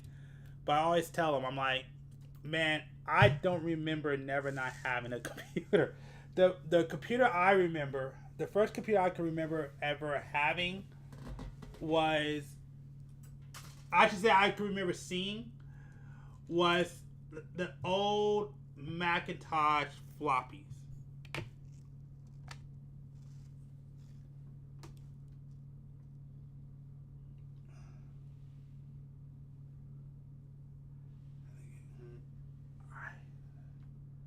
No, I never had a gateway. I never had a gateway. Did I? I don't remember ever having a gateway. I don't know. Maybe. No, we never had a gateway. I don't think we ever did. No, we never had a gateway. I don't think we ever had a gateway. I forgot what computer we had.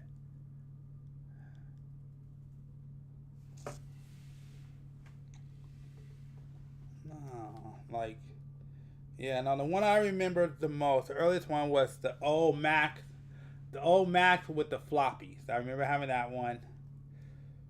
And then later on, my mom bought a tower. I want to say, was it HP? No, it couldn't be HP. I remember CompuServe, but I don't know if that was computer. Jeez. Ooh.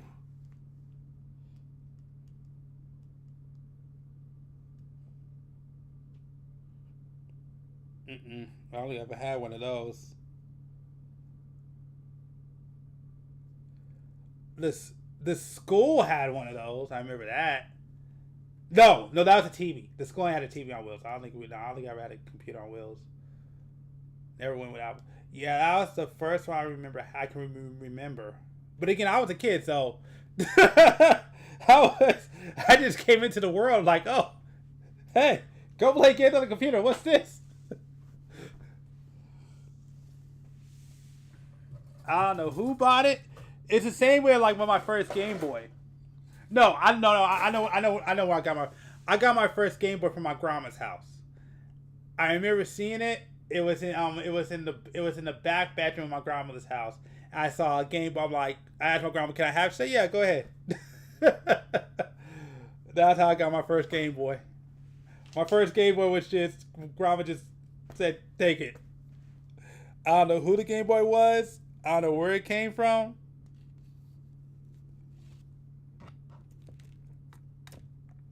Don't know who had it before me. All I know is in the back room, and I saw it. My grandma just told me to take it.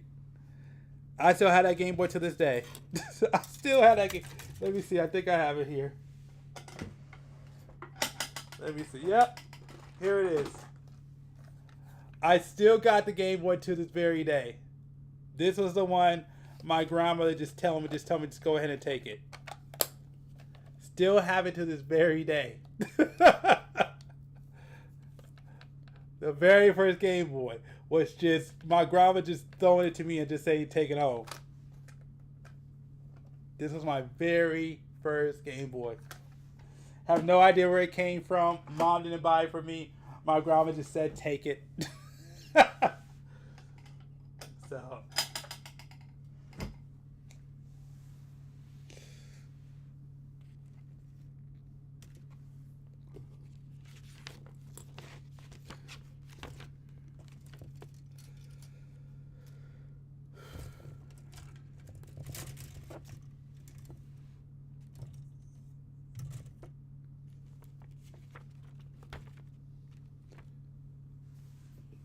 Drop? Wait a minute.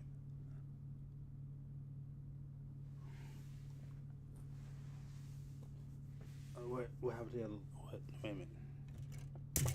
Wait a minute. Wait a minute. Uh-oh. That's good. Where did it go? What the? What? Yeah. Oh, no. I still have... I mean, heck, this computer right now that I'm streaming on is actually Apple.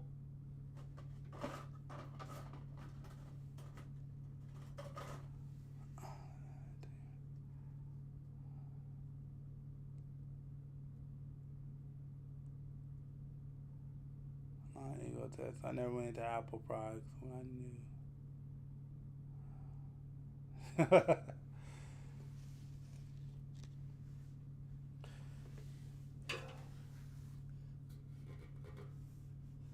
knew. Yep. No, not me. I grew up in basically what amounts to a freaking desert.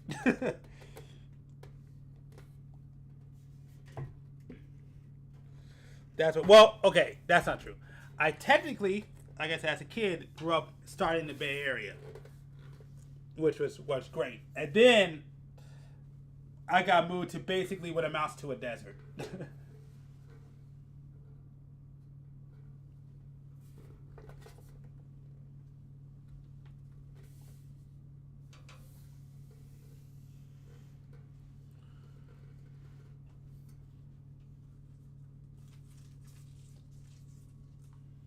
Oh my god, I cannot find this.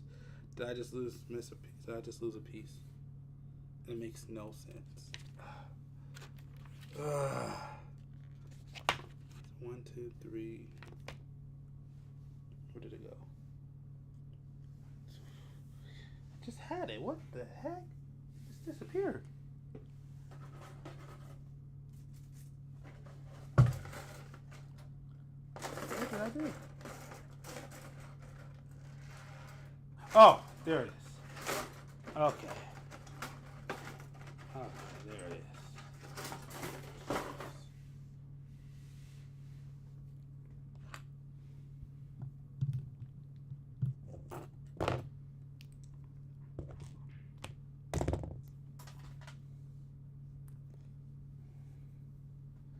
All right, there you go. Okay. I was about to say, what happened?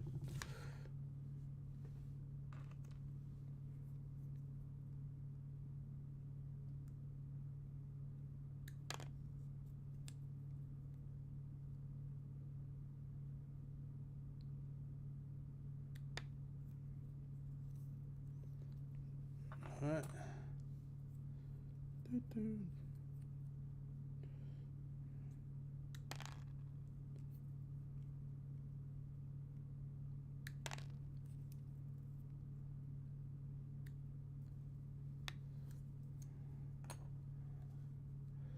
Any new kits I'm hyped? Well, I think I said it earlier.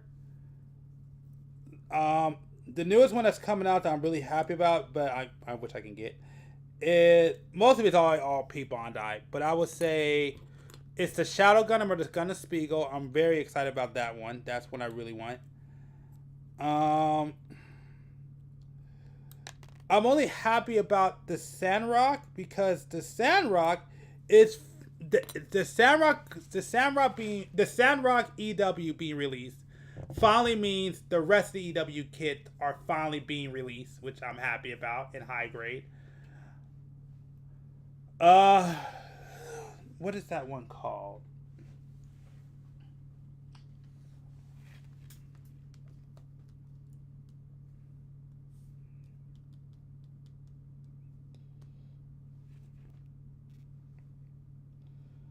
Let me see. Yep.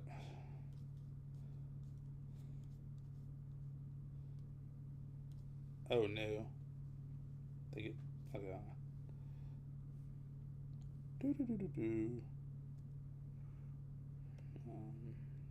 I want to look for this was.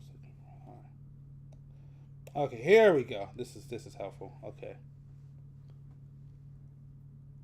You gonna make your own cake? No. Yes, one day. Yes, absolutely one day. But not soon. Absolutely. Hey, I still got to get back to painting. I'm trying to find the one. There's a specific one. Like I already said, the G7, of course. Love that one. That's what it is. The D Gundam first. I'm very excited about that one. I actually love that one because basically it is a Gundam that's not a Gundam. Well, it's the body of a Gundam. It's a mobile suit that's based on a Gundam because the dude is such a Gundam fan. So I'm happy that came out. So I'd say as of right now, of kits that are coming out that I don't own that I'm excited about, that's about it for now.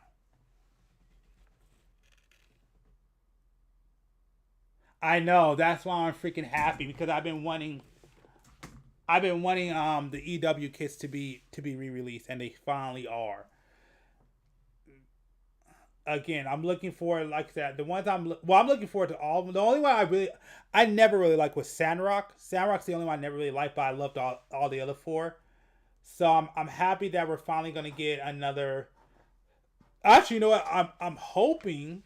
I really hope that they do a Wing Zero EW 2.0. So I'm hoping for that. Because I would love to see that. I am happy with Ultron. I'm happy with the new Deathscythe Hell, and I'm happy with the new heavy arms. The only one that I'm just kind of like, whatever, but I'll get it just because, just to kind of keep it on brand, is the Sandrock EW. But that's probably the one I'm the least interested in out of all the five. But I'm very excited for Wing. Like I said, I'm a Wing fan. Wing got me into this hobby, so I always have a love and appreciation of Wing. I will always have a love and appreciation of Wing. So again, my very first Gundam I ever built, which I actually had to go back and look this up, and I finally found out. The first Gundam I ever built, was the Wing Zero, the TV version. I thought it was Deathscythe, but no, Deathscythe because I remember it perfectly. I remember it was in the mall. I was at the carts, and my mom said she was going to buy me one. And I was looking for Deathscythe, and Deathscythe wasn't in stock. But the only one that they had was the Wing Zero. So my mom wound up buying me the Wing Zero, and so the very first kit I ever built was the old Wing Zero Gundam. That was the very first one.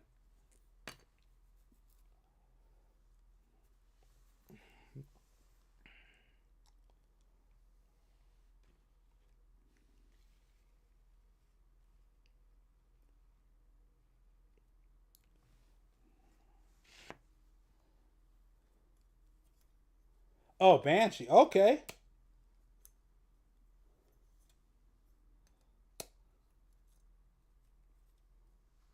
Is there a story? Is there a story with that one?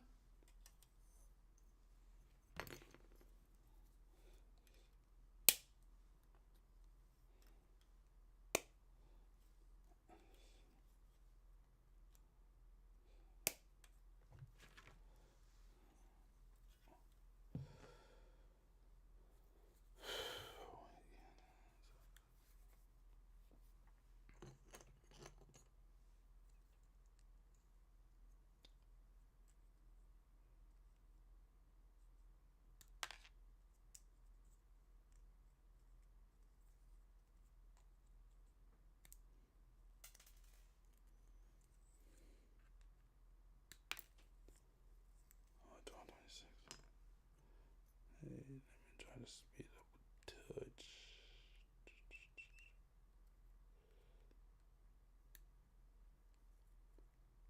I thought it looked cool.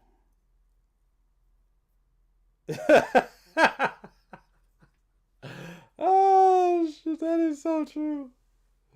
That is true. That's one of the reasons why on my channel I never paint my kits. That's the number one reason why I do not paint my kits, because I know that pain very well. I know that pain very well. I know that pain.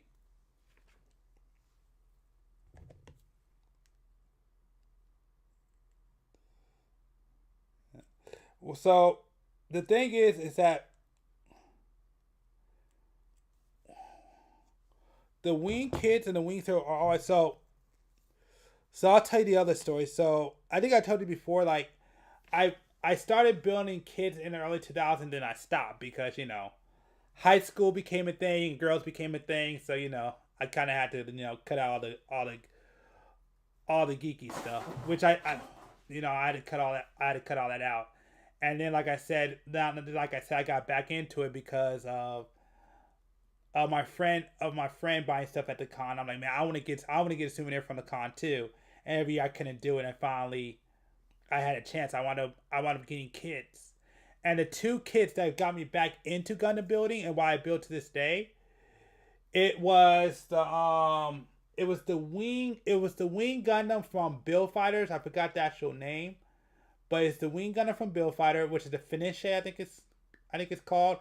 And the other one is the Wing Zero Hono. So that's why Wing is so important to me. Because every time when I started getting into Gundam, building, or when I came back to it, it was always technically either from a Wing Gundam or a Wing base Gundam.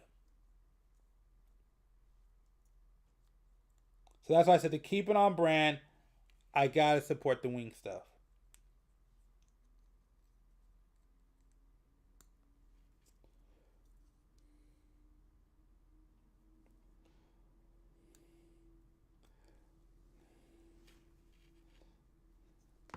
That's why I'm hoping. I mean, I would say right now later than sooner because I can't afford it. But because they finally came out with the Gundam Gymnast, I really am. I'm hoping that they come out with the Hydra Gundam in the near future. I really hope they do.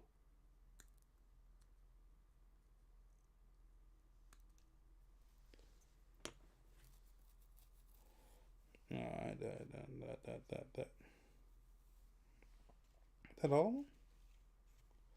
Is that everything? I think that's everything, right? Okay. Okay, yep, there they are. Oh yeah, absolutely. That was my first wing. Technically though, my first actual mech series was actually Macross. That was it. And I only know this because because my friend he was big into Macross. Well, he was big into anime. And he had the box set of Macross. So that's what actually first got me into it, was Macross or Robotech. No, Macross is a mech.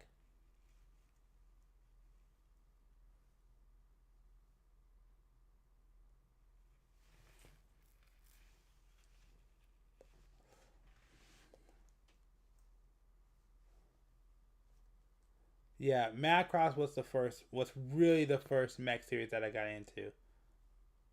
Then it went from Macross or Robotech because of a friend.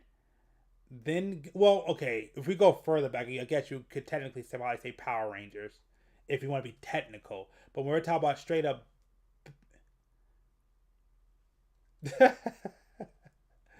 Yes, true. But you got, okay, technically, if we really want to go back, sure.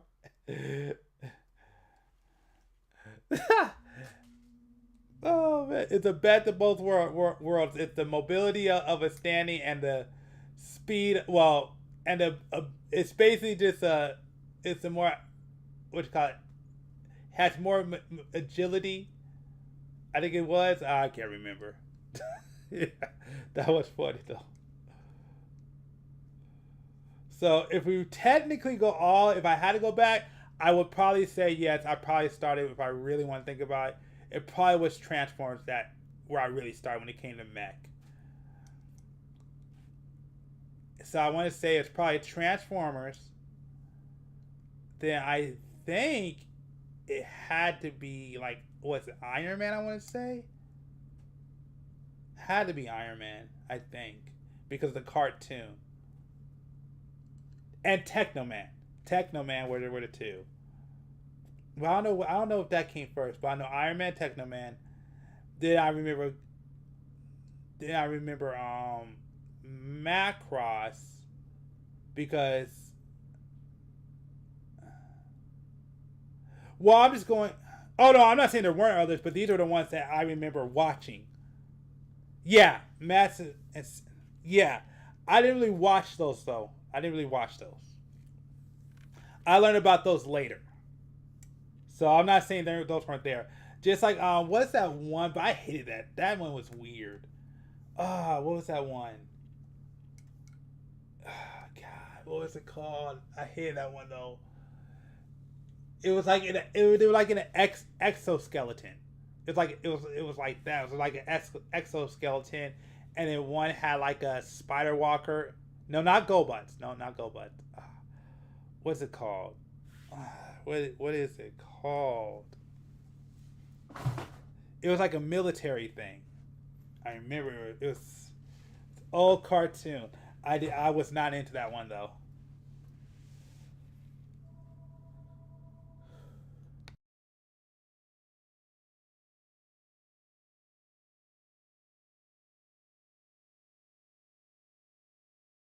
That's it. Exo Squad. That was it. Yeah, I was not a fan of that one as a kid. Yeah, that was it. Exo Squad. Yeah. I did not like that one. I remember watched that one. I'm like, this thing's weird. I did not like it. I don't know why Exo Squad was the one. Yeah, Exo Squad. Yeah. So the mech ones that actually had a big impact. So I'll say that. Yeah. So this is probably a better way. The ones that had the biggest impact on me when it came to mech, it will have to be Power Rangers, Iron Man, Technoman, Gundam, and Evangelion. And did I say Macross? Yeah, I think of Power Rangers, Iron Man. That was really nice. Hard. Yeah. Shoot. Yeah, I hate it. Yeah, I did not like that series. So yeah, so I would say those are the big mech ones. I mean, I don't count Transformers because I count Transformers more like robots. Because if I was to count Transformers, I had to count Mega Man X. So I don't count Transformers because it wasn't really a mech show. It was more of a robot show. So I would have to say mech. This is what it is. It's Power Rangers, Power Rangers, Robotech, Evangelion, Iron Man, Technoman, and Gundam. Time to play Toy Electronics. Yep. So I would say those would have to be the 6. Those were the big 6. I mean, if you want to be technical, just robot shows, I would have to say Iron Man and I had to say Mega Man X and Transformers, because Transformers was technically the first like big robot show that I watched. So yeah, so those were probably the most impactful ones.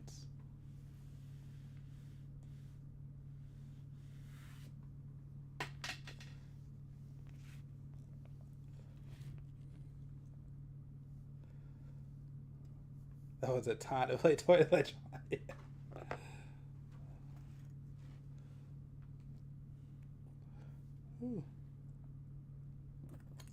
Okay.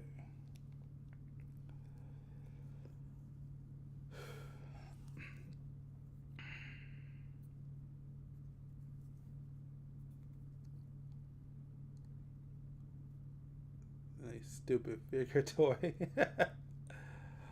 Oh man, nah, I was all into action figures at that point. Like I said, man, when Power Rangers came out and the Megazords, oh, I was stuck. I was stuck on that heavy.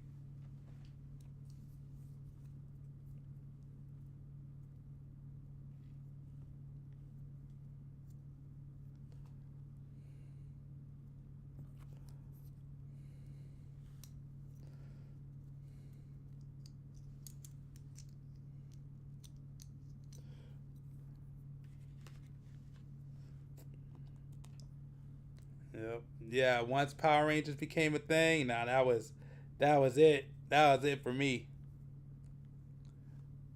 Well, technically, I'm sure my mom isn't too happy about this, but what really started all this geeking and nerdum stuff was technically my uncle. My uncle technically did this. And it's because as a kid, when I was like living up north, my uncle was gave me his old comic book collection, so that's what kind of started me down this path.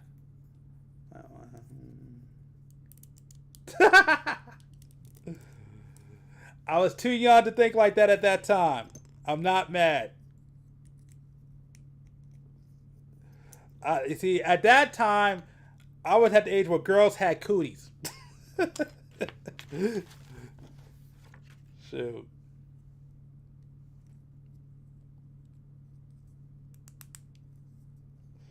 So I was not ready for that yet.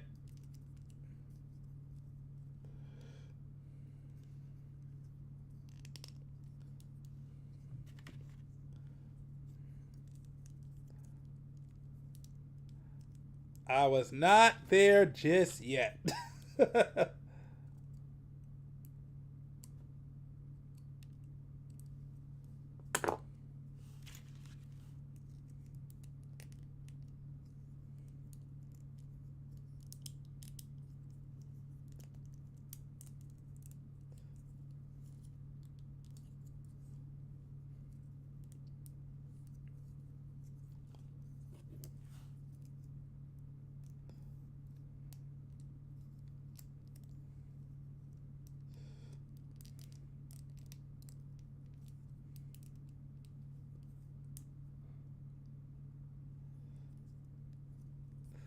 Like I said, not mad at that reasoning, but yep, that was a little too young first.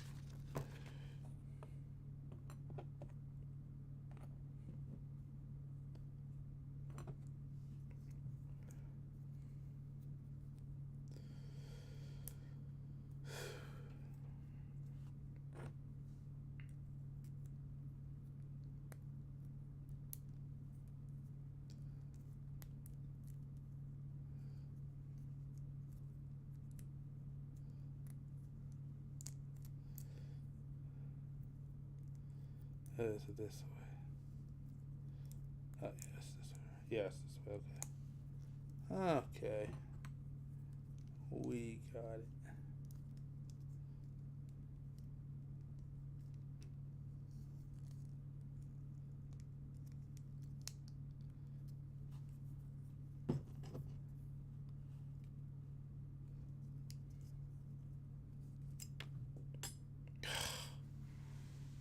Annoying. Come here. Alright, there we go.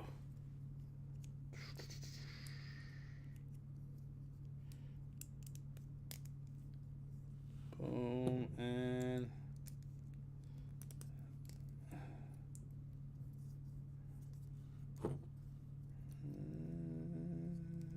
this is okay.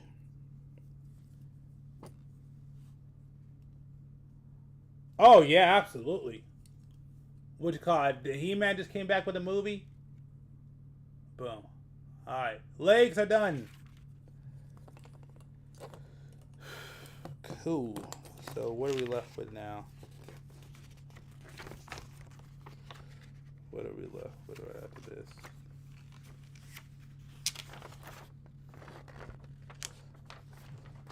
Oh. Oh, okay. No, I'm not. Wait, I'm not done. I'm not done. I'm not done. Hold on. Wait a second. No, I'm not. I'm not done yet. Hold on. I'm moving a little too fast. Mass. I'm trying to think what mass. Because there was that one cartoon I remember. And I remember there was toys that came out of it, and like basically they could connect like different sets of armor onto them, and they had like holes, and like one was the sea guy, the other one was the guy on land who was like a tank, and the other dude, which to me was the coolest guy, was the one who could fly. Mass was cars that turned to weapons. Okay, yeah. That's the one I remember. I remember that show was actually pretty cool. Yeah, I didn't watch that one like that, but I remember seeing the only one I really cared about was the dude who could fly with the plane. He was the only cool one. Everybody else was like whack to me. Cause I'm like the boat guy was stupid. Like, how many did you gonna do on water, man?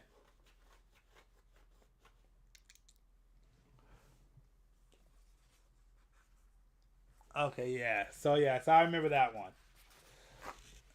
The other one I remember, and was like a 3D one,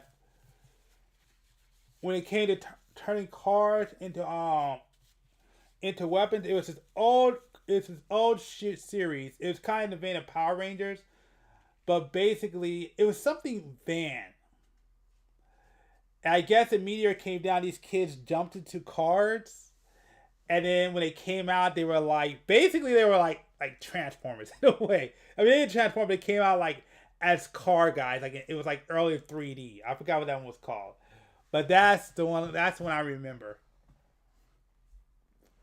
They would jump into cars to transform, and then they were like in a junkyard. And they would go. They would like had to like hop into these cars, and they would transform into these car superheroes. I forgot what that one was, but it was in the vein of Power Rangers.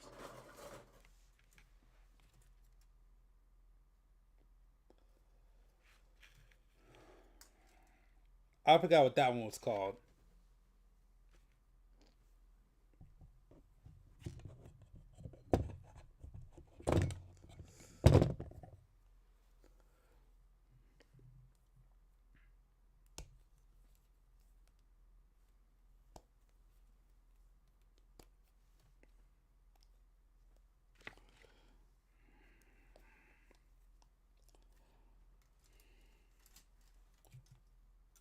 Turbo Team. No, it wasn't Turbo Team. Oh, that's right. No, it wasn't Turbo Team. What was it?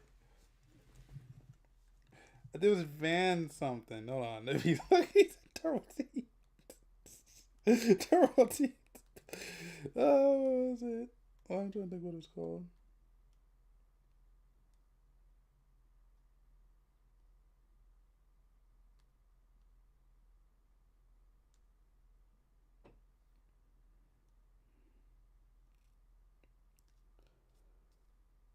Oh, there it is. Okay, it was called Vampire, not Vampires. VAN-Pyre.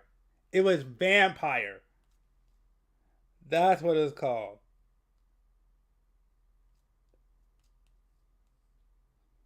Oh my god, it was called Vampire. Wow, that is crazy.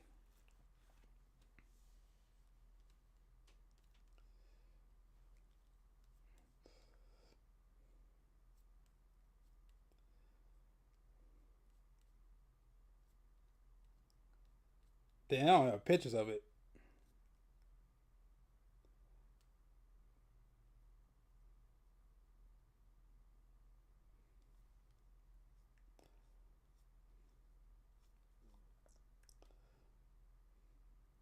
Yeah, it was Vampire. It was Vampire. VAN-Pyre.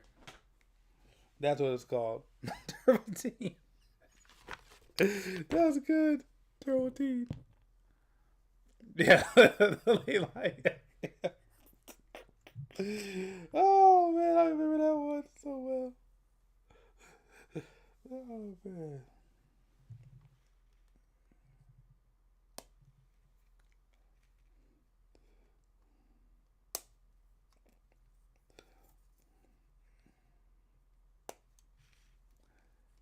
Oh man. But that was a great time though. That was a great time. So many great shows came out at that time. Oh, I love Big Bad Beetleborgs. I love Big Bad Beetleborgs. Oh yeah, that was the ish. Oh yeah. I watch that all the time.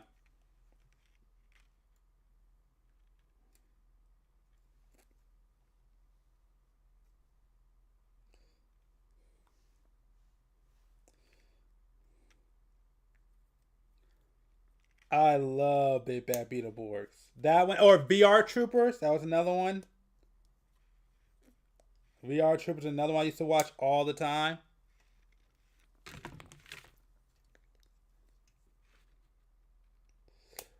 Honestly, to me, the main guy's suit.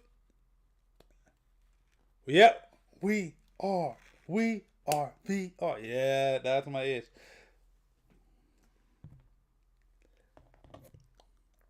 I used to love the main character's suit. Absolutely.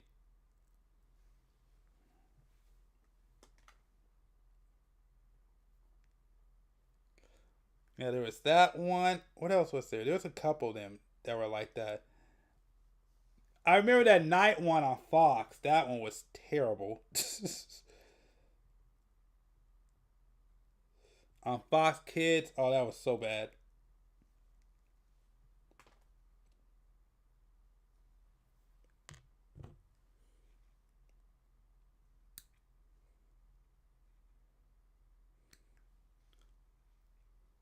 Oh, dude, I love. Hey, you know you know they had a continuation of that one, right? Runner Warriors. I actually watched it. It's actually pretty good. Not bad. I used to have the toy of that one. I used to have the run. I used to have the red toy. I remember that. Yeah, I used to love Runner Warriors and Samurai Pizza Cats. Every time I think of Samurai Pizza Cats, I always remember these cheese sticks that I used to eat for breakfast.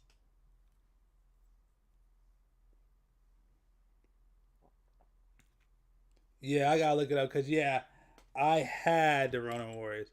I'm gonna look that up when I'm done because yeah, no, I love the Ronin Warriors. Like I said, they came out with a continuation, which is yeah, it was actually pretty good. I actually enjoyed it. Yeah, the anime continuation, but yeah, I used to watch the crap out of Ronin Warriors.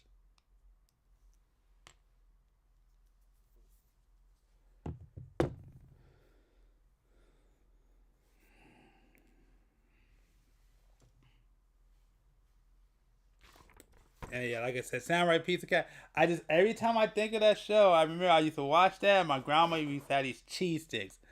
I always, every time I think of Samurai Pizza Cat, it always brings back those cheese sticks. So I used to eat those for breakfast. Not very good, by the way.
This here, right?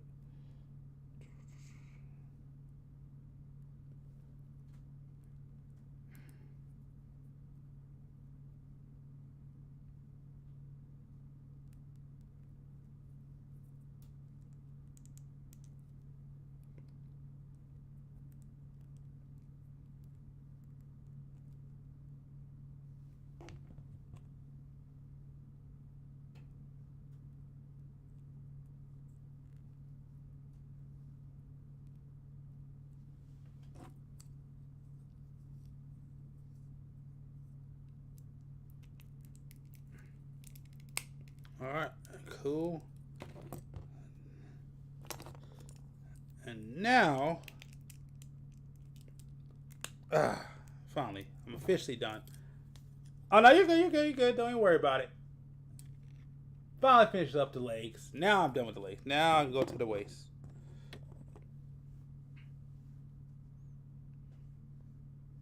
B1 15, 16, 31, 14.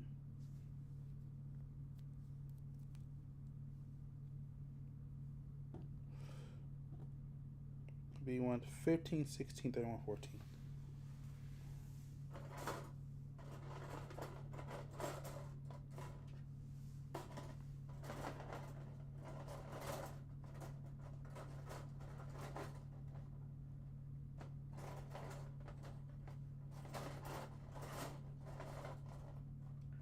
B1 15, 16.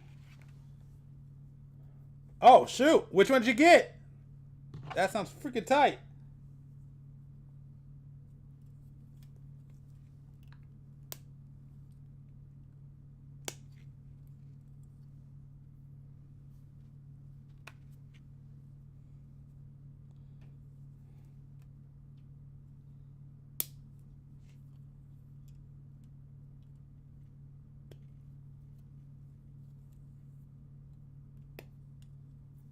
B1.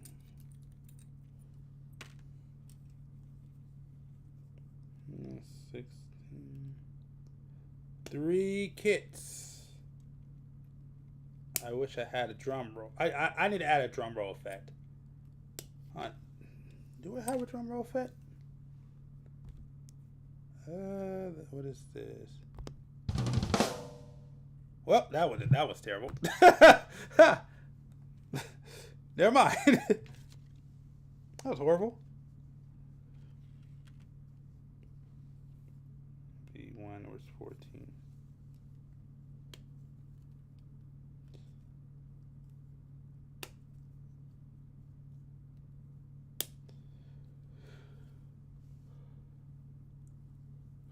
And they are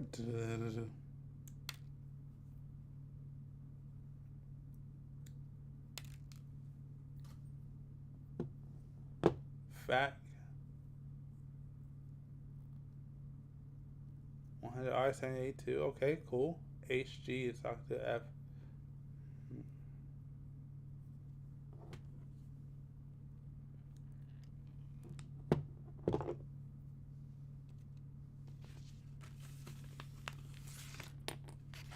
Oh jeez, how much time do I have left?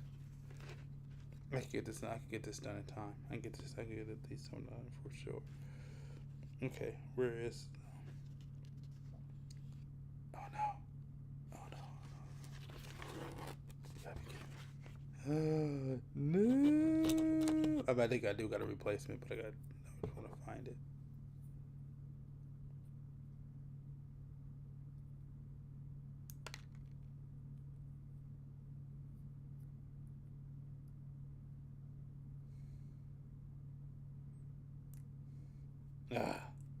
I don't know. Oh no, I'm good.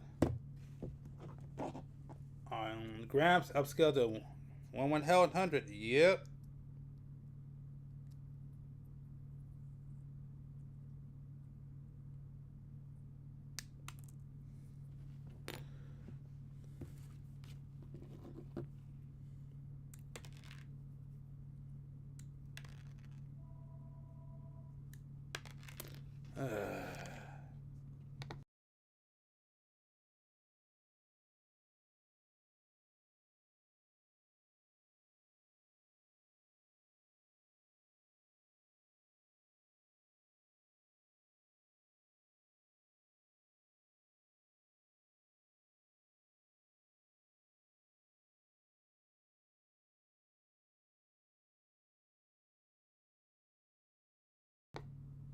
That is sick, by the way. And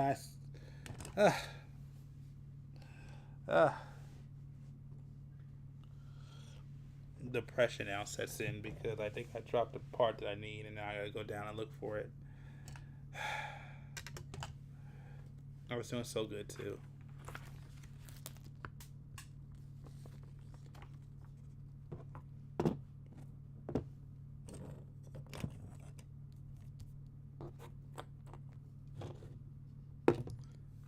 go down. Just want to make sure that it didn't drop it. Okay. Yep. Okay.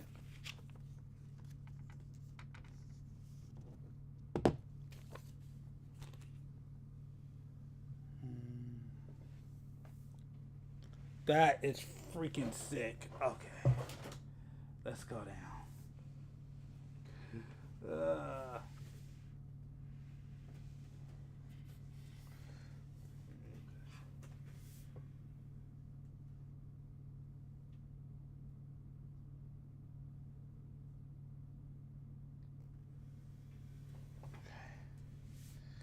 Okay. I didn't see a drop.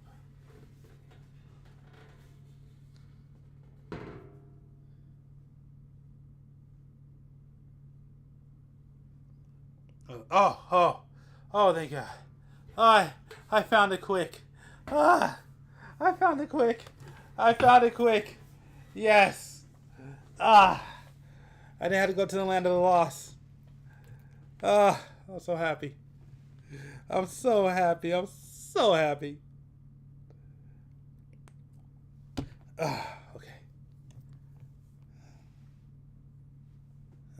All right. Okay. Perfect. You here, you her, go right her. Time box. Yeah, that's freaking sick.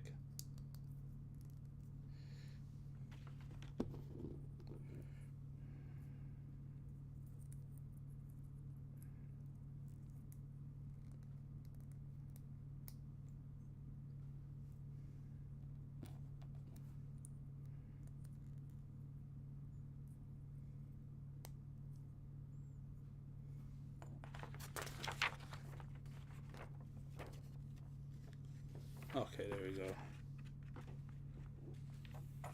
Okay, we're getting close. We're getting close. So I just need D, D, A, A. So I need just a bunch of D's and A's.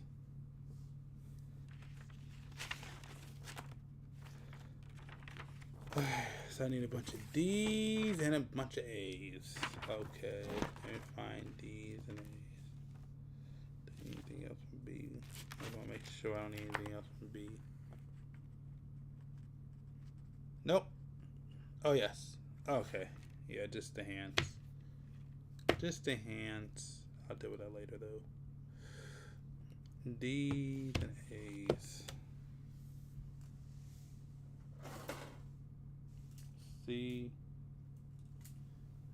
C1. E1. C. E2. A. Oh, there it is. D's and A's, okay. I do a Death Dart. Good luck. Good luck.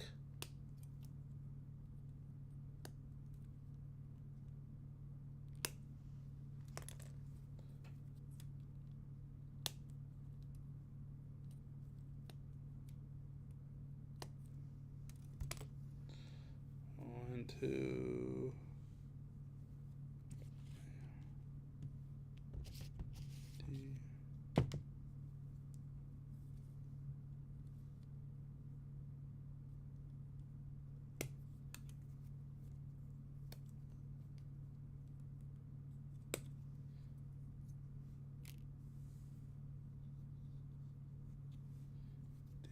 D12. And you know what? There is I would like to get my hands on some of those cheap hangers that are like out there. That's what I would like to get. Like I saw who was it? There's a YouTuber who did that where he got like an entire wall. And he put all his Gundams on a wall and like a hanger. Man, that looks tight. That's what I would love to do.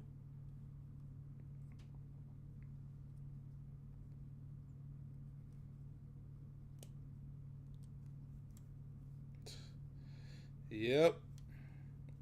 Actually, if I had a time, I like to do it like those people who have like a lot of time to build like an RGB. That would be tight.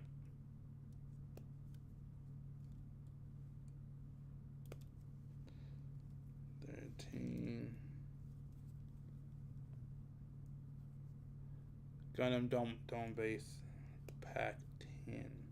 I mean 10 pack. I said pack 10.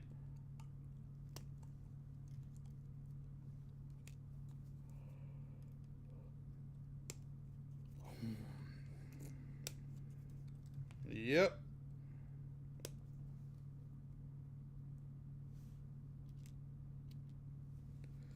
Okay, so D. Any more D's do I need in here? Yes, but not at this point. So, right now I need a...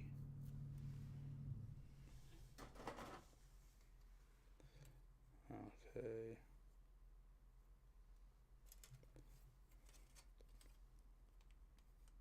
Need a 13.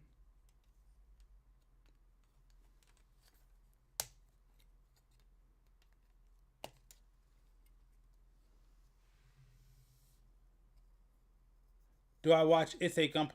Yeah. I don't watch them all the time, but I watch them from time to time. Yes, I do watch that. Absolutely. It's a Gunplay, yeah. That is pretty hilarious.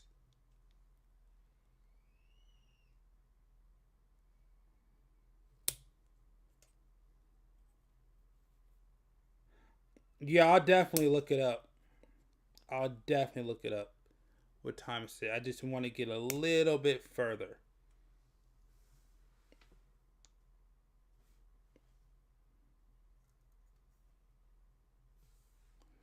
$15.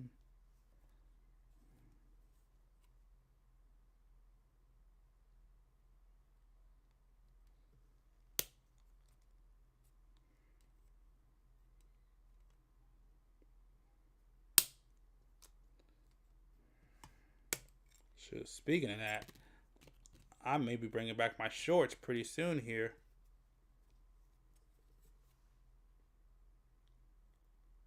Oh shoot, my bad. I see y'all. I see y'all over there. Hold on. Let me. It took me a second. Hold on. Wait. Let me bring this up. Where is it at? Where is that? Boom. All right, there we go. What's up, Rims? What's up, Johnny?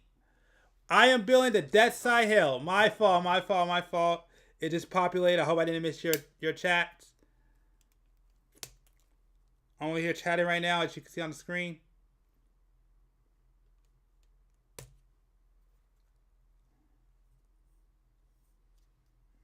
I apologize if I missed your chat. I did not realize it didn't.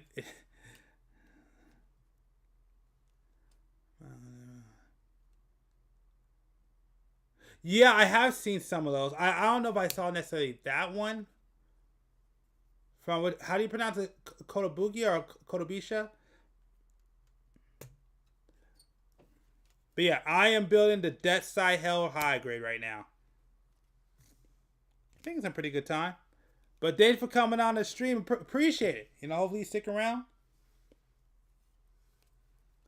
And like I said, if I miss you, sorry, I didn't mean to miss y'all. It just took a second to populate. It just populated, so.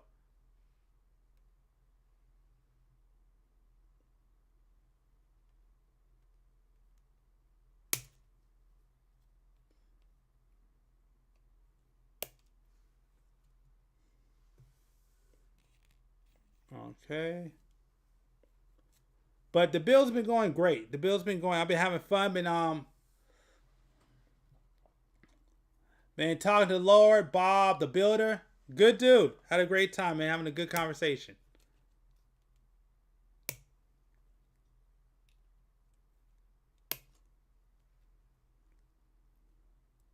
But it's going very well. Been having a really great time.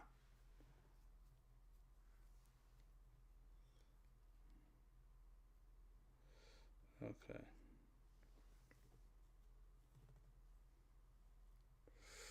What is next? Okay. That. And I need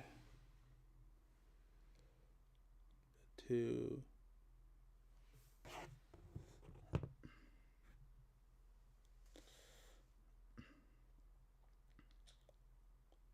I need to. Oh, there it is.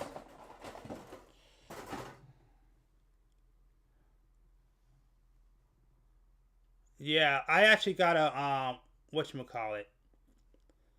I got actually a weapon set from Kotobukiya. The one I would love to get is that cross. The issue is that it's only for master grades, not for high grades.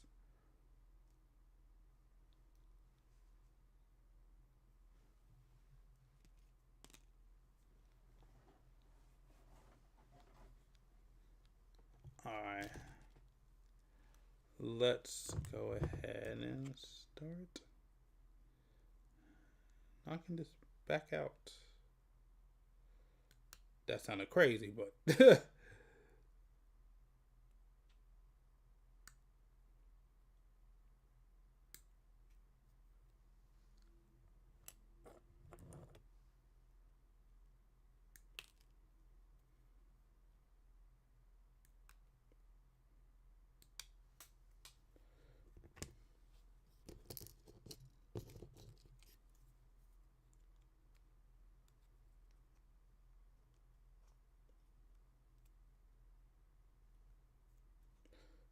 oh crap.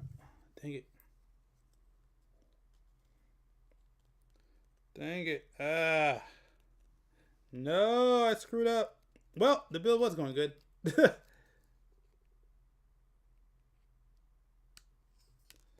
I screwed that up right at the top. Dang it. Hopefully I get it. Hopefully I get away with it. Crap. Oh well. I don't think it's gonna show. Hold on.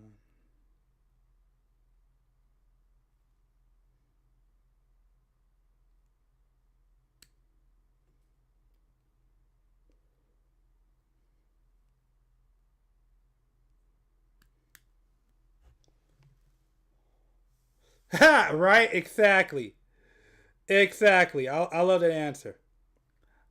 I'm definitely taking that one. There are no mistakes, just battle damage. Exactly.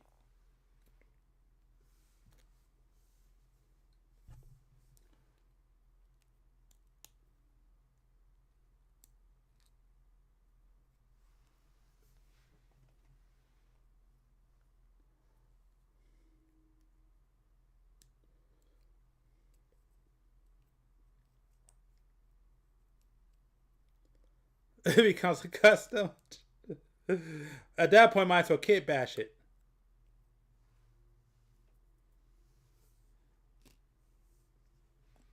Hey, the saving grace is that these are no longer P-bond dice, so it makes it so much more easier.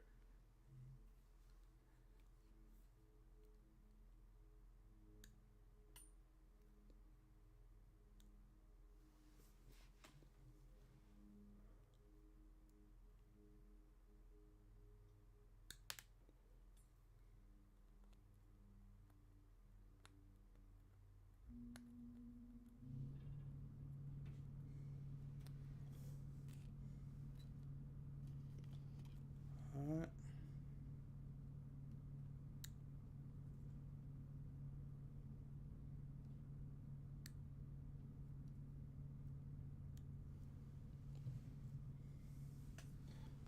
Okay. 10. Because I don't feel like waiting. I'm just put on the sticker right now. Oh, dang. These things are hot. It's crazy. See, it is one thing I hate. I don't know why they don't just add some of these parts as like an actual piece. Made it so much better.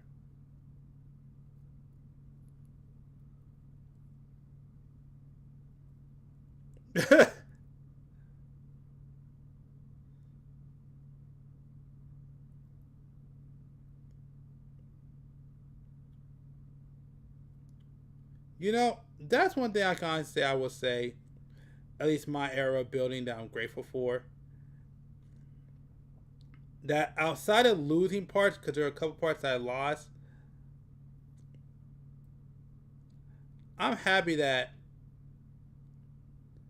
I never went through the process of doing any serious damage to a kit that I built. I'm pretty happy about that.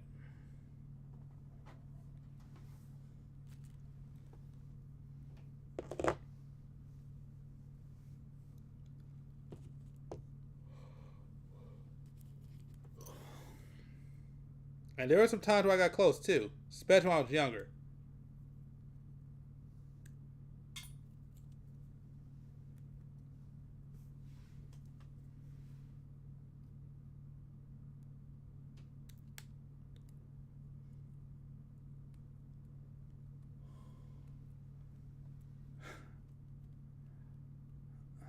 Well, the game has changed. Yep. I will agree.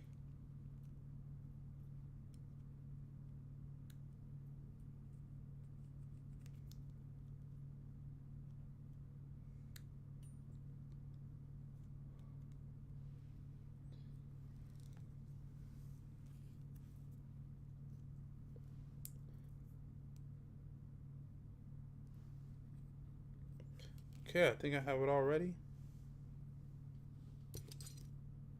Start putting together the waist. Yep, I think I'm ready to put together the waist. So let's get going.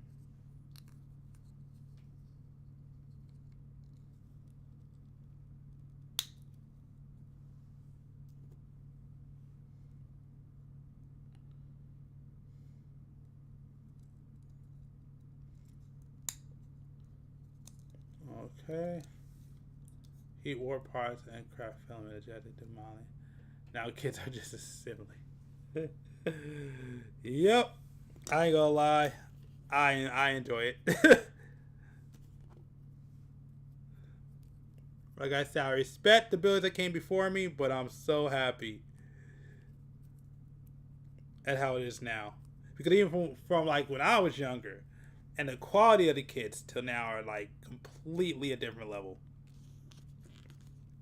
They be having dimensions, all weird. Some things come out all really weird and wonky.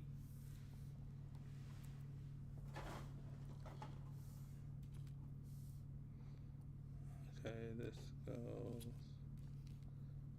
here. And here.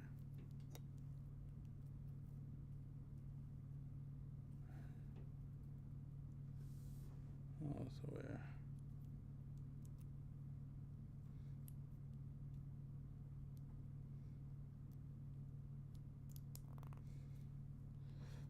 There we go.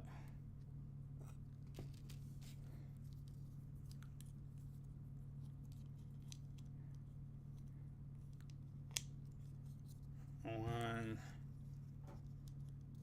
two, and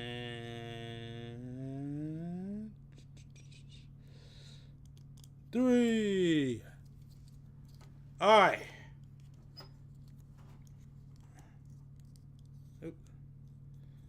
Finally finished the waist.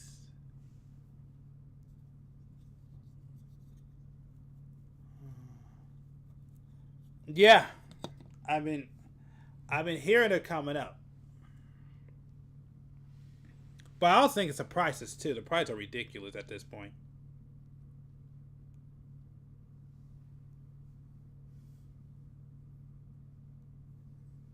Some of the price of these kits makes no sense. Some of them do, but some of them don't. I think that's another thing too.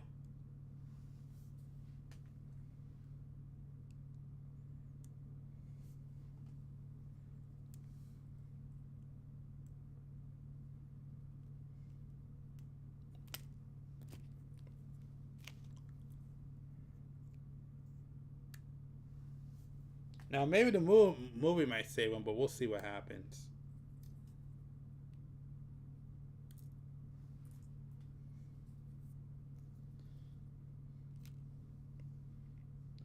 C2 14 15.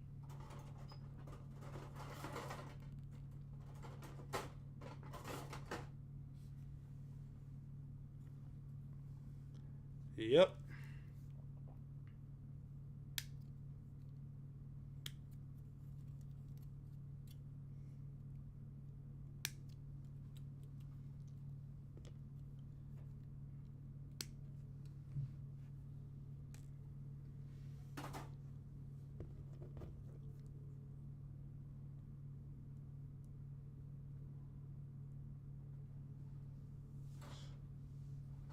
But that's price. Beautiful. I love hearing that word. Lower in price.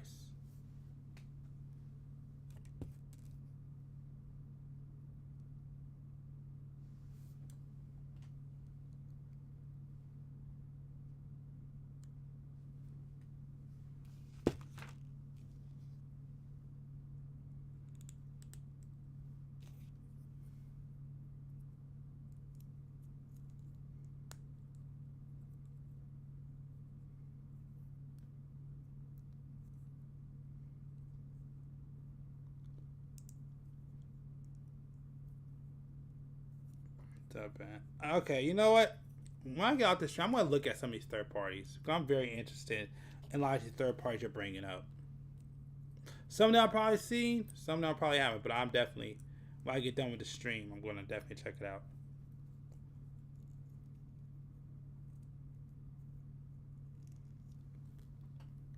Whew, okay.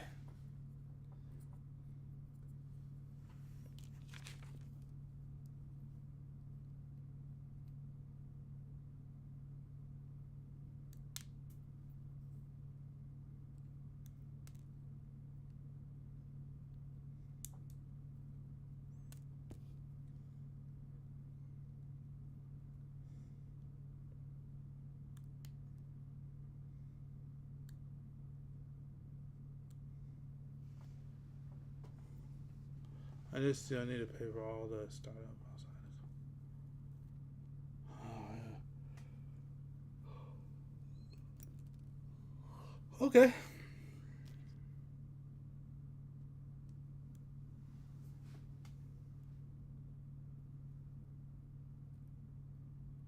Fair enough.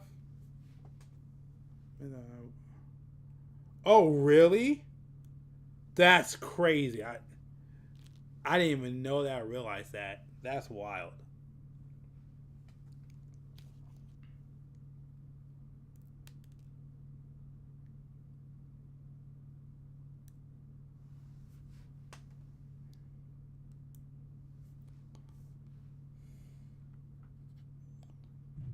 Wow, I didn't think some of them were in the same factory. That's crazy.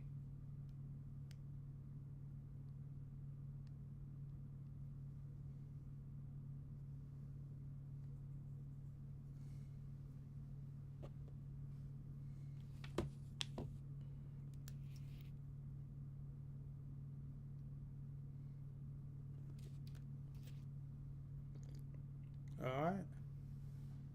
Let me see.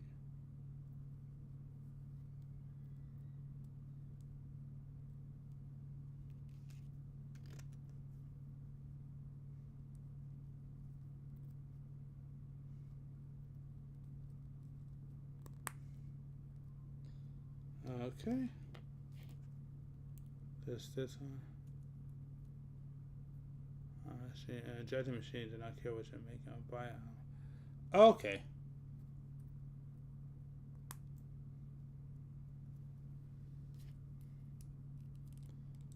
Okay. All right.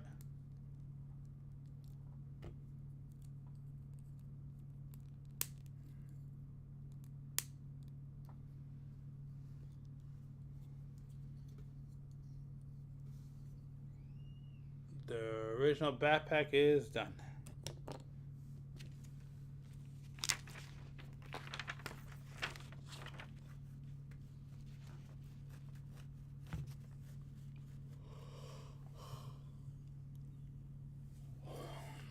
Crap. Oop. Hold on 1 second. I need to check something real quick.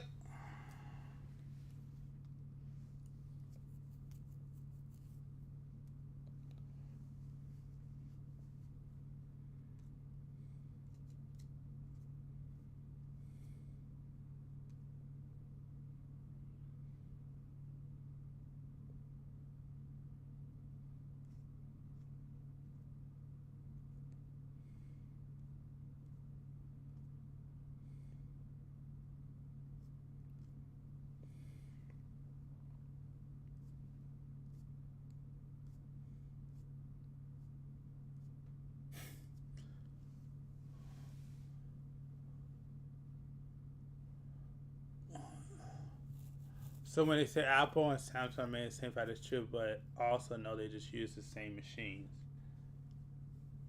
So basically, basically they just use the same machine, but you can get a different product out of it. Basically, it's what just sound like which is what sound like it is.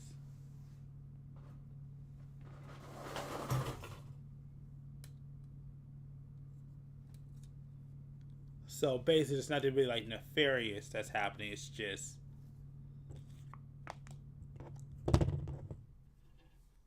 that's where the where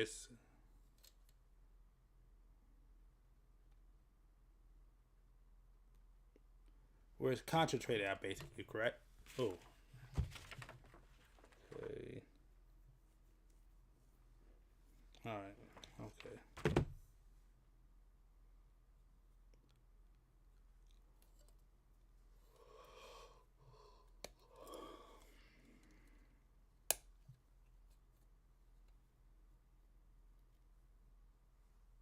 Okay, that makes sense.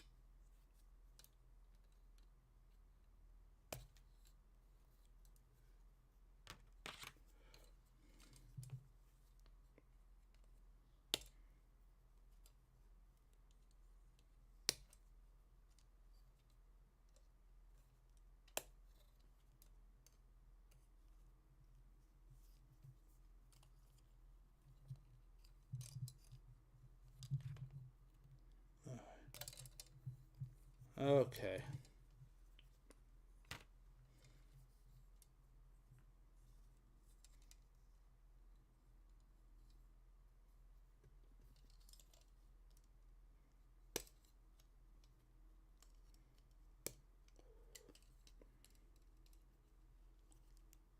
$125. All right. I'm gonna try to knock this out within a half an hour. I'm really, really close.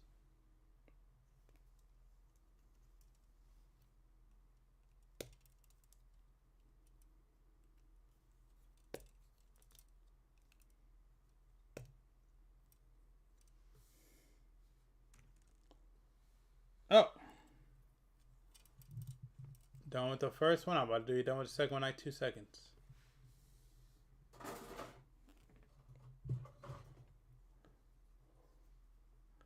Switch to China for me. Most SD kit and EG line are in China. Okay.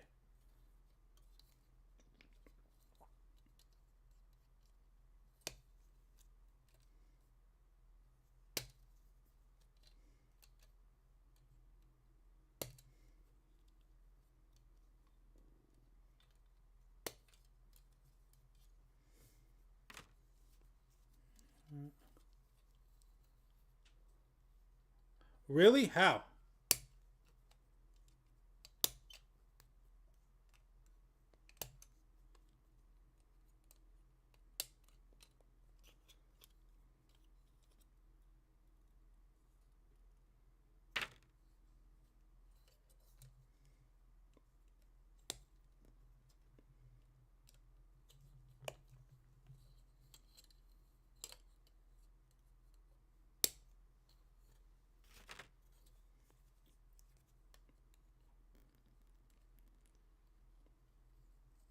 Yeah. Yep.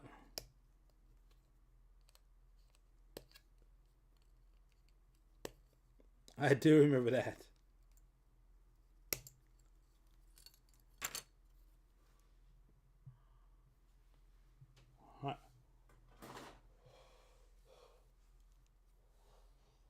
Well, I'll be right back. Just gotta take care of something real quick. Take 2 seconds. I'll be right back. So give me just 2 seconds. Oh, that's not what I want. Boom. Give me just 2 seconds.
My bad.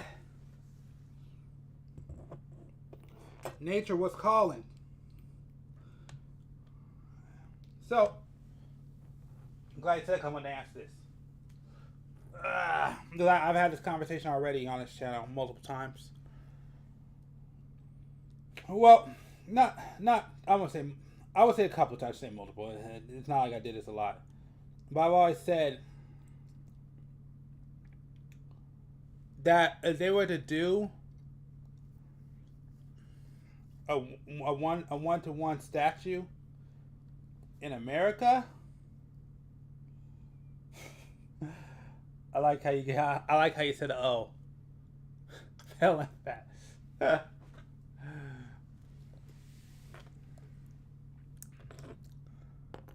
Well, I mean, okay. First off, you don't think it would be the I can't say it, the GPO2? Because I would think they would do if they were going to do something like that, they would do the GPO2. But in my honest opinion, if they were to ever bring a 1-for-1 to America, they would have to go wing. They would have to go wing. I don't see them bringing anything else here but wing at this point. Because I was going to say it was going to be the Freedom, but as you know. So it would have to be wing. It's the only thing I can see. But if you want to go that way, I would say they would just bring over the GPO2. In my opinion.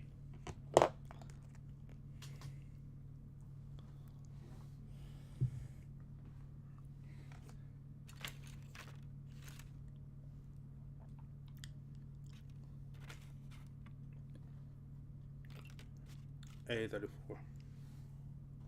Oh. E119. Ooh.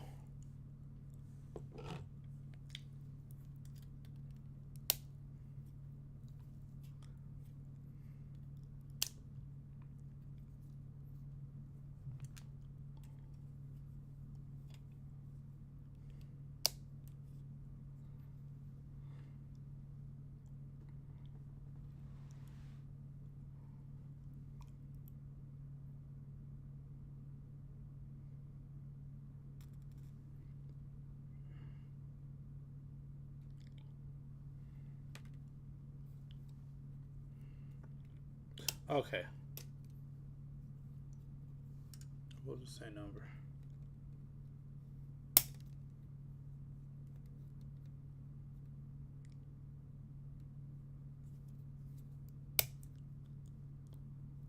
All right.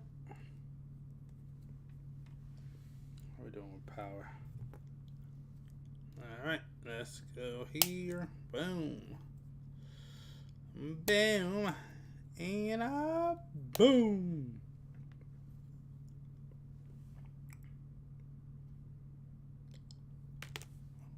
That worked out. And then boom. Shoot, that was not supposed to happen. Oh well. A slip. That was a slip. And boom.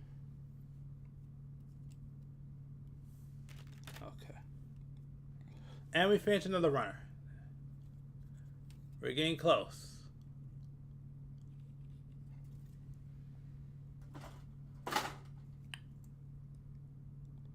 A32, 34.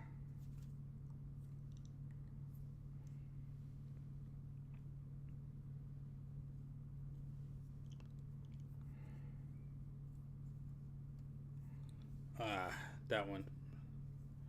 Alright, forget it. I'm doing something that you shouldn't be doing, but I'm going to do it anyways.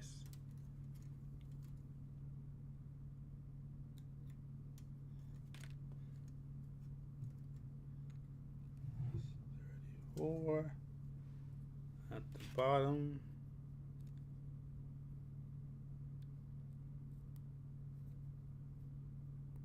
Right there. Will I be painting will there be a painting stream in the future? In the future, yes, there will be a paint stream in the future. Just it's gonna be a ways away. Do I know when? No. But will it happen? One day, for sure. For sure, it will definitely happen. Because I need to learn how to paint anyways myself, so.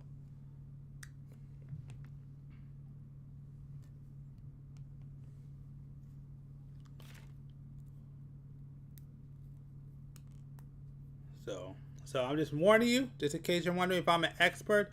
I'm not an expert at painting. So yes, there will be a painting stream one day.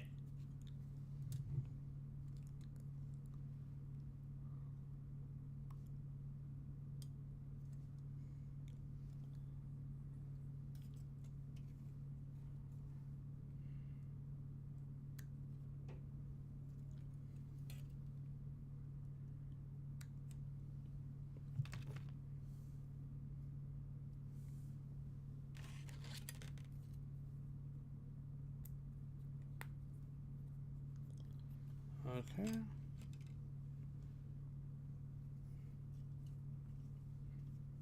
Cool.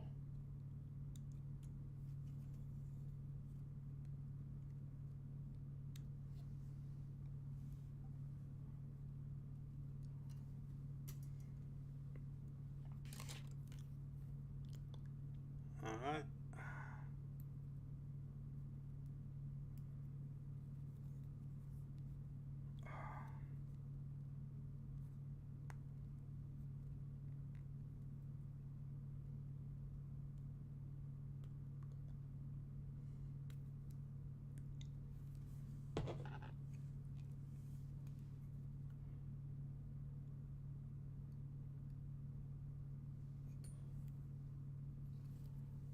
Okay.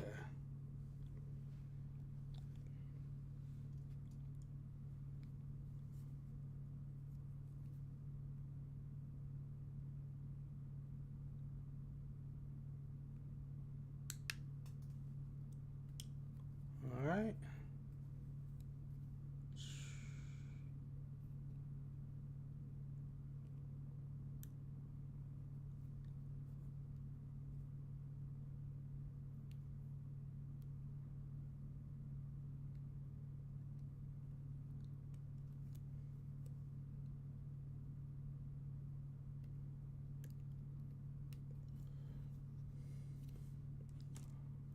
All right. Let's keep going.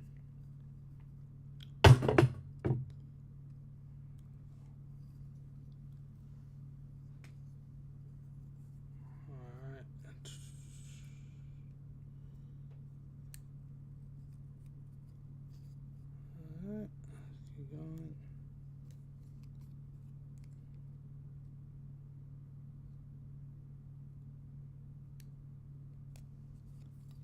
Alright.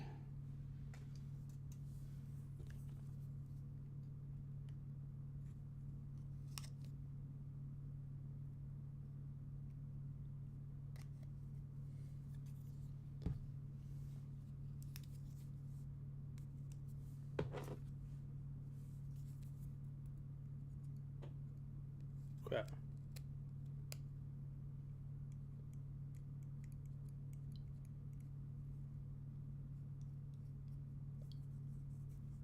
Alright.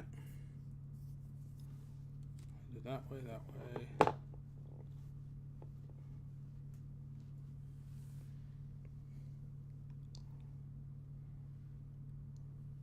C1, 16, 17, 22, 23. We will get that done.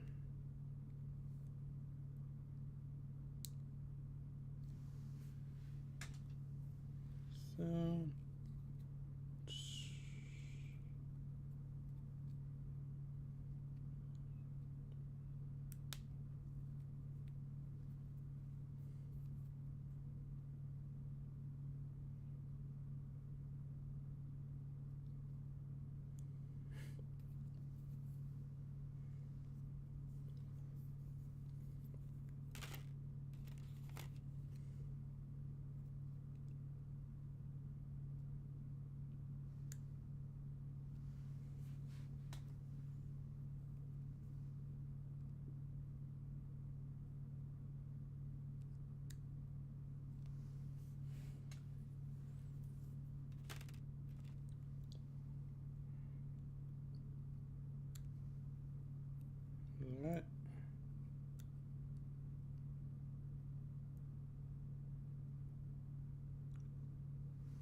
Alright.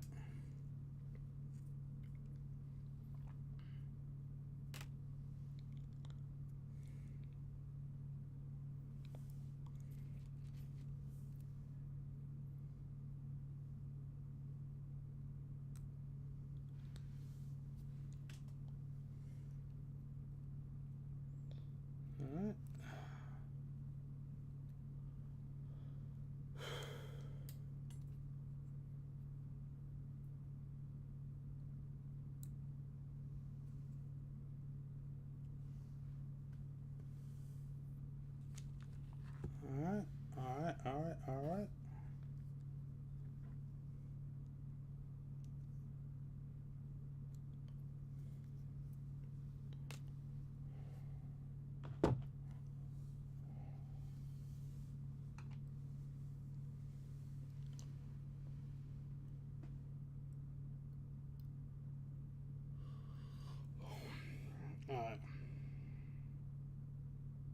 Okay.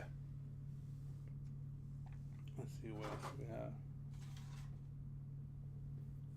Alright, I'm gonna try something just for the end. I know, yeah, we got plenty of battery now.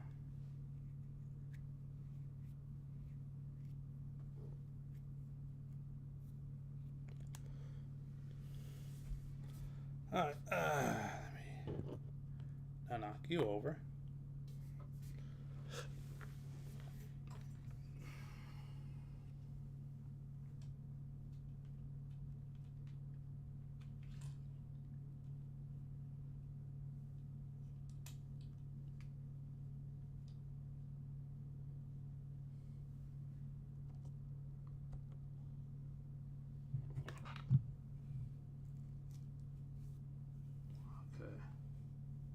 Alright, I'm gonna turn this on.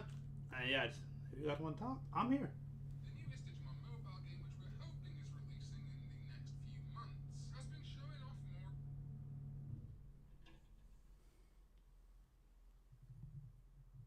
Cool. Starting to criticize the game before it's out, for valid and some slightly interesting reasons. So in today's video, I'm going to try and bridge the gap, talk about things that I think could be better, and maybe explain or at least contextualize criticism that people have of the game to hopefully try and unite the fan base a little bit. Cool. What is up, digital companions? My name is CarneyX, and welcome back to the Digimon Up situation is crazy. Yeah, Digimon Up, coming hopefully soon. Bandai, if you want to hook your boy up, I'd appreciate it. But it's starting to draw ire on social media because of some perceived controversies. I want to start with what I think is the biggest one and the most valid criticism: its inability to be pre-registered or downloaded in future in Brazil. Brazilian law has cracked down on microtransactions, specifically microtransactions leveled at kids. And yeah, I'm in favor of this. I don't think kids should have easy access to loot boxes. I mean, I don't think kids under a certain age should even have smartphones, but that's what it is. This has seemingly led to the game not being available in Brazil, despite having a Portuguese language option. Although, of course, this is a Portuguese language option, not a Brazilian Portuguese language option, but truthfully, I don't know the intricacies of the... I agree with that. I agree with that stance. Absolutely get why Brazilian fans are not happy about this. They're Digimon fans. Latin America is one of the biggest communities in Digimon, and it feels like a bit of a spit in the face to not provide the game there. But like I say, Bandai's not doing it just because they hate Brazil or anything. It is because seemingly of these gacha laws. Personally, in my opinion, the easiest fix for this, and I don't know why they aren't doing this, is just making the game 18+ in Brazil. I heavily doubt they're ever going to remove the microtransactions in Brazil because they want to make more money. So to me, that would be the easiest way to do it. Just make it an 18+ game. The game is 3+, I believe, in most territories, which, yeah, okay, but I think that's our easiest solution. Make the game 18+ in Brazil rather than just keeping out a huge chunk of the fandom, which could be giving you money. I think criticism like that is 100% valid, and I think a lot of people are doing it in a very respectful way. Obviously, you're always going to get people being very aggressive, but I think that comes from passion. It's not all just negative, you know? There is a very valid reason to want this to happen, and I also think people on the other side saying, oh, Brazil are whiners, they're complaining, are not helping anything at all. You're just creating more of a big divide in the fandom. game. The other thing that I do get the point of is them seeming to confirm that each Digi-Egg in the game of partner Digimon only has one line. So for Agumon, as we've seen, it's just Agumon, Greymon, Metal Greymon, and War Greymon. Hopefully Omnimon in some variety at some point. But then when you get to Mega, you can start a new partner Digi-Egg from the beginning. So this is sort of V-petty, right? Yeah, that's kind of a problem.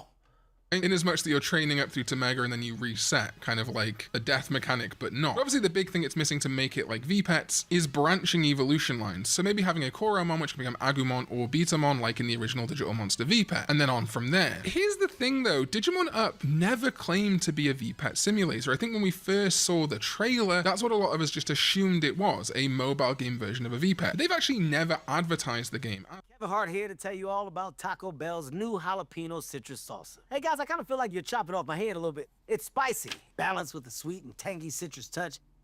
New jalapeno citrus salsa, the sauce with more main character energy than Kevin Hart. I had my eye on the Calden sectional and the Neo upholstered bed from the second I saw them. They're so delicious and warm. They elevate a space instantly.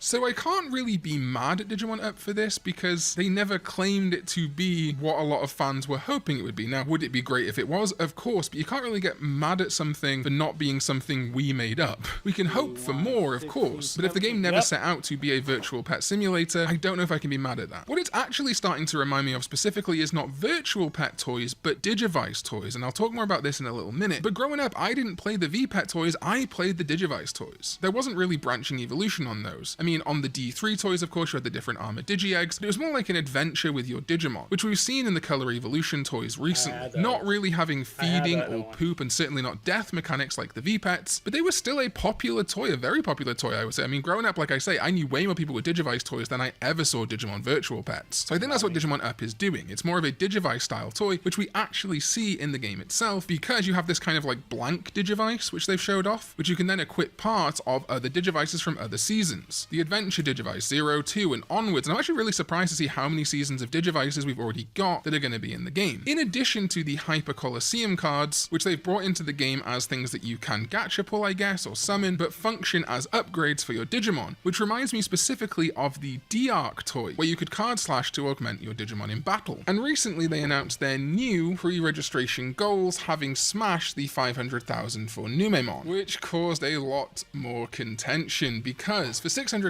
we can get 1,000 bits, which are presumably the currency we use to enter battles that we've seen before. 800,000 we get a set of Patamon pajamas for our avatar, which is customizable, I remind you, and the million goal is Taichi, Yagami, and Agumon. Just fun, because it's English media calling him Yagami, not Kamiya. This made a lot of people mad. Ugh, it's adventure pandering again. And I get it, right? Adventure is very oversold. It's the Mighty Morphin Power Rangers of Digimon. They keep churning it out for that nostalgia bucks, but unfortunately it kind of works. We've seen in the fiscal reports from Toei that Digimon Adventure specifically, and then on a smaller scale, Digimon Beat Break and other Digimon anime, are still big for them. Digimon Adventure undeniably sells, and it's unfortunate. If you don't like Adventure, if you're sick of it, I get it. But it is going to bring in that more casual audience, which are going to bring money with them. The reason that Hasbro and Bandai before them keep selling Mighty Morphin Power Rangers stuff is that no matter how badly they handle the franchise, they're at least going to make a little more money off another version of the Morpher or the Megazord, and it's kind of the same thing here. Most people aware of Digimon know it from Digimon Adventure and Digimon the movie, so those are always going to bring in the more casual lapsed fans with money. However, I do think it's a little bit over-egging the pudding to say that that's all that Digimon Up is doing, because like I say, they're bringing in the Hyper Colosseum card game, which is more of a dedicated fan nostalgia, and even of course kind of factored into Digimon Tamers somewhat, and they've already showed that a bunch of Digivices from different seasons are going to be available, as well as of course Digimon from a bunch of seasons we've seen at least through to Tamers, and I heavily doubt if we've got Digivices shown from day one, including the Data Squad, Frontier, and Cross Wars Digivices, that we're not going to get Digimon through the rollout for them. I think we just have to accept that Digimon Adventure is the safe money, the foundational money. And yeah, nostalgia is always going to be diminishing returns, but until that day that it completely makes no money, it's the bedrock. But really, in recent years, they have taken so many more risks with Digimon. Digimon Survive, admittedly kind of a reboot of Adventure, they're moving forward from there. We had Ghost Game, a rapid departure. Digimon Story Time Stream Ranger, which yes, still tapped into a little bit of adventure nostalgia, but also featured a bunch of Digimon, new ones we haven't seen in games before. And even when they had the anime song packs, it wasn't just adventure songs, it was a bunch of seasons. At the end of the day, on a business level, they'll stop milking adventure when it stops working. If you can just square away that part of your brain and say, okay, there's always going to be adventure stuff, it helps you start to appreciate what isn't just adventure. Like I say, man, look at the Digivices. They are not just doing adventure here. This is more like an anime send-up game. So yes, they're front-ending adventure, but this is hardly a bad thing. It brings fans in, and we see from Front Street these Digivices are going to be from these seasons, so I would expect after Tamers we're going to get like Frontier Spirits, maybe Shoutmon, Ballistamon, Digimon like that, and indeed even the Data Squad evolutions. And hypothetically, because this is a multiplayer game, at least somewhat from what we can see, limiting it to one evolution line, especially when you're looking at anime stuff, kind of makes balancing a little easier. If every egg's got one through line, then Digimon that could branch have less variability, meaning that Digimon like the Spirits, which basically have one through line, and some of them don't even have like designated rookies or anything, would be more viable competitively. Again, potentially that's a hypothetical. So while I get the adventure criticism, I absolutely do. I think people are taking pre-registration as being a indication of how the entire game is going to be, but I don't think that's what we've got to worry about. The Tamer customization shows they're not leaning just into adventure with costumes and hair, as they're now teasing this Taichi and Agumon. I don't know whether this is going to be like a special Agumon that comes with Taichi, or this is just an avatar thing, which I think it could be. This Taichi and Agumon could just be a costume, and you just get an Agumon attached to your costume kind of thing, which might be cool if we then get like Davis, Takato, Takuya, etc. It's a tough thing to straddle as the franchise, but I also want to say they've also been pretty clear about the adventure inspiration from day one too. The very first teaser we got for Digimon Up before Digimon Con, the Digimon sprites running around on the beach, was set to Butterfly. I do think they've been incredibly transparent from day one that this is heavily anime inspired. They showed off a bunch of anime partners, they showed the Digivices in the initial trailer, and had Butterfly there. While you may not personally want it, I don't think this is something they've buried at all. They've been very up on Front Street about it. Speaking of those sprites, I absolutely agree with the criticism that some sprites are better than others. Agumon and Gabumon look great. Armadillomon's a little rough. Terriermon Assistant's got a lollipop head, but I think they have time to fix these things, and maybe they'll make it better going forward, but also, at least we have some nice sprite art, but yeah, I'd really love them to work on that more going forward. And then there's been some criticisms of the depth. The battles look quite simplistic, and they're stressing that you can do it as auto battle. I don't mind that, to be honest with you. I always kind of skip over the battles in VPET toys anyway, but I'd love to see more of this battle system, especially online battles, and I really hope Bandai lets me. Hashtag Khan for Digimon Up.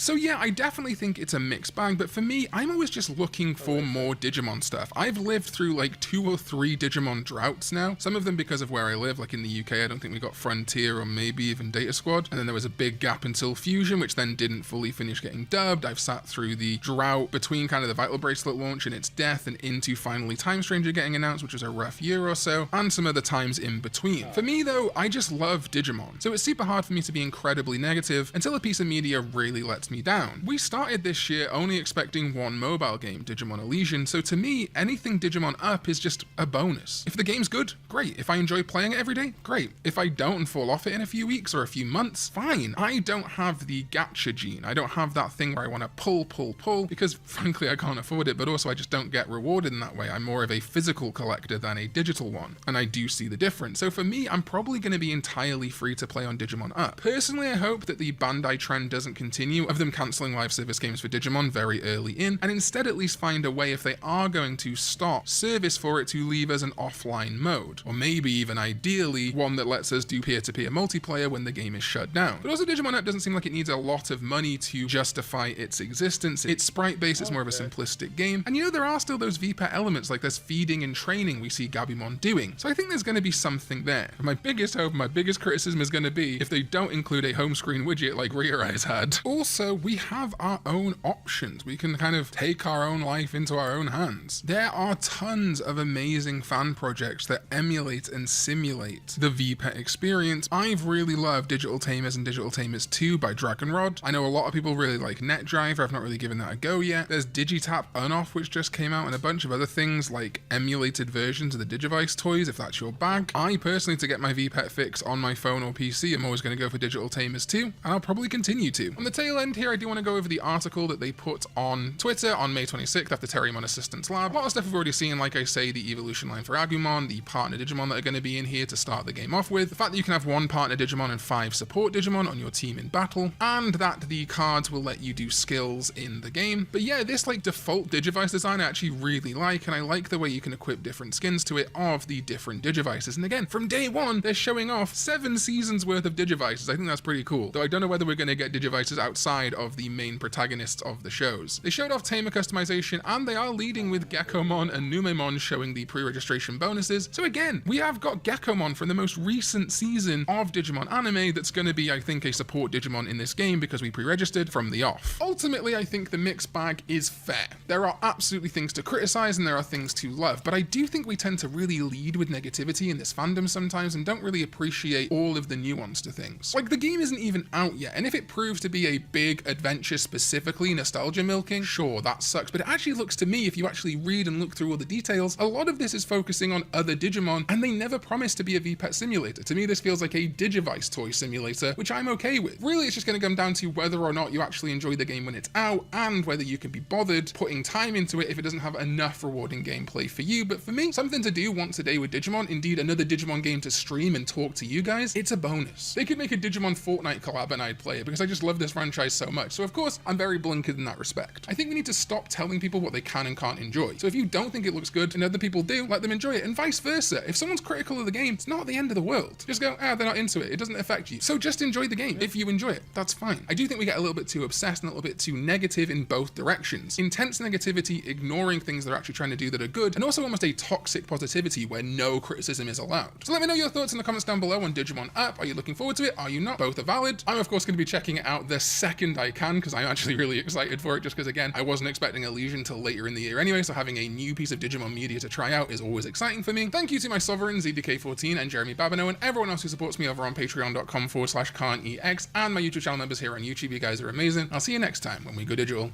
Bye-bye. Yep, make sure to subscribe. I like him. He's a great Digimon YouTuber. So.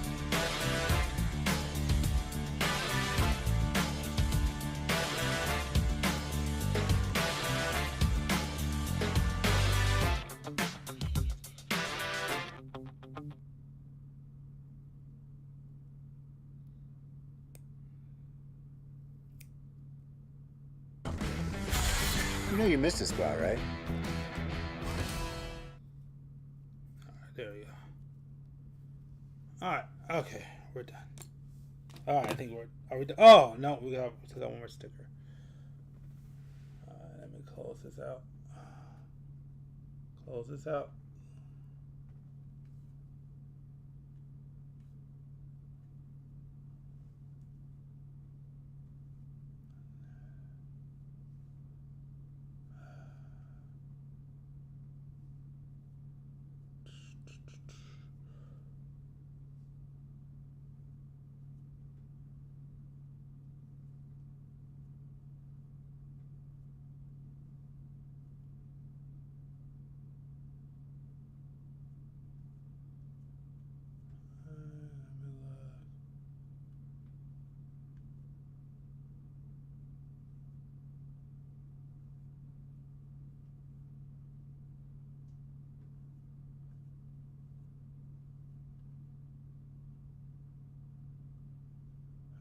That nobody watched 2 weeks ago.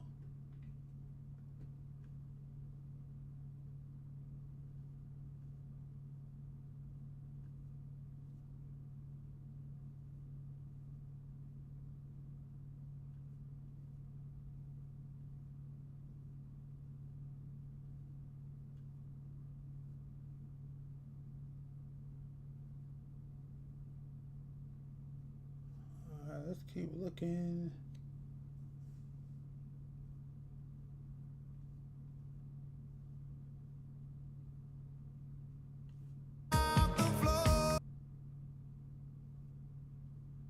8 days ago. 2 years ago.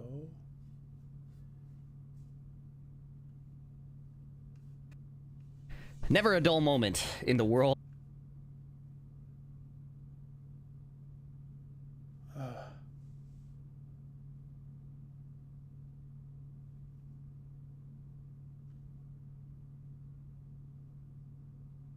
Sure, let's do this. During a completely normal day, Barry Allen was visiting his girlfriend Iris in the local community center. She was organizing a charity event for kids, but a magician she invited wasn't able to come, so Barry offered the Flash to perform the show instead. Transforming into his superhero persona, Barry performed various tricks to entertain the kids. But when he began demonstrating his ability to vibrate his molecules, he suddenly vanished from the stage. He ended up outside near a city, but assuming he was just teleported outside, Barry was surprised to find that he wasn't in his hometown of Central City. Instead, he had arrived in Keystone City, home of Jay Garrick, a man who assumed the Flash mantle during the golden age of comics, years before Barry Allen was introduced. Barry already knew about Jay Garrick since in his universe, Jay existed as a comic book character, one that Barry had actually been reading moments before he was struck by lightning and became his universe's Flash. Recognizing Keystone City from the comic he read as a kid, Barry tracked down Jay Garrick, who was now older and retired. Interestingly, Jay had retired in 1949, the same year his comic was canceled in the real world. Barry revealed to Garrick that he knew about his superhero persona and concluded that he had traveled to an alternate universe where a different person became the Flash. This encounter between two Flashes marked the first time the multiverse was officially introduced in DC Comics. Soon, other Golden Age DC characters were also brought back, such as Alan Scott, the original Green Lantern who met Hal Jordan, and DC even began frequent crossovers between the Justice League and the Justice Society, the premier superhero teams of those eras. It was established that comics published by DC in the 1940s were now canon, but took place in a different universe designated as Earth 2. Those crossovers proved incredibly successful, and DC would introduce even more universes later on, using the concept to fix plot holes, gaps in continuity, as well as create what-if type scenarios. They also gave separate Earths to publishers and characters they had acquired throughout the years. For example, when they bought Captain Marvel, now known as Shazam, he wasn't brought in the main continuity, his adventures instead took place in a different universe labeled Earth S. As comics evolved, readers started to care more about continuity and long story arcs, and while the concept of multiple Earths was initially successful at fixing continuity errors, it also created problems. For example, the character Black Canary was written as the daughter of the original Black Canary from the 1940s, who was now retconned to be in a different universe. The fact that Earth 2 heroes existed in the main universe as comic book characters was also often ignored. DC Comics became too complicated for the average reader due to many such inconsistencies. To fix this and effectively restart the universe, DC published a massive and iconic event, Crisis on Infinite Earths. While we don't have time to explore this event in detail, to give a short summary of the ending, the entire multiverse was destroyed except for 5 Earths. Earth 1, the main universe, Earth 2, the universe of Golden Age heroes, Earth 4, the reality of the characters DC acquired from Charlton Comics such as The Question and Peacemaker, Earth S, the universe of Shazam, and Earth X, the world of Quality Comics, another publisher DC had acquired. In the end, these Earths merged into one, creating a more coherent history that pulled elements from each reality. Characters such as Shazam were now officially part of the DC universe. Heroes like Batman and Superman received updated, modernized origin stories, and the Justice Society was redefined as a wartime superhero team that stepped aside after the emergence of the Justice League, focusing instead on maintaining superhero legacy. Following this, DC technically didn't have a multiverse for a time. Stories separate from the main continuity weren't treated as alternate universes, they were simply non-canon stories. Eventually, DC decided to bring back the multiverse, though this time it wasn't infinite. After the events of Infinite Crisis, the universe splintered and the multiverse returned to comics, now with a fixed number of universes, 52. But the same problem soon re-emerged. Continuity became messy and confusing, which made new readers hesitant to jump in. To address this, DC rebooted the universe again. After the events of Flashpoint, the main universe merged with the Vertigo universe, a DC imprint for more mature comics, as well as the Wildstorm universe, another company DC had acquired. The company stuck with the idea of having only 52 realities, each one observed by a monitor, a powerful higher dimension being. These realities were chronicled in Multiversity by writer Grant Morrison, which even contained a detailed map of the multiverse. Finally, the concept of the multiverse was more or less sensible and easy to follow. The main reality was Earth Zero, also referred to as Prime Earth, which you're probably most familiar with, as most DC comics take place there. The other 51 universes, however, are just as fascinating. Some are fully developed and well established, while others rarely appear in comics. Some even treated as jokes.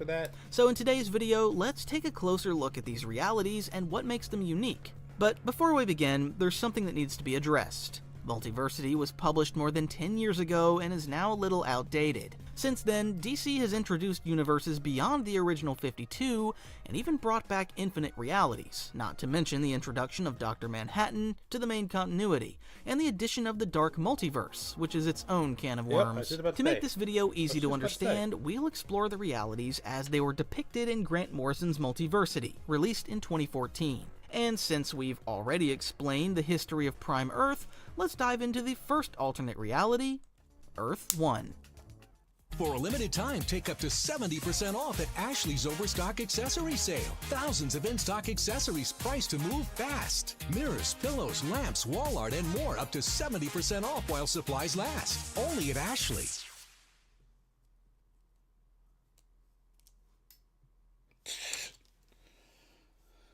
Fresh value menu. 15 different protein pack choices, all for under $5. With new 6-inch deli phase, $3.99. Protein pockets, $3.99. And a 6-inch sub of the day, $4.99. Always freshly made, always available every single day.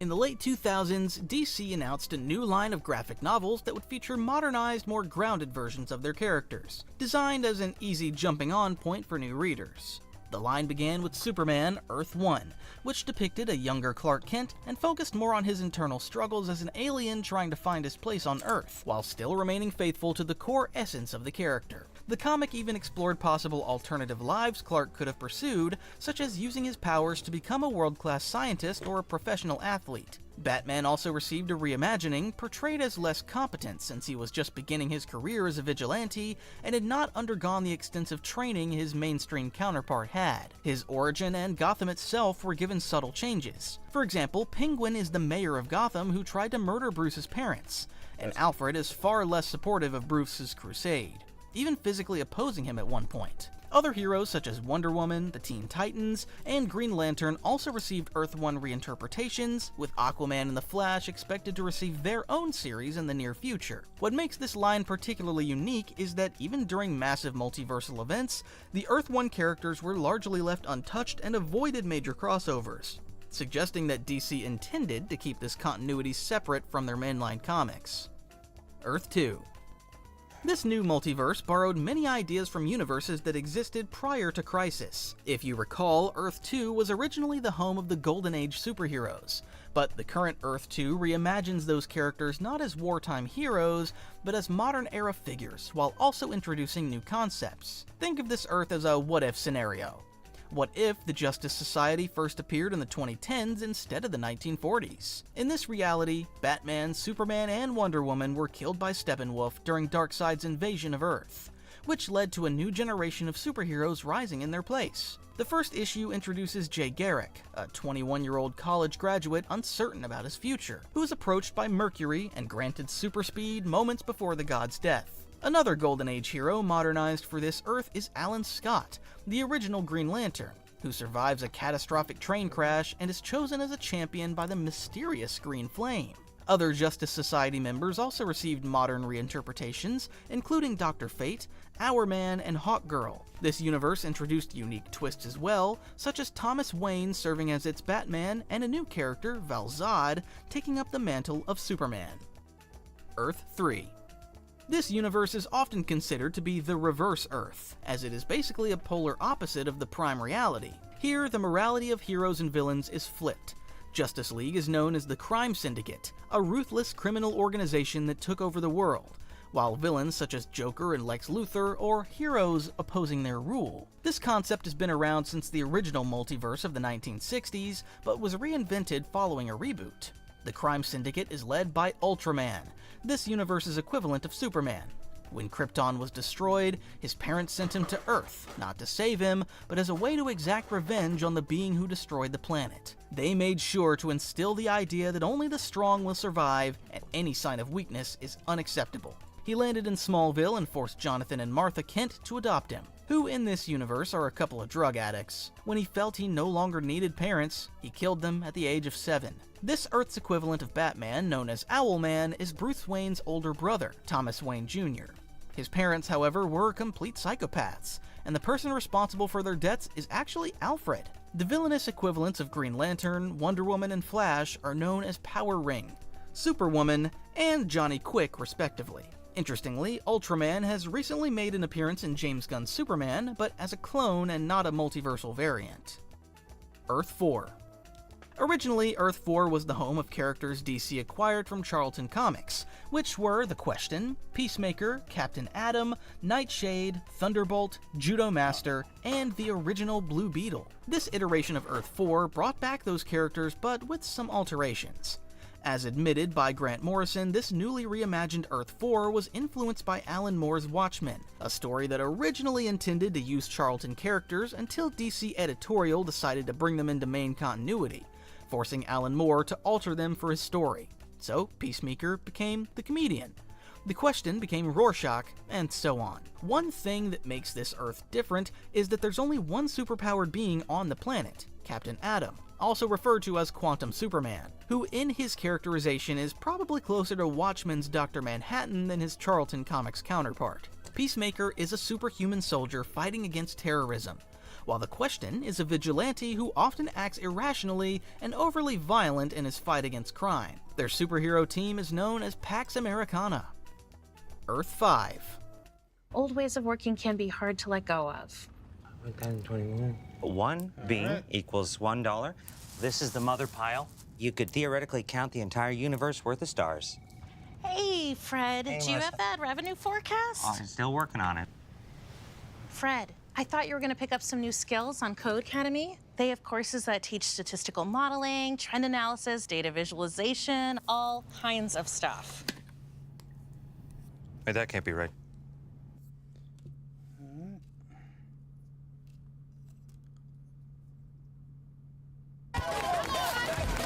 So which one's yours? Victory has never tasted so good. Show up for your team with Round Table Pizza.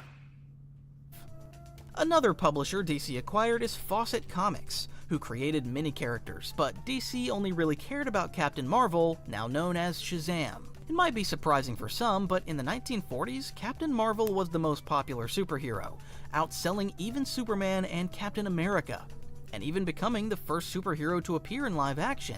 The character was also the subject of long legal battles between DC and Fawcett, as DC argued that Captain Marvel was a copy of Superman. In the end, following declining sales, Fawcett agreed to cease publishing comics. The character subsequently vanished from comics for around 20 years, but was brought back when DC licensed him in 1972. This time, however, they legally couldn't use the name Captain Marvel, as Marvel Comics had introduced a different character of the same name during his absence, so the new title was Shazam. All of his previous adventures were considered canon, taking place on a newly created Earth S, and Earth 5 draws heavily from this original universe. On this Earth, Captain Marvel and his supporting cast, the Marvel family, are the only superhero team. The universe is simple and more whimsical, in the spirit of the original Captain Marvel comics. While Shazam does exist in the Prime Universe, this reality serves as a more faithful version of the original Marvel family. Earth 6. In the late 90s, Marvel's legendary writer Stan Lee was invited by his company's biggest rival, DC, to write for them. This resulted in the creation of the comic series Just Imagine, in which Stan Lee reimagined DC superheroes in his own image. His version of Batman is a young African-American man whose father was killed and who was framed for the crime. In captivity, he trained both his mind and body, and after rescuing a warden during a riot, he received a full pardon. Once free, he exacted revenge on the people responsible for his father's death and became a hero. Superman's origin is also different. He's a Kryptonian police officer operating in the cosmos. He pursues a criminal, but they're both sent on a one-way trip to Earth. Realizing Earth isn't advanced enough to create technology to bring him back, he decides to become a hero to help the planet prosper. Many other characters were also reimagined. Wonder Woman gains her powers from the Incan sun god. This universe's Flash, a woman, gains super speed after being injected with the DNA of a hummingbird. And Green Lantern's powers are rooted in Norse mythology. These characters even formed a Justice League, and Stan Lee introduced a brand new villain known as the Crisis. Earth 7. Earth 7 is very similar to Earth 8, as according to Multiversity, it is a recreation of that universe with some differences. Both of these Earths are populated with pastiches of Marvel characters. For those who don't know, a pastiche is an artistic work in a style that imitates that of another work. This universe played a significant role in Multiversity's overall story, as it was the first universe we see destroyed by the Gentry, the main antagonist of the comic. With its inhabitants turning into zombies, only Thunderer, this world's equivalent of Thor, managed to survive. According to Grant Morrison, this universe was inspired by Marvel's Ultimate Universe, and the wide-scale destruction seen here is a reference to Marvel's Ultimatum event, a storyline that killed off many heroes. Earth 8. As mentioned above, Earth 8 is very similar to the previous Earth, as it was also populated by pastiches of Marvel heroes. The official description of this universe even mentions that on this Earth, great power comes with great responsibility. We see this universe's premier superhero teams, which are the Retaliators, G-Men, and the Future Family. Clear references to the Avengers, X-Men, and the Fantastic Four. DC even pokes fun at Marvel by saying that conflict between heroes is more common here, referencing events such as Civil War, and noting that distrust among the public for heroes is high, a nod to how much the X-Men are hated within their universe, despite risking their lives to save people. One of the characters featured more prominently was Lord Havoc, a villain who rules a fictional country and is the archenemy of the Future Family, a clear reference to Doctor Doom. Earth 9. Earth 9 focuses on the Tangent Comics imprint, created in 1997 by writer Dan Jurgens, the man behind the iconic Death of Superman storyline. He re-envisioned the DC universe, but with a big twist.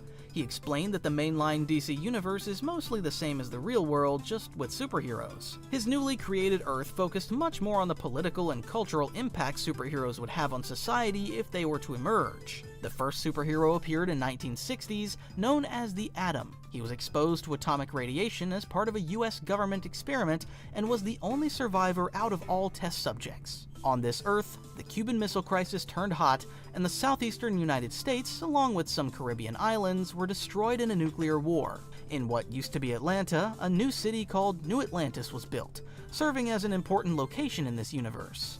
Amidst this chaos, Atom first stepped into the public eye and stopped further destruction. Following this, he was venerated as a hero and became a global celebrity, inspiring countless books, TV shows, and movies. The government, however, saw him as a threat and created an organization known as Nightwing, meant to monitor superhuman activity, but it became a corrupt agency that spied on its citizens. Ironically, Nightwing would be responsible for creating some of the other superheroes. Atom's son and later his grandson inherited his powers and became heroes in their own right. The third Atom serves as the main protagonist of the series and the premier superhero of this universe.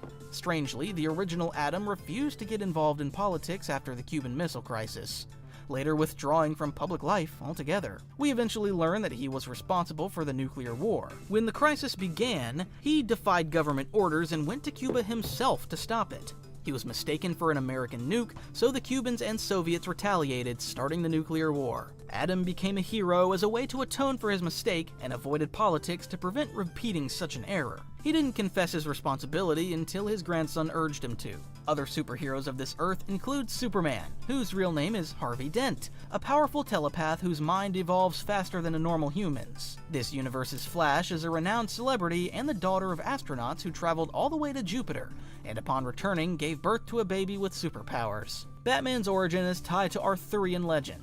He was trapped by Merlin in a castle for centuries until he discovered he could project his spirit into his armor and walk free. Finally, this world's Joker is an anarchist, freedom fighter, and a hero. The premier superhero team of this Earth is known as the Secret Six. Earth 10. Earth 10, also known as Earth X, explores an alternate history where Germany won the Second World War. In this universe, Superman landed in 1938 Czechoslovakia, which had recently come under German occupation. He was adopted by the Alright. Finish that runner. That's done.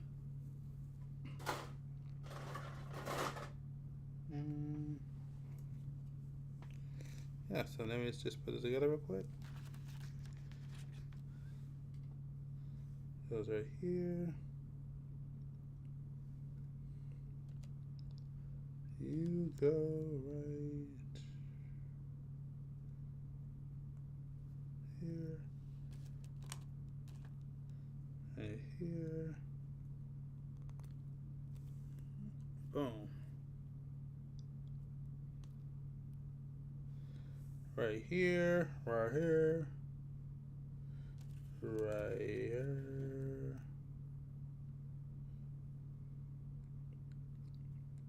Right here.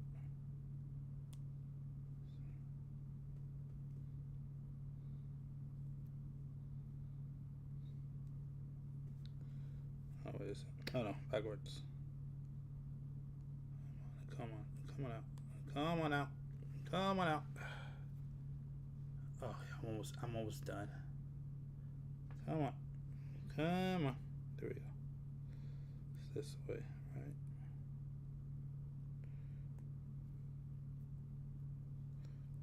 Yep, it's this way.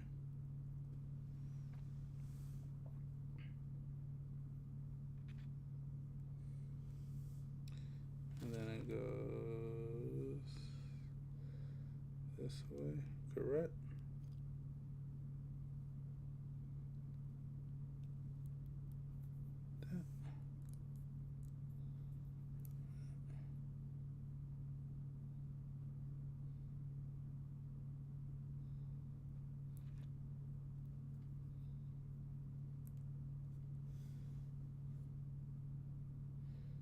And then this one goes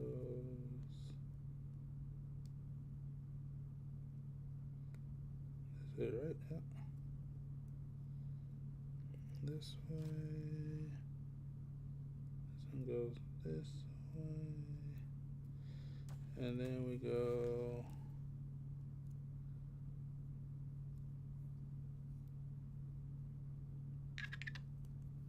this way.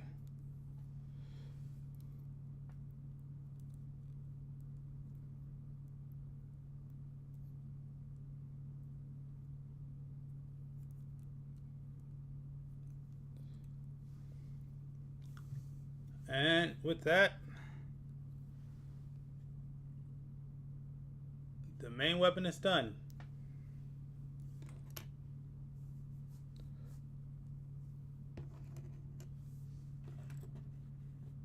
Oh yeah.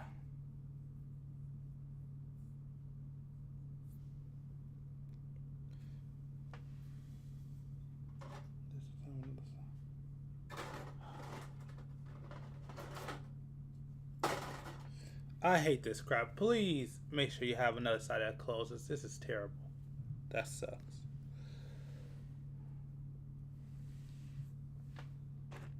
Alright.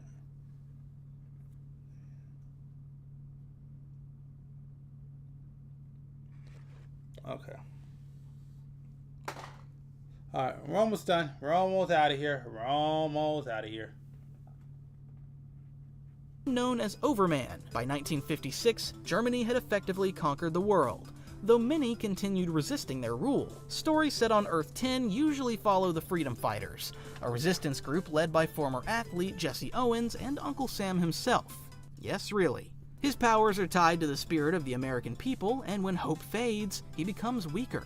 At one point, when most of the freedom fighters were captured by this universe's Plastic Man, who serves as an agent of the German government, Uncle Sam completely vanished from existence, as people's hopes were crushed. However, he would eventually return to once again reform the Resistance.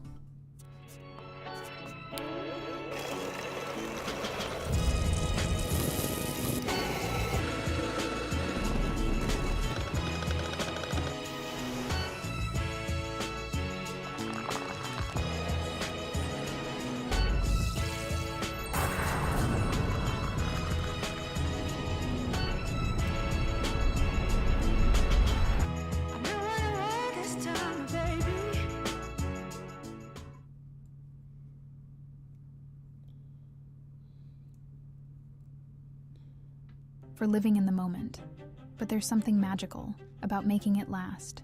Look at life through a new lens. Gear up with Adorama, your source for creator tips and tools. Shop Adorama.com.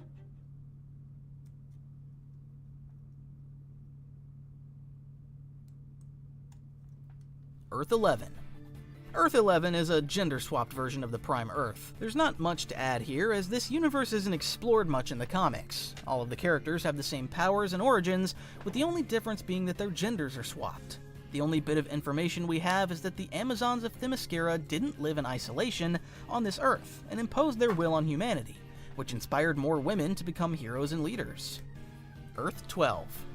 Earth 12 is set 50 years in the future and is one of the possible futures of the Prime Earth. It is home to Terry McGinnis, the successor of Bruce Wayne known as Batman Beyond. While this universe is obviously based on the Batman Beyond cartoon, it's worth noting that it is not the same reality depicted in the show, despite being extremely similar. Alongside Terry are future versions of Green Lantern, an aged Superman, Aquagirl, and many others. Earth 13.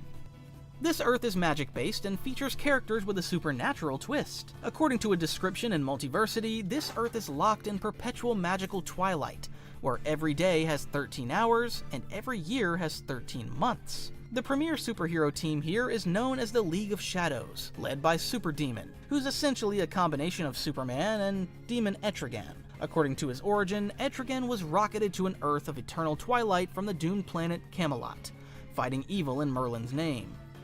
Earth 14. This is one of the Earths that isn't as defined as the others. We get a glimpse of it in Superman Volume 4, number 16, which is also this Earth's only appearance in comics. It appears to be bleak and dystopic, and home to the Justice League of Assassins, who seem to function more as a paramilitary group than a superhero team. It can be assumed that this team is a fusion of the Justice League and the Suicide Squad. Earth 15. What's next? Probably one of the most interesting universes is Earth 15. 30. It is said to be the perfect universe, where the heroes achieve the most ideal versions of themselves. Interestingly, some mantles were assumed by proteges of the main universe. For example, Batman was Jason Todd and Wonder Woman was Donna Troy. Unfortunately, this Earth became the first destroyed by Superboy Prime during his rampage, leaving virtually nothing behind. Billions of lives were lost, and the very structure of space and time was damaged. What remained was a barren wasteland and the so-called Cosmic Grail, a mysterious and powerful object resembling a Green Lantern's power battery. It's said that the Cosmic Grail is now lost among the 52 realities. This universe is also the origin point of Volthoom, the first person in the history of the multiverse to discover the emotional spectrum and wield a power ring, becoming the first Lantern. Earth 16. Another universe that can be considered perfect is Earth 16. In this reality, Superman and the Justice League effectively eradicated all crime and conflict, with Superman creating androids to patrol the world and enforce the law. As a result, the next generation of heroes felt useless, with no real threats left to fight. This universe features Damian Wayne inheriting the Batman mantle, and Chris Kent becoming the new Superman. At one point, the original Superman was killed by Lex Luthor, and Lex's daughter later became Damian's girlfriend, creating tension within the group. But beyond that, not much happens here. Superheroes mostly live boring, meaningless, and self-absorbed lives. Earth 17. Earth 17 is a reinterpretation of Earth 86, a universe that existed before the reboot. On this Earth, humanity went to nuclear war, leaving the planet devastated. After the nuclear apocalypse, a group known as the Atomic Knights emerged, patrolling the planet and seeking to restore order. The rebooted version combined the Atomic Knights with the Justice League, renaming the team the Atomic Knights of Justice. Led by Adam Strange, their primary goal is to retrieve the Cosmic Grail to protect their Earth from future threats. Earth 18. This is the Cowboy universe, where DC characters are reimagined in a Wild West setting. According to the description, technology and culture in this world were frozen in the late 19th century by a mysterious time trapper, though that didn't stop people from making new inventions. Innovations such as air travel and even the internet were created, but with 19th century resources. The internet, for example, is telegraph-based. This Earth is protected by the Justice Riders, led by Wonder Woman, who serves as the sheriff of a small town called Paradise, which was destroyed by Maxwell Lord. Other members of the team include Booster Gold, a con artist, Hawkman, a Native American warrior who aids Wonder Woman, Blue Beetle, a genius inventor and Booster's friend, Martian Manhunter, a mysterious gunman, and Wally West, an outlaw hunted by Pinkerton agent Guy Cardner for murdering Barry Allen, though Wally insists it was a mercy killing. Earth 19. The next universe also explores a specific historical period. Earth 19 is set in the Victorian era and is the world featured in the Gotham by Gaslight graphic novel. This Batman is a wealthy industrialist who becomes a vigilante after his parents' murder. Some of his teachers were said to be Sigmund Freud and Harry Houdini. Among the cases this Batman has investigated is that of Jack the Ripper. We don't really see other heroes of this reality, as the comics mostly focus on Batman, his supporting cast, and his rogues gallery. Earth 20. Shop Ashley for furniture delivered, assembled, done. We handle everything with our white glove service. With careful delivery, assembly, placement, and cleanup, you can sit back, relax, and enjoy the comfort. Shop Ashley in store. Continuing with historical period universes, we have Earth 20, which takes place in the 21st century, but carries the culture and aesthetic of the 1930s and 40s. The premier superhero here is Dr. Fate, a world-renowned explorer operating out of a windowless skyscraper in Manhattan. He formed the Society of Superheroes, which serves as the main team of this Earth. Other members include Immortal Man, a figure from antiquity who gained immortality after being exposed to a meteor, similar to Vandal Savage, Green Lantern Abin Sur, who in the Prime Universe is the alien that gave Hal Jordan his ring, and two lesser-known heroes, Mighty Atom and Lady Blackhawk. This Earth is the opposite of Earth 40, which we will discuss later, and every 100,000 years, these two universes converge, leading to a brutal 5-year-long war between them. Earth 21. A very interesting universe is Earth 21, which is the Earth where the DC New Frontier storyline takes place. This comic takes place between 1945 and 1960, exploring the decline of the Golden Age heroes and the beginning of the Silver Age. It essentially serves as the bridge between the two eras. We see the origin of heroes, but they're given a Cold War twist. Hal Jordan, for example, is a Korean War veteran who was severely traumatized after he had to kill an enemy soldier. Barry Allen, meanwhile, was hunted by the government for hiding his identity and infiltrated live television to announce that he's not willing to be a hero if a country is not willing to accept his good deeds. Following the Second World War and beginning of the Cold War, the government became more suspicious of superheroes. Accusing the Justice Society of being communist spies, the team vanished. Some heroes, such as Spectre and Dr. Fate, were beyond the government's control, and they continued their activities, although not interfering in affairs with humanity. By the 1950s, all vigilante activities were declared illegal. Only Superman and Wonder Woman remained, but as government agents. Batman, however, still continued being a crime fighter, despite the ban, and the president even sent Superman to deal with him. Two heroes, however, reconciled and they staged a fight in which Batman defeated the Man of Steel. Another mission Superman was involved with, alongside Wonder Woman, was a humanitarian mission during a war in Indochina. Wonder Woman, however, went against the orders and liberated a camp of imprisoned women, who slaughtered their captors. This caused an ideological divide between Superman and Wonder Woman. Eventually, Wonder Woman 2 would retreat herself and return to Paradise Island. Martian Manhunter also arrived in this era, being accidentally transported by a scientist who immediately died of a heart attack after witnessing an alien. Taking the identity of a Gotham detective and adopting the name John Jones, he settled on Earth. He was hesitant to reveal his identity, especially after witnessing Flash's retirement and reports of hate crimes committed in the American South. Seeing how some people treat fellow humans, he feared how they would react to an alien. His presence was eventually discovered by the government, who became so paranoid that they even sent a space mission to Mars, which ended in disaster. We see other lesser-known heroes like Adam Strange, Atom, and Wildcat. Eventually, heroes unite to combat a new threat, an entity known as the Center. Following this victory, the public regained faith in heroes, and the Justice League would form, ushering a new age. Earth 22. One of the comics DC The New Frontier took inspiration from is the iconic Kingdom Come. This reality takes place in an alternate future, where superheroes like Superman and Wonder Woman retired, and in their place came a new generation of heroes who became so reckless that they were just as violent as the villains they fought. Following the death of Lois Lane, Superman didn't turn evil. Instead, after a series of events, he decided to retire. After Joker killed Lois Lane alongside other staff of the Daily Planet, the villain was killed by Magog, a new superhero who emerged during Superman's decline in popularity. Following the murder, Magog surrendered, but he received public support and was acquitted. This decision was publicly denounced by Superman, and in response, Magog challenged him to a fight, but the Man of Steel refused the challenge and instead went into self-imposed exile. During these times, a new generation of heroes would emerge who all followed Magog's violent approach. Eventually, most villains were killed off and heroes were left without a cause, even fighting each other. As the world became more violent, so did Wonder Woman, which resulted in her exile from Paradise Island, as her mission to bring peace was declared a failure. Green Lantern, who in this universe is Alan Scott, retreated to space, building a base known as New Oa and awaiting an alien invasion that never came. Flash was one of the few who continued being a hero. This version of the Flash combines design elements of all three Flashes from the main universe, but his actual identity is Wally West. He's in constant motion and evolved into a living gale force, patrolling his city with unseen efficiency. No one actually sees him, but everyone there can feel his presence. Hawkman became a loner and dedicated his life to protecting nature, with some even labeling him as an eco-terrorist.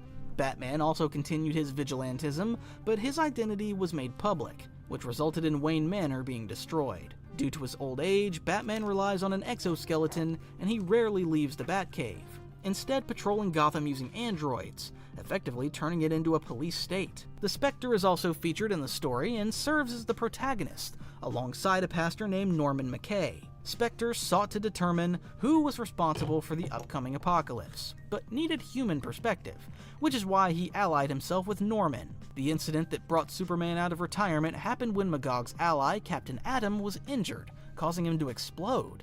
This incident killed millions and covered Kansas in radiation, making it uninhabitable. Superman and Wonder Woman reformed the Justice League, but Batman refused to join. Arguing that mankind should determine its own fate without superpowered beings, he formed his own team consisting of non-powered heroes. Dick Grayson, however, who on this Earth is known as Red Robin, joined Superman's team instead. Lex Luthor also created his own group consisting of old villains, seeking to rid the world of the Justice League. One of Luthor's teammates was Captain Marvel, who at one point had even stopped using his powers altogether.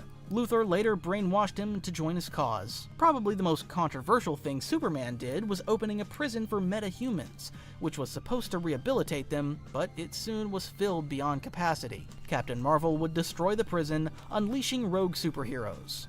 All previously mentioned factions were involved in this battle, and to rid the Earth of all metahumans, 3 nukes were launched. 2 of them were stopped by Batman and Wonder Woman, but to stop the 3rd nuke, Billy Batson had to sacrifice himself. Even with that sacrifice, most of the metahumans were obliterated. Superman at first was enraged by the incident, and threatened to kill UN delegates.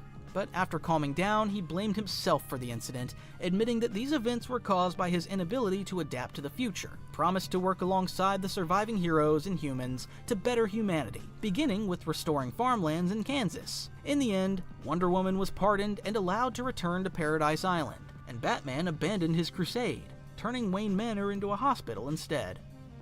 Earth 23. This Earth features a black version of the Justice League, led by President Superman. Following the destruction of Krypton, Kal-El landed on Earth and was raised by the poor but kind Ellis family, who instilled values of heroism and nobility in him. His emergence as Superman inspired other heroes, eventually leading to the formation of the Justice League. The main Green Lantern of this universe is John Stewart, while the mantle of Wonder Woman is assumed by Nubia, Diana's ally in the Prime Universe. Other heroes not usually associated with the Justice League, such as Steel and Vixen, are also regular members. Realizing there are other ways to protect people, Calvin Ellis ran for President of the United States and won the election. He still maintained his superhero persona, using an army of clones to substitute his public appearances as president while he carried out his superhero duties. Calvin would later learn of the multiverse and become leader of the Justice Incarnate, which played a central role in Multiversity. van here. You know, I thought growing up would be the worst. But then I found a way to hack adulthood. It's called AAA. With AAA, I'm covered from roadside to poolside. And insurance and member perks that make adulting a breeze. With AAA, it pays to be a member. Moana, I want to know about you. Tell me about your hopes, your dreams. Well, I guess I kind of jumped. Time's up. I gotta bounce. Maui. Shapeshifter. You stole the heart of Tefiti and cursed the whole world. If you restore the heart, you'd be everyone's hero. Maui, you're so amazing. Look at the definition, this girl's. It's true, I do have beautiful hair. What can I say except you're welcome? This mission has no chance. We gotta go through a whole ocean of bad. Sometimes in life, you're the hero, and sometimes you're the bait. Earth 24. Yeah, I think that's good. Oops, let me turn that off. All right. Oh yeah. Finished with the last weapon. Now it's time to put it all together. And then we're done. Alright.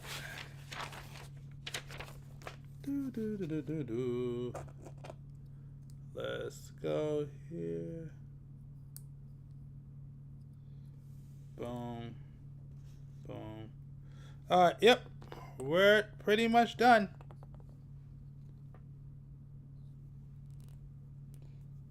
Alright. Go ahead and start putting all this stuff up.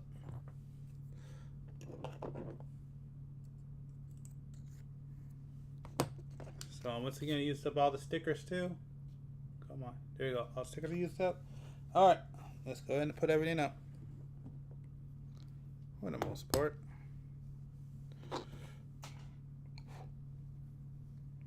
I guess I'll probably need to get a second pair of God hands just in case. Alright.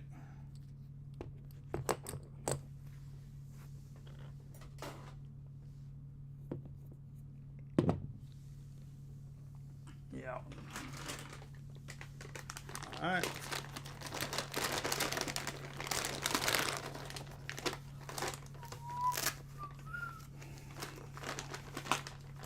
Okay, let's do this.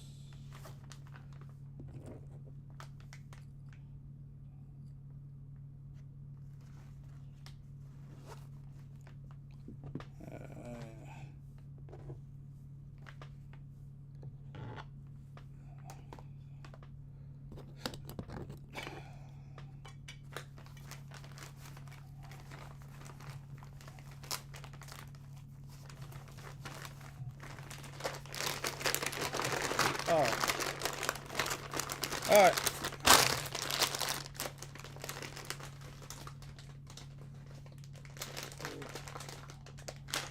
Okay, that's done. I'm gonna get the rest of this stuff.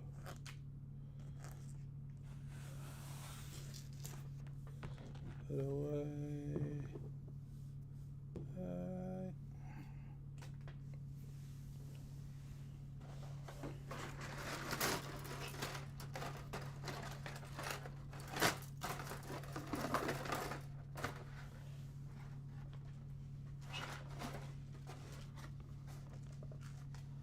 Do not worry, Gundam Short will be coming back very, very soon. That's for sure.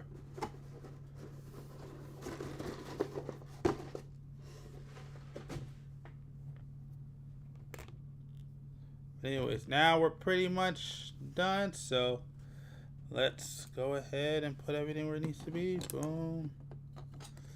Boom. You know, don't this one. Boom. To this, you can go right there, you can go right here, you can go right here, you can go right here, you can go right here, you can go right here, you can go here, You two can go here and here. And this can go here and here.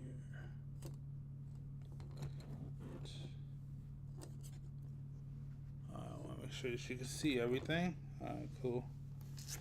Alright. So now let's go ahead and put this together, and then we're going to probably end the stream here. Oh, one more sec. Oh, yeah. Yeah, okay, I answered that. Okay, wait a minute, where's my mouse? Okay. Yes, sir, there we go. Alright. There we go. And now, let's go ahead and start putting all this together. So first, we'll do the legs.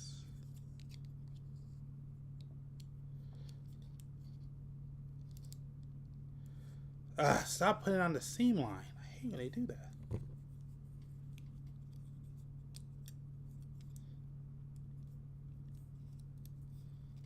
Alright, first we get the legs. Legs are done. Then let's do the torso. Arms. 1, 2. We'll go ahead and do the hands. 1. And then the hands with the weapons, 2. Do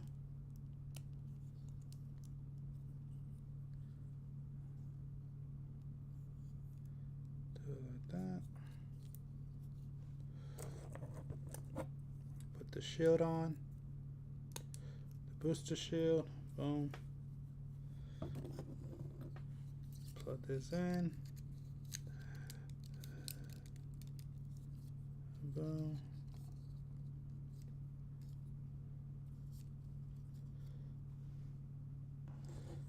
Let's do the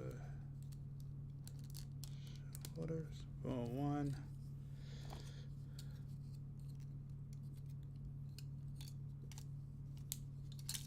No. No, it fell.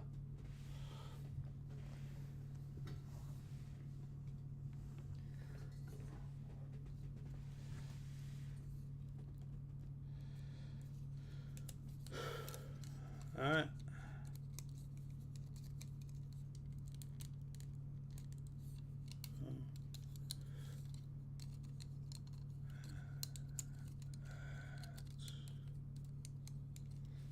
And then I will form the head.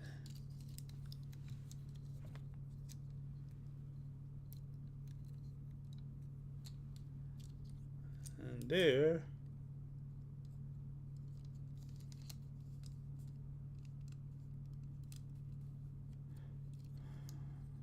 we go.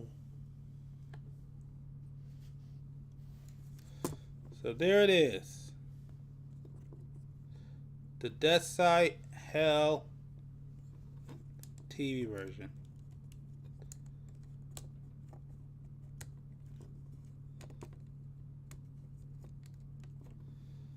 It's not perfect, it's close perfect, but I wish I had like a little snap.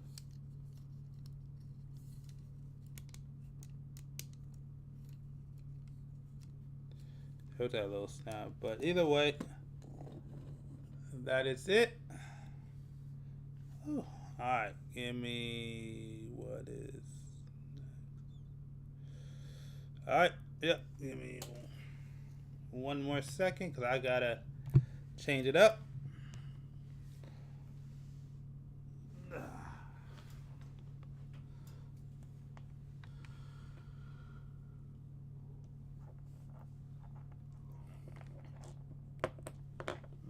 let me go to.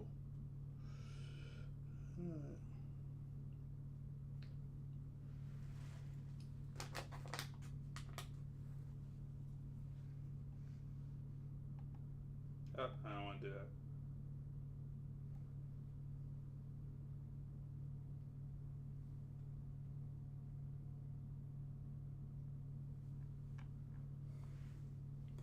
Alright, yep, so we're pretty much done. Just want to find...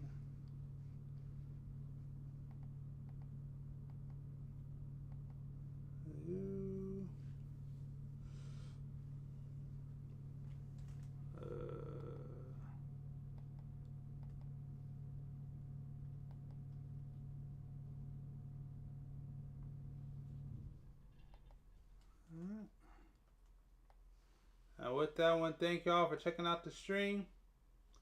Make sure on your way out to follow and subscribe to all my platforms. Of course, Gundam Shorts will be returning very, very, very, very, very, very, very soon for sure. I want to definitely send a really great big huge shout out to Lord Bao, the builder, who's been hanging with me for most of this. Shout out to Rims4674. Shout out to Johnny X87X. Appreciate y'all coming on and checking out the stream and having a conversation. Thank you. Definitely appreciate it. I got some things to take care of. But again, the Gundam Shorts will be coming back soon. Thank you. Appreciate it. Appreciate it. Definitely have fun. This was a very, very fun stream. Great conversation. And I will definitely be back. Probably. I may come back tomorrow to stream some games. I may come back next week. I may come back. Get back here. There we go. I may come back next week to do another stream. I may come back tomorrow and stream some games. I'm trying to figure out what I want to do. But with that being said, I do want to thank y'all. Appreciate y'all. Oh yeah, once again, do me a favor. If you're over there on YouTube, please hit that subscribe button. We're 2 subscribers away from our 2nd milestone. So if you don't mind, go to Unknown Game Channel over there on YouTube. Hit that subscribe button. Even on Twitch, we're about 3 subscribers away from our 1st milestone. So which we're at 22, we want to get to 25. And YouTube, we want to get to 500. So if you don't mind, do me a favor, hit that subscribe button. Anyways, I want to thank y'all. Appreciate y'all. And I'll see y'all on the next stream. I'll be back next week, most likely Wednesday. Y'all have a good one.